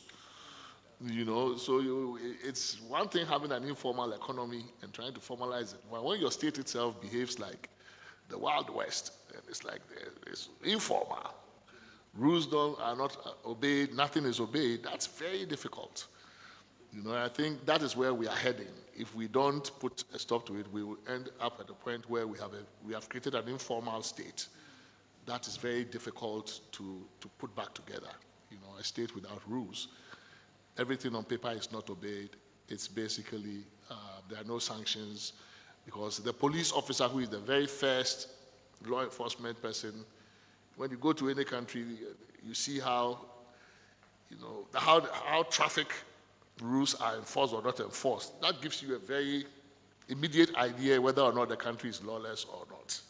You know, you can tell.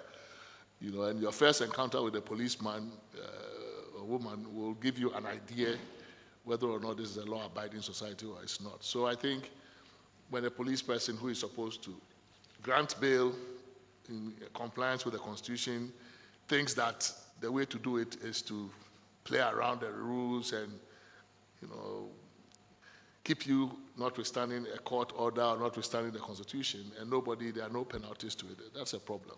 You know, so I don't know. Alaji, do you have any words of exhortation? Sure.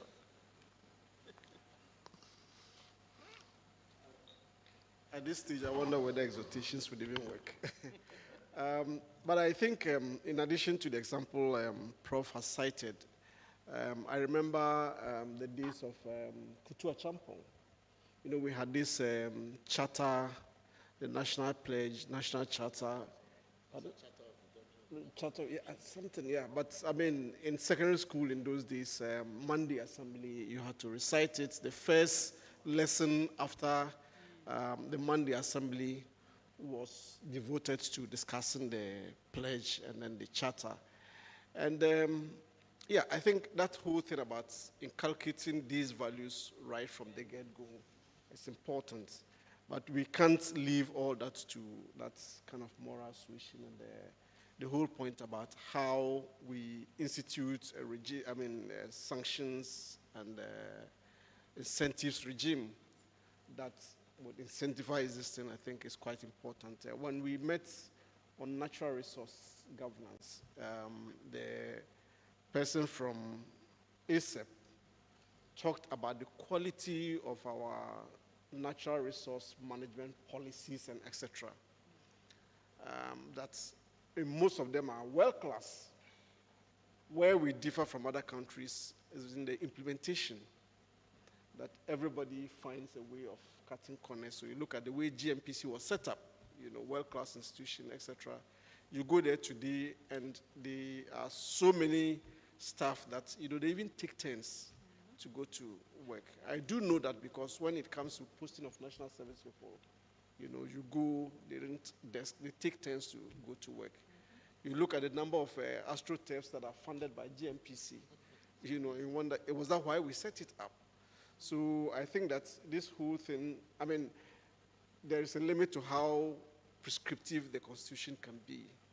But I think we should push the boundaries in terms of that and ensure that we are able to get this. And yeah, otherwise, as we said, all the fine words would amount to nothing, if we don't have that underpinning, the moral underpinning that drives this. Thank you.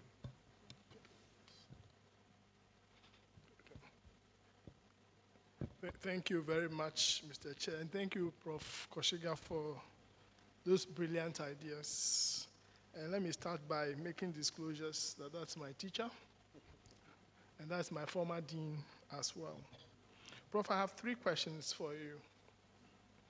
And just by way of context, to say that once upon a time in this country, we had a Ministry of National Orientation. We had a ministry like that. We also had a vice presidential campaign on discipline, or whether it's discipline or indiscipline, I'm not too sure, but we had a war against indiscipline, and it came with various graphic adverts, like very graphic ones. But I don't think it has worked. And I'm wondering, from your experience, and if you've given it thought, do we go back to a Ministry of National Orientation just to show the importance we attach to the business of national orientation? Or do you think that we should amend the name of the NCCE and enhance its mandate to include national orientation, so that we have National Commission on Civic Education and National Orientation, perhaps, just to show that we are serious about this business and to fund it as such? My second question to you is, what value would you like to see as your topmost value in this country? Because when we speak of the Japanese, we know them for their honor, their dignity, and their cleanliness. Singaporeans, they don't like corruption at all, and they are very clean. For Ghana, what would you like to see as your topmost value or values? Maybe if you can give us 1 or 3, I'll be very glad to learn from you. Then the final question I have for you has to do with the recent introduction of the mandatory military exercise for persons on national service. I am a firm believer that it's a good step. I do not know what you think about it. Would it go a long way in instilling discipline in the young ones? I thank you.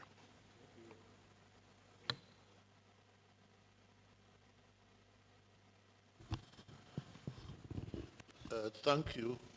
And thank you, Prof. Kwasiga, for these important words. At the risk of sounding pessimistic, I want to ask a question, and maybe for you, constitution-making experts, to direct us here. We are not writing a new constitution.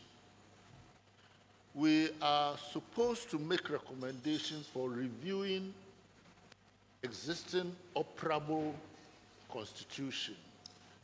And we are supposed to present it to institutions that are supposed to take or leave what we put out. We are talking about a political class and its syndrome. Now, according to my understanding, some of the recommendations can be worked on by a parliament whose existence is a part of the problem we are dealing with. A part of it has to go into a national referendum to be supervised by the status quo. What kind of a draft can enhance enforcement of these same values embedded in whatever drafts we make? How can these values be protected and be made to work in the what do you call it, in the proposals that we will make? It's a real practical question. It's like, at the risk of sounding too crude, it's like asking a thief, the mouse, to supervise Bomani.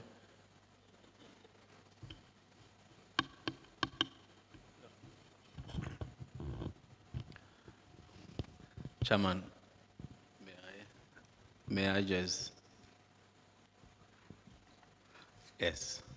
Thank you so much, Chair and Professor Kwashega. I was privileged to also sit in his class, the constitutional law class, so I'm a product of Prof. Kwashega. Now, and I'm totally aligned with a decadence of our society, as you have observed. But I want us to probably, if you can assist the committee, and I'm curious about this, that is there a point in history that you, through your observation, can point to say that this is the very moment our republic or our nation started to divert from values which you have observed hitherto, where, held the nation together, or values that were positive, that we could inculcate in our children. Now, let me just also remark that despite how, how productive this, if you like, this presentation is, it's quite difficult, and I agree with Prof. that how exactly is your proposition that this constitution can legislate conduct? And that is very difficult. And I want to tease your mind in this, and it's tied to the first question that I asked. If you look at our history, now we've had some military interventions. Professor Kwashega, remember, I want to take you back to our jurisprudence class when you taught us the concept of grandum and Kells-Knight's theory of pure law and the effects of coups. Now, in the past, any time, of course, I mean, in terms of what was justified, was that coups were justified because the country, at some point they said, there was Kalabule. I wasn't old enough to know most of this, but I know that coups were in response to how decayed our society was. I think that was put forward by some coup makers. What we have subsequently replaced the military regimes are this constitutional architecture that we have put in place. So, and I also take you to the jurisprudence class where you said that Kelsen says A norm is only a norm if it is obeyed. Okay, that which ought to be obeyed. So if a norm is not obeyed by the people. Now, so I want to say, my argument is that our constitution as we have today is the ground norm. This is our norm. And if there's general disobedience, do you think that there's general disobedience of our constitution as we have put in place? And that is causing this. And that the constitution has no legitimacy in the eyes of the general population, or what is actually the problem? Thank you.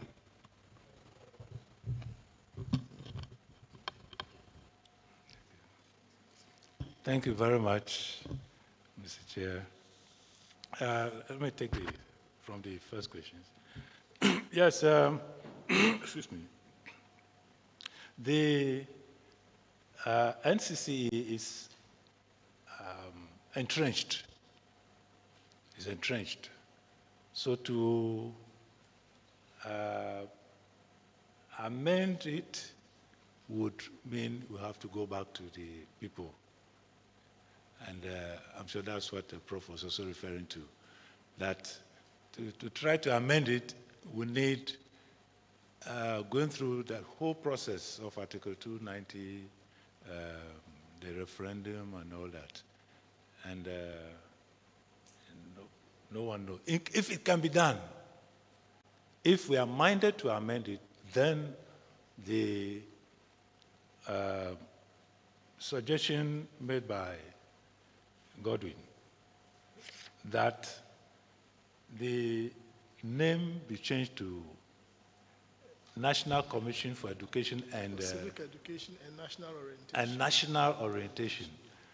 Yes, because I would go for that one. Because the name must tell a story. It must be clear that, yes, we want reorientation. So it must be there. That is if we can, the fact that the war against indiscipline, Ministry for National Orientation, yeah, you're right, we've forgotten them. That is why I believe that it must be enshrined in the Constitution so that it's not left to the desire of anybody. It must be there, and then, as I said, it must be properly provided for. So, if you are in power, you have no option. You have to work with it. But it is entrenched. So if there's an opportunity to touch the entrenched provisions, perhaps this should be one of them. Because I believe that if whatever we do, the rewards will be very beneficial to our democratic system. But assuming we cannot amend it, perhaps that's a question we want to ask ourselves. If we cannot amend it, but we are minded to adopt this, nothing stops us from going under Article 233E, which says the functions of the Commission shall be E, such other functions as Parliament may prescribe. So that is wide enough to make it possible for Parliament to come out with a law that would take care of our suggestions. Actually, 233, so only in chapter 19, only 231 itself is entrenched. 231. Right, so which is the one that creates or mandates the creation of NCCE and gives it the name. Mm-hmm. But from 232 following, including the functions, yes, it's non-entrenched. So we can actually add to the functions. Right, so 231 is entrenched, but 233. Okay, yeah, you are right. So it makes it yes. easier 231 entrenched. Yeah. Yes. So indeed, yes, you are right. So it's possible to amend through the ordinary process. Yeah. To amend. Yeah. Thank you very much. Yes. So if we can amend, I will go for the name you gave. Yes, because that will tell everybody that it's not just the old one. It has a very important role. Perhaps we can even enhance it to speak more for itself. Yes. Thank you. Now, my topmost value, Ghana first.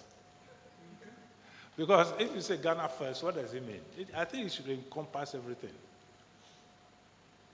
As a value, it should encompass everything. What to be your first? What's your values? I think, if I remember well, the Singapore, or is it rather Rwanda? Yeah, they also have something like that. Patriotic education. Yeah. So Ghana first will encompass everything. Ghana first as a value, that the interest of Ghana, in all I do, the interest of Ghana is paramount. Is it the environment? Is it corruption? Is it galamsey? You name it. It means you are ready to die for Ghana. You are ready to sacrifice everything for Ghana. So, and then mandatory military service. I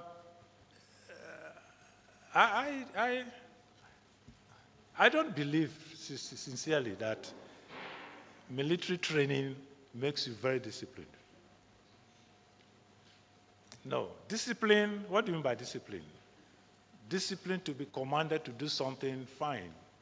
Is that a discipline you are thinking of? Or discipline that comes from within? You know that this is what I have to do for Ghana to be Ghana first. You don't need someone marching you around to do it. You just know that this is what I must do because it is good. I'll not do it because someone is asking me to do it. So, yes, we can have military training for our servicemen and women for whatever reason, but not necessarily because we think it will change us into better-oriented persons. Yeah, Prof, I think I've answered your question already about the review of the Constitution. Yeah.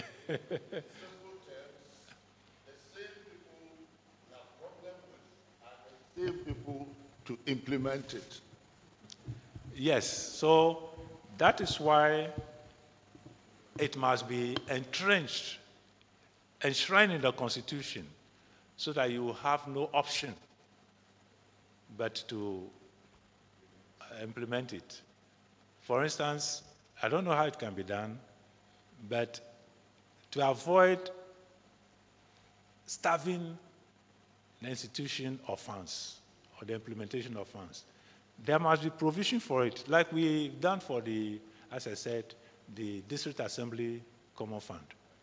If you leave it to governments, they can do anything to it.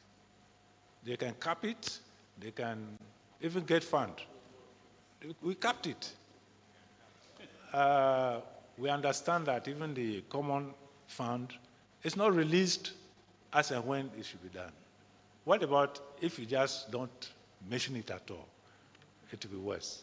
So there must be a way of making it mandatory, like Mr. Chairman was saying. We draft a constitution such that you have no choice but to implement it. And about the grown-up, yeah, cousin. The the Constitution is not a grown-up. The Constitution becomes valid because it is effective and being applied, blah, blah, blah.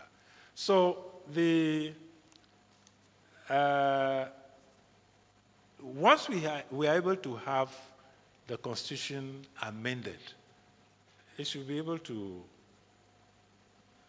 force the conduct.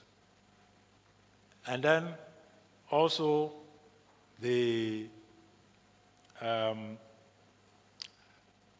you remember the example of China during I've forgotten the year, the Tiananmen Square incident. That was a turning point for China. It could have disintegrated, if I use that word. But that event, that episode,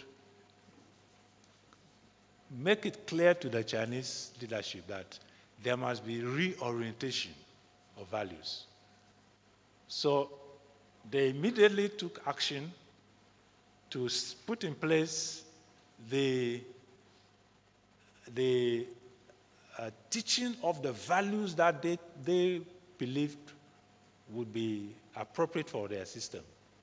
So from that time, they changed the system, they brought in, they emphasized the values, made the inculcation of the values as they would want it in the curriculum, within the party, and so they were able to, if you like, effectively reorient the system. Though it led to some reforms, but they were able to keep it under wraps. So yes, you can, through legislative intervention, bring about some reforms. Like we are talking about amending the Constitution right now. If we have the money and we have the institution to champion it, and it's mandatory they must do it, then they have to do it. These values must be taught. We must find ways of making them practical to our children and to ourselves. Indeed, if you look at the material I mentioned at the end of it, the Kenya one, very impressive. It's a teaching manual, but they try to break down the values to their basics so that anyone could appreciate it. But how they are going to practicalize them, that is what I'm not too sure about. But if you look at it, they have pulled out the values from the Constitution and then explained them as if they were going to, as if you are preparing your teaching material. And if properly taught, and not only taught, but also practicalized, I think a lot can be achieved. It is not impossible to change people's behavior through socialization, through constant reminders. Corruption destroys the nation. Corruption is not good. Corruption dehumanizes you. It dehumanizes everyone. I think it can be done. Thank you, sir. May I follow up with this? So one of the difficulties I have with the way we look at the Constitution is that the way we look at it has almost made it the preserve of lawyers and just lawyers only, right? So you look at some of the things we say about it, even we say the Supreme Court is the guardian of the Constitution. How is the Supreme Court the guardian of the Constitution when until and unless a case is brought before the court, they can't actually say anything about the Constitution? We must be the guardians of the Constitution. We actually have the power and the right to enforce it, through either an Article 2 kind of, So sometimes we have discussed it, we say it's the supreme law of the land. It's true, but it is more than law, right? The Constitution is more than law. It's a political document, it's a social contract, it's all kinds of things. But every time you hear us talk about it, it's as if it's something for lawyers, of lawyers by lawyers. So that doesn't help with its popularization and with its ownership by the people. Each time we talk about a constitution, you have to call a lawyer. The media people will call a lawyer. Right? They will hardly call an ordinary citizen and engage them in a conversation about the constitution.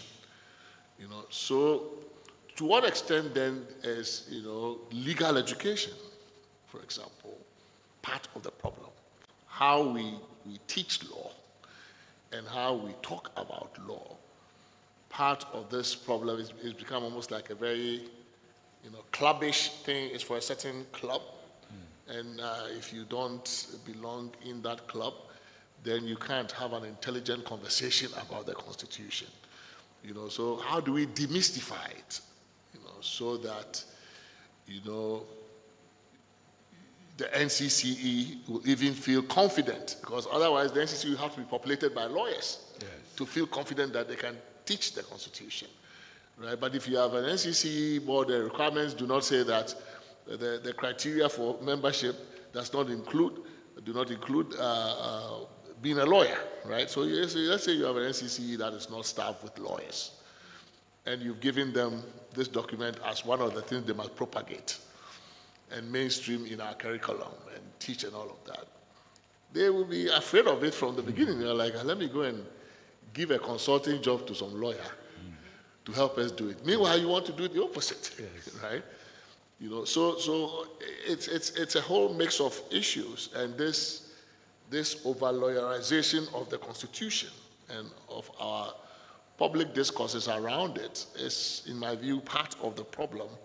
And we need to find ways to demystify it so that the NCCE and other, non-strictly non-legal bodies can have the confidence to own it as a public document, a people's document, and then be able to even mainstream it. Why is it, for example, I've seen how we teach social studies. I've seen some of the things they teach in this case. Absolutely, besides some of them being factually wrong, completely wrong, right? It just is not going to do any job. Right? But if you have to mainstream some of these values in our curriculum, there's how do we make sure there's no disjunction between NCC and the educational establishment, Ministry of Education? They are they are working their different parts. Yeah. Yes. So perhaps in the rethinking of its functions, which is thankfully not entrenched, we could find ways in which we could actually, amplify the functions and the role of the NCC, try and connect it to educational curriculum development, some of those kinds of things. And I think that there may be opportunities there for us to look at. Yes. In fact, you are free to respond to this legal lawyerization problem. Yeah, you see, I think bringing in the NCCE, and then this is all again about the spirit of the Constitution. Bringing it in will then lead to the breaking down of the Constitution into the basics for others the ordinary person to really understand. I wished we could look at what the Kenyans have done. They have, as I said, to me, it's not the best anyway, but they have tried to explain the Constitution to such an extent that the values, to such an extent that any ordinary person could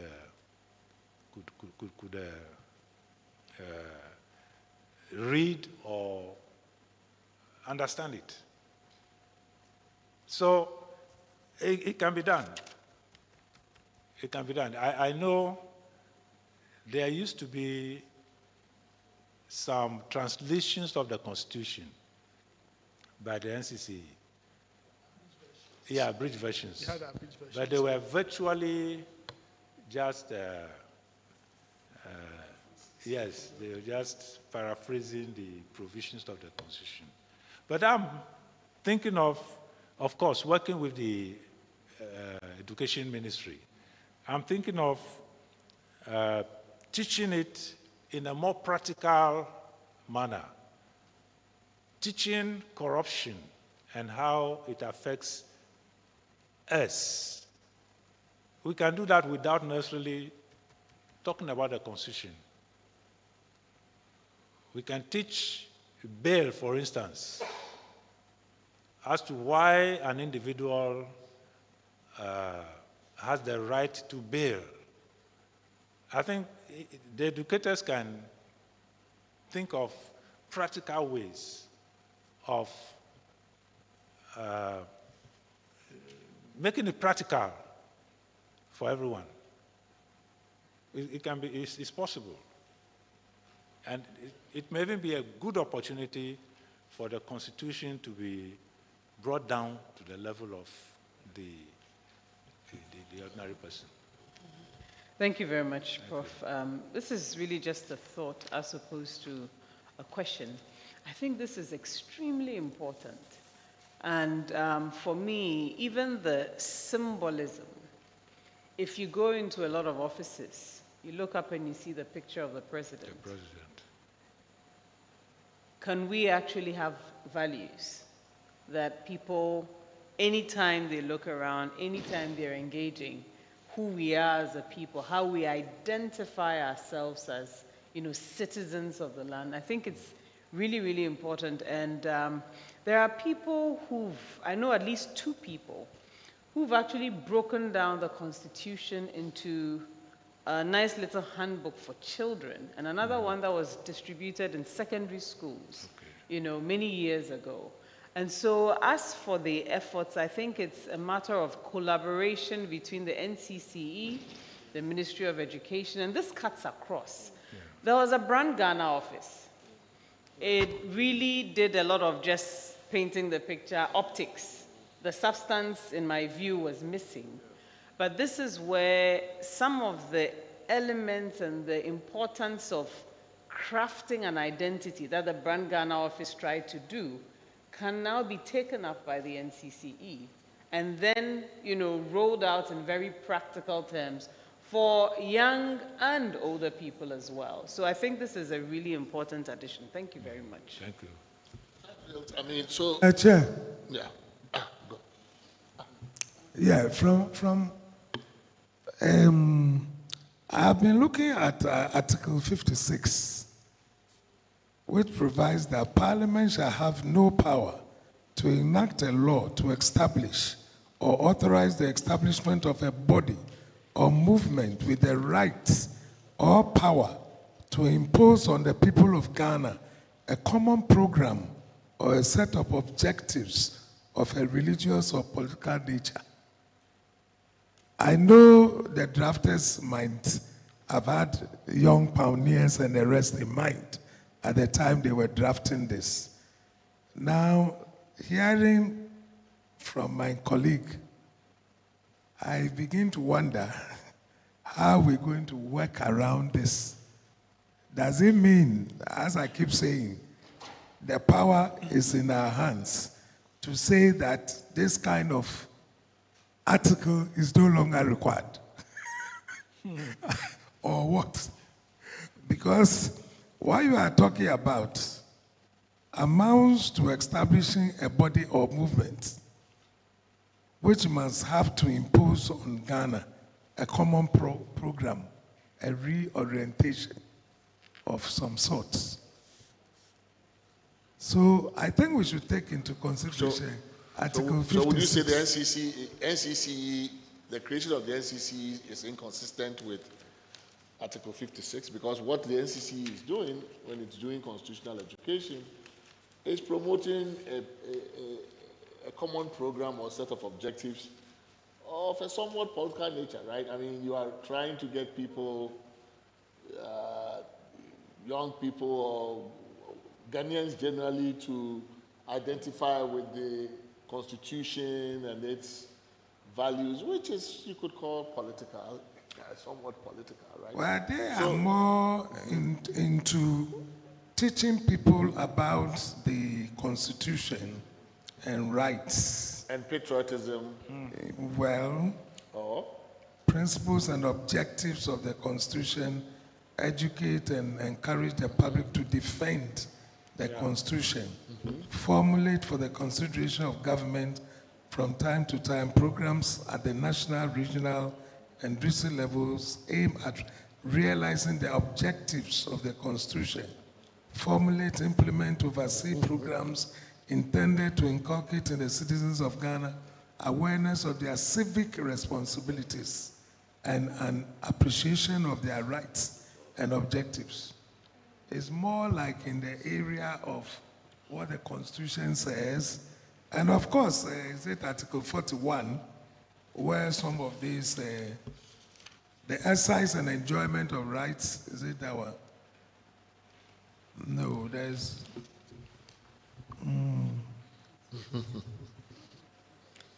There is one which like sets, duties. Duties. To promote the 41. prestige, Sure. it's the same. To promote the prestige and good name of Ghana, respect symbols of the nation, uphold, defend the constitution, laws, foster, these are also duties that are set out. But isn't that what the young pioneer was doing? Sorry. And this is the thing the young pioneer was supposed to be doing. Well, that is the issue, that these duties have also been embedded in the Constitution. So it's part of their job to let people know what the duties are. So in the light of all this, what do we do with 56? 56, 56, you remember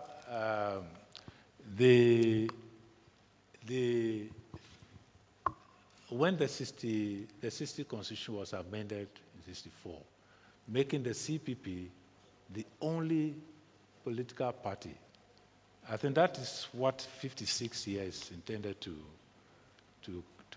prevent. But when you look at Young Pioneer, it's more of a movement than a party. Yeah, it was part of the party, but what we have here is we have this current constitution talking about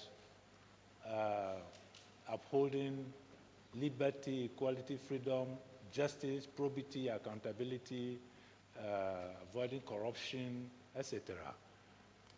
Those are what should be the focus of the orientation. No one is talking about a communist system or socialist system, but that as a people, we have certain values, and those values are so and so, and that is what is being taught. Not that you belong to a particular party or that, no. Just as how... I agree with you generally that yes, there are values that we should look at, but in view of this provision, the question I'm asking is, what do we do with it? No, I don't think, this we can keep it. I don't think we'll have a problem with it. But I think, the problem with 56 is also a problem of how we draft our things, right? You could read 56 to say exactly the argument he's making, that because of 56, you cannot set up a national, a body for national orientation to promote, because it's like the young pioneer, right? So if this was to be drafted without being deleted, if you wanted to redraft this, I'm sure we could draft this a whole lot better than this, right? So that it doesn't give rise to that ambiguity, whether it's about young pioneer, one-party state, or it's about what the NCCE can do. So I think it's really a matter of just the lack of clarity, and some ambiguity in the language that has been used to craft this, because any number of things can be political in nature, right? If we wanted to say that not partisan in nature, we would have said partisan, right? But when you say political, a lot of things are political. What we are doing now is political. Reviewing the Constitution and making it is political, right? So it's the looseness of the language that's probably giving rise to some of the difficulty around it. But it is I have noted that I had a circle around it when we were talking, that this provision probably, but we don't have to disturb it. It's an entrenched clause, I think. We may not have, you take this to a referendum, it's probably just a waste of time, right? But I'm sure if we amended, NCCE to allow it to do more, a little bit more, it would not be inconsistent with this, For my friends from the public service, on this problem of owning the constitution and changing behavior and the like, there's one thing I've noticed, that for the Ghanaian in the public service, the law that matters is your parent law. The Ghanaian public servants' main law and point of reference, as far as what they must do, what their behavior is not the constitution. If you talk to a Ghanaian, maybe at your level, yes, you still engage the constitution. But for the average Ghanaian public servant, the law that matters to them is the parent law pertaining to their organization. And so you can sometimes, part of what I'm trying to allude to is that you can make all these constitution things, but if the people are still following their parent law, it could be police, it could be fire service, navy, whatever, if that is their orientation, no matter what you write here, for them, their parent law is what governs their attitude about their job, their attitude about their service, and their orientation to the work that they are doing. So when we first made the constitution, some CSOs were very deliberate about using this to trigger behavior modification. So I think Shraj and some of the CSOs, we tended to focus mostly on, say, police training. Just police. It's mostly police behavior. Police people, they have to change their behavior because the constitution has all these fundamental rights different from the old regime and all of that. But I think the problem goes beyond the police, right? It's a very general public, not to say it's all of us citizens, but for the public officers who work the constitution, what exactly is there in the system to translate this from supreme law of the land to everyday practical, like public servant ethos, more or less, right? Is there, has there been an intentional effort to take the constitution and say, okay, certain things have to change about the way we do our work in the light of this constitution, in the light of, say, Article 296, saying this is how we should do administrative discretion.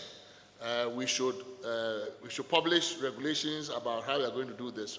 This is how we shouldn't do administrative justice. Is there something that can be done there as well, so that the behavior of everyday public officers conforms to the principles and values and policies that are embedded in the document? Thank you. Before, just 1 minute, about Prof's thing about values, using Ghana first as a typical example. I think it's very important that we reduce, I agree with him, maybe our values to 2 or 3 things, and then it's broken down, and it's across for everybody. The other thing is, NCC, fine, even, let's say, Get Fund will give them money. Can even take part of the capacity building fund from the DACF. The 2% can take part of it and add it to it. But I think in all those countries that we've seen major shifts in attitudes, in all these things, the leadership of the country, I'm not talking about just MPP, NDC, president, but everywhere. Rwanda, you go to Rwanda, you sit in a taxi, the taxi driver is talking about Kagame. He says, the first time I went to Rwanda, he said, our president is very wise. Then I said, what has he done? He said, he has done this. He has said this. We do this. We do that. And it had nothing to do with parties. I'm not saying everything they do there is 100%. Had nothing. It had to do with all these values. And this was a taxi driver telling me our president is wise.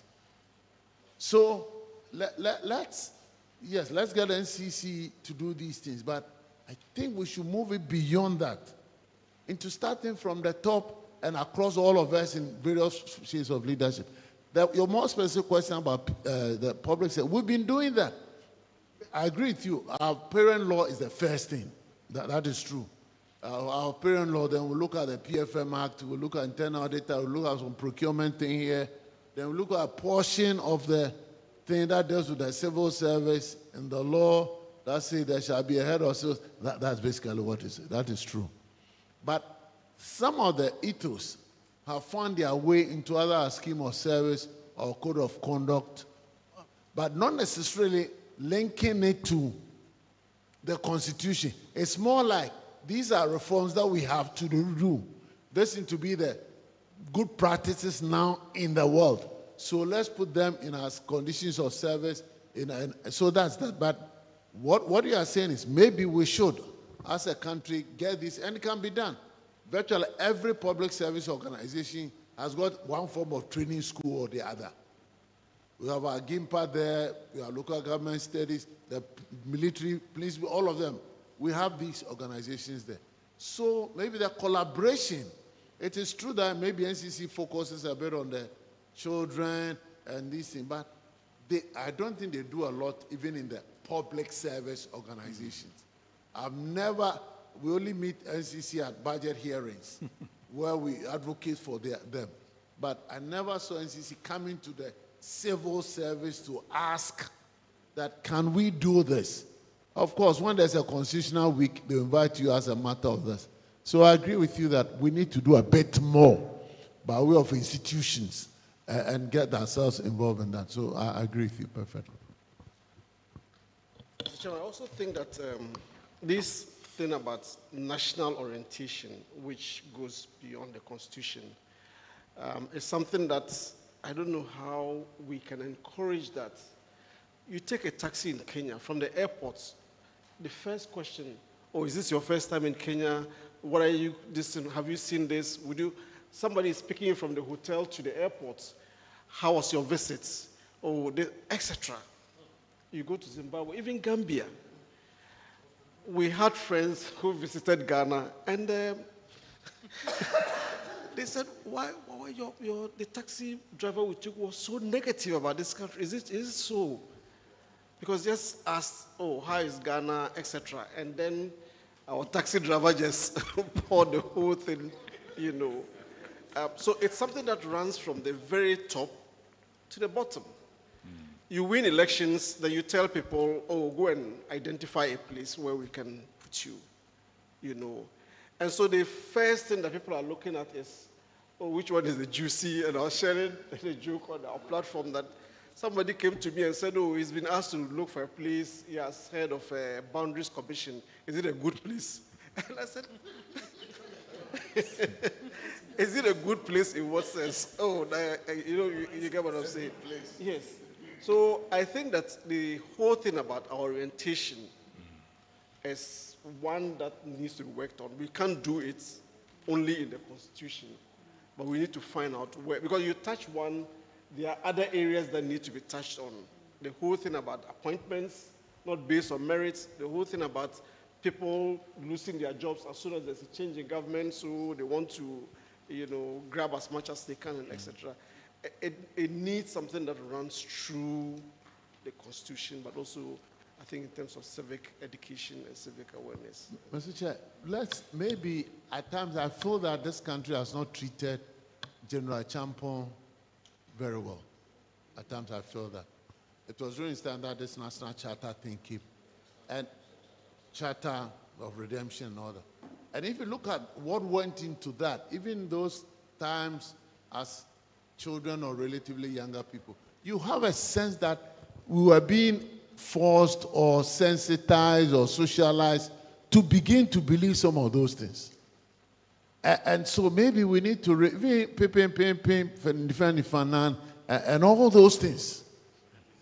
Yes, the change of from left to right. So maybe we need to look at all that. Even the Operation Feed Yourself is really, whether I like it or not, it's in the same way. Let's feed ourselves. And that's something that comes with us.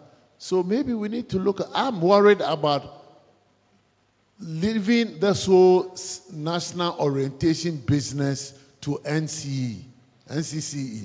He said we should leave the churches out. But it's true, the pastors say hallelujah, amen. But if we get the correct values, even the hallelujah and amen will change. Will be correct. So I think we need to have a better way of getting the NCC to go beyond their standard. You see, this needs a bit of radical. National orientation is really a radical approach. It's not a normal approach. Thank you, sir. You had a very interesting proposal about the district assemblies maybe reserving some of their funds for to support NCC at the local level. Why wouldn't you extend it to all the public services? So every public service agency must have a budget that will be left for the NCC to come and do education, constitutional education or orientation. But the problem is that issue, the way I see it, the District Assembly Common Fund is there, and a certain percentage has already been allocated for the purposes of education, whatever it is, capacity build. So it's very easy to tap that. If you are saying ministries should set up, means they're going to have to go back to Ministry of Finance. And then I can show you that in our system, the first part of the budget that gets cut is the training votes. That's the first part. When we're in crisis, we cut that side. That's the very first. So yes, maybe we can find it. That's why the get fund business, if it's added, then we'll do the national level kind of thing. Mr. Chair, I just have a general question to ask. I'm just thinking that, listening to the conversation so far, should we make provision in the Constitution that says that for every statute that is enacted by Parliament must have values indicated, so that we don't leave the values to only the Constitution, but it must transcend to the various statutes? So if you take, for example, the Courts Act, it must have certain values. If you take the Land Act, it must have certain values. If you look at state institutions, they must. So it becomes in a very subtle way, well, even directly, telling you that values matter. Don't just look at the words, but as Prof will say, look at the spirit as well. So that we just don't pay only close attention to only the words, but we should always be conscious that making sure that every statute must come with values that we identify. She said, we have the president's picture there. Can we have the values also down? So that if President Kufuor's picture goes off and President Mahama's picture comes, the values will still be there. And that then begins to remind us that this is it. Ghana first means whether it's President Kufuor or President Mahama, it is still Ghana first. I think that's something that we can. Goodwin, is your proposal not, so the requirement in the Constitution that every bill be accompanied by a memorandum, can we not, in that portion of it, indicate that the memorandum accompanying a bill must indicate, what values it promotes, what principles, and beyond the policy or the mischief that it's trying to cure? If you put the overarching values first, and then before the mischief that is supposed to cure, if you set it out in the memorandum, it would achieve the goal that you're talking about. But I'm thinking that the memorandum is not part of the law. The bill accompanying the law itself is not the law. The memorandum is not part of the law. Of course. But you mean the law itself, the content of the law itself must state the values. I see your question. Okay. Just a quick one. We used to work with you those days when you were working on the NCC and so on. And when I became a chief director, we crafted the head of the NCC onto the advisory board of the Ministry of Parliamentary Affairs. Yes, I'm saying that the head of the NCC was actually crafted onto the advisory board of the Ministry of Parliamentary Affairs when when I became a chief director, just so we could work closely and so on, because we had some dealings, regular dealings with the ministry. And we found this, this proposition extremely useful. How do you build a democratic citizenship, for instance? But we also, in the process, also came across this disturbing, call it a conspiracy theory, which subscribed to the issue that sometimes the ruling elite are not too keen in having very enlightened citizens. Some conspiracy theories, that's what they have it. How do we build into the governance system this countervailing force? Because a very active citizenry are also well-informed citizens, because that is where they can participate effectively. In all the discussions that we are having, part of the architecture will be what will be the countervailing forces. You know, James Madison talked about ambition, counteracting ambition in the Federalist Papers, if you check the Federalist 51. So if you are saying ambition should counteract ambition, one of the critical countervailing force will be an active citizen. And how do we all ensure that that happens? Well educated, they know they can inform, they know they can challenge the authority of the citizen.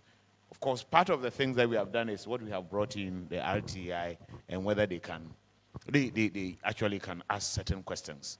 And when you go into the ministries now, and I'm happy that when people are even working, one of the major guiding principles is that be careful, the RTI people can come. Make sure that you do the right thing. And when I hear that, I'm happy. It means there's some high level of realization that indeed others can come and want to look at what is it that, and retrace your steps, and whether to see whether indeed these processes. Precisely. And subsequently, what we have done is that we have made it part of the Chief Director's Performance Agreement. You know, and how visible you are, and how, you know, it's been institutionalized in the civil service to make sure that we really respond to the needs of our people. So it is important that we continue to build that capacity and make the citizens as you know. But otherwise, information is asymmetrical information is what will feed into this, what do you call it,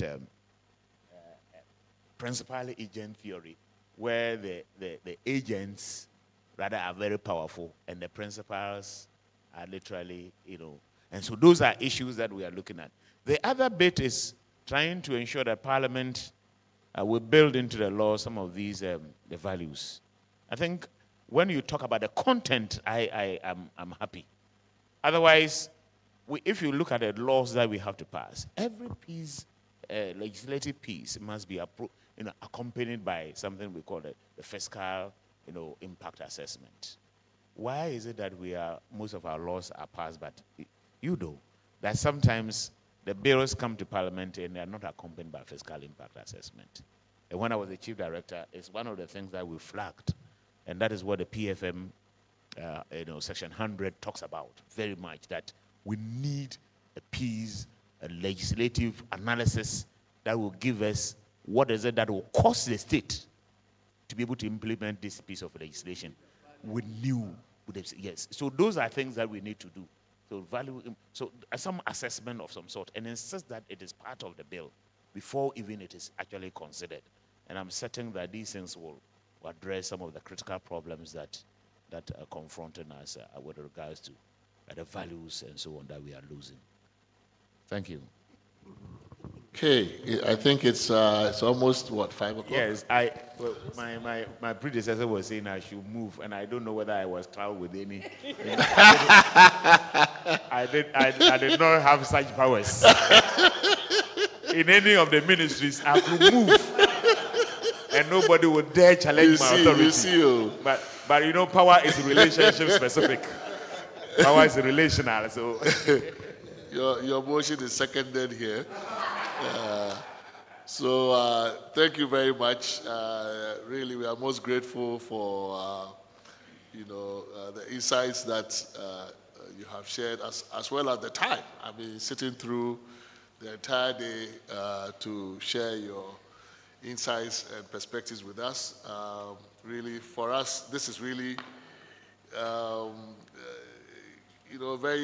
learning process. We're learning a whole lot about how the state is governed, how the state runs, because that is the precursor to really being able to make any reform proposals at all. We have to really understand first what it is that is actually the situation on the ground, not just in text on paper, but how things really run as a basis for trying to make any change. So we try to start these conversations with somebody we could call a resource person. I mean, really, it's even though it's a stakeholders engagement, usually the idea is to make sure that the conversation is anchored by somebody who knows the thematic area inside out and whose experience can assist us in first understanding the scope of the subject matter, but also some of the areas that we have to work on in the course of our work. So we are most grateful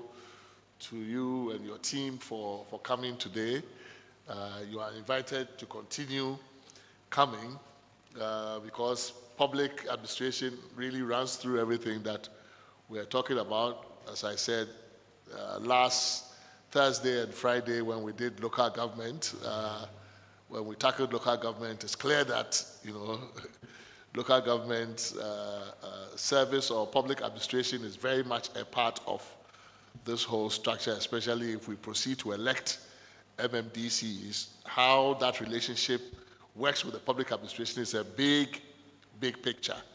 And we have not looked at it enough. We've tended to talk about electing MMDC. So the politics tends to drive the conversation, not the administration, and yet the administration is where the public really will experience the service delivery and will have a real interface with the state.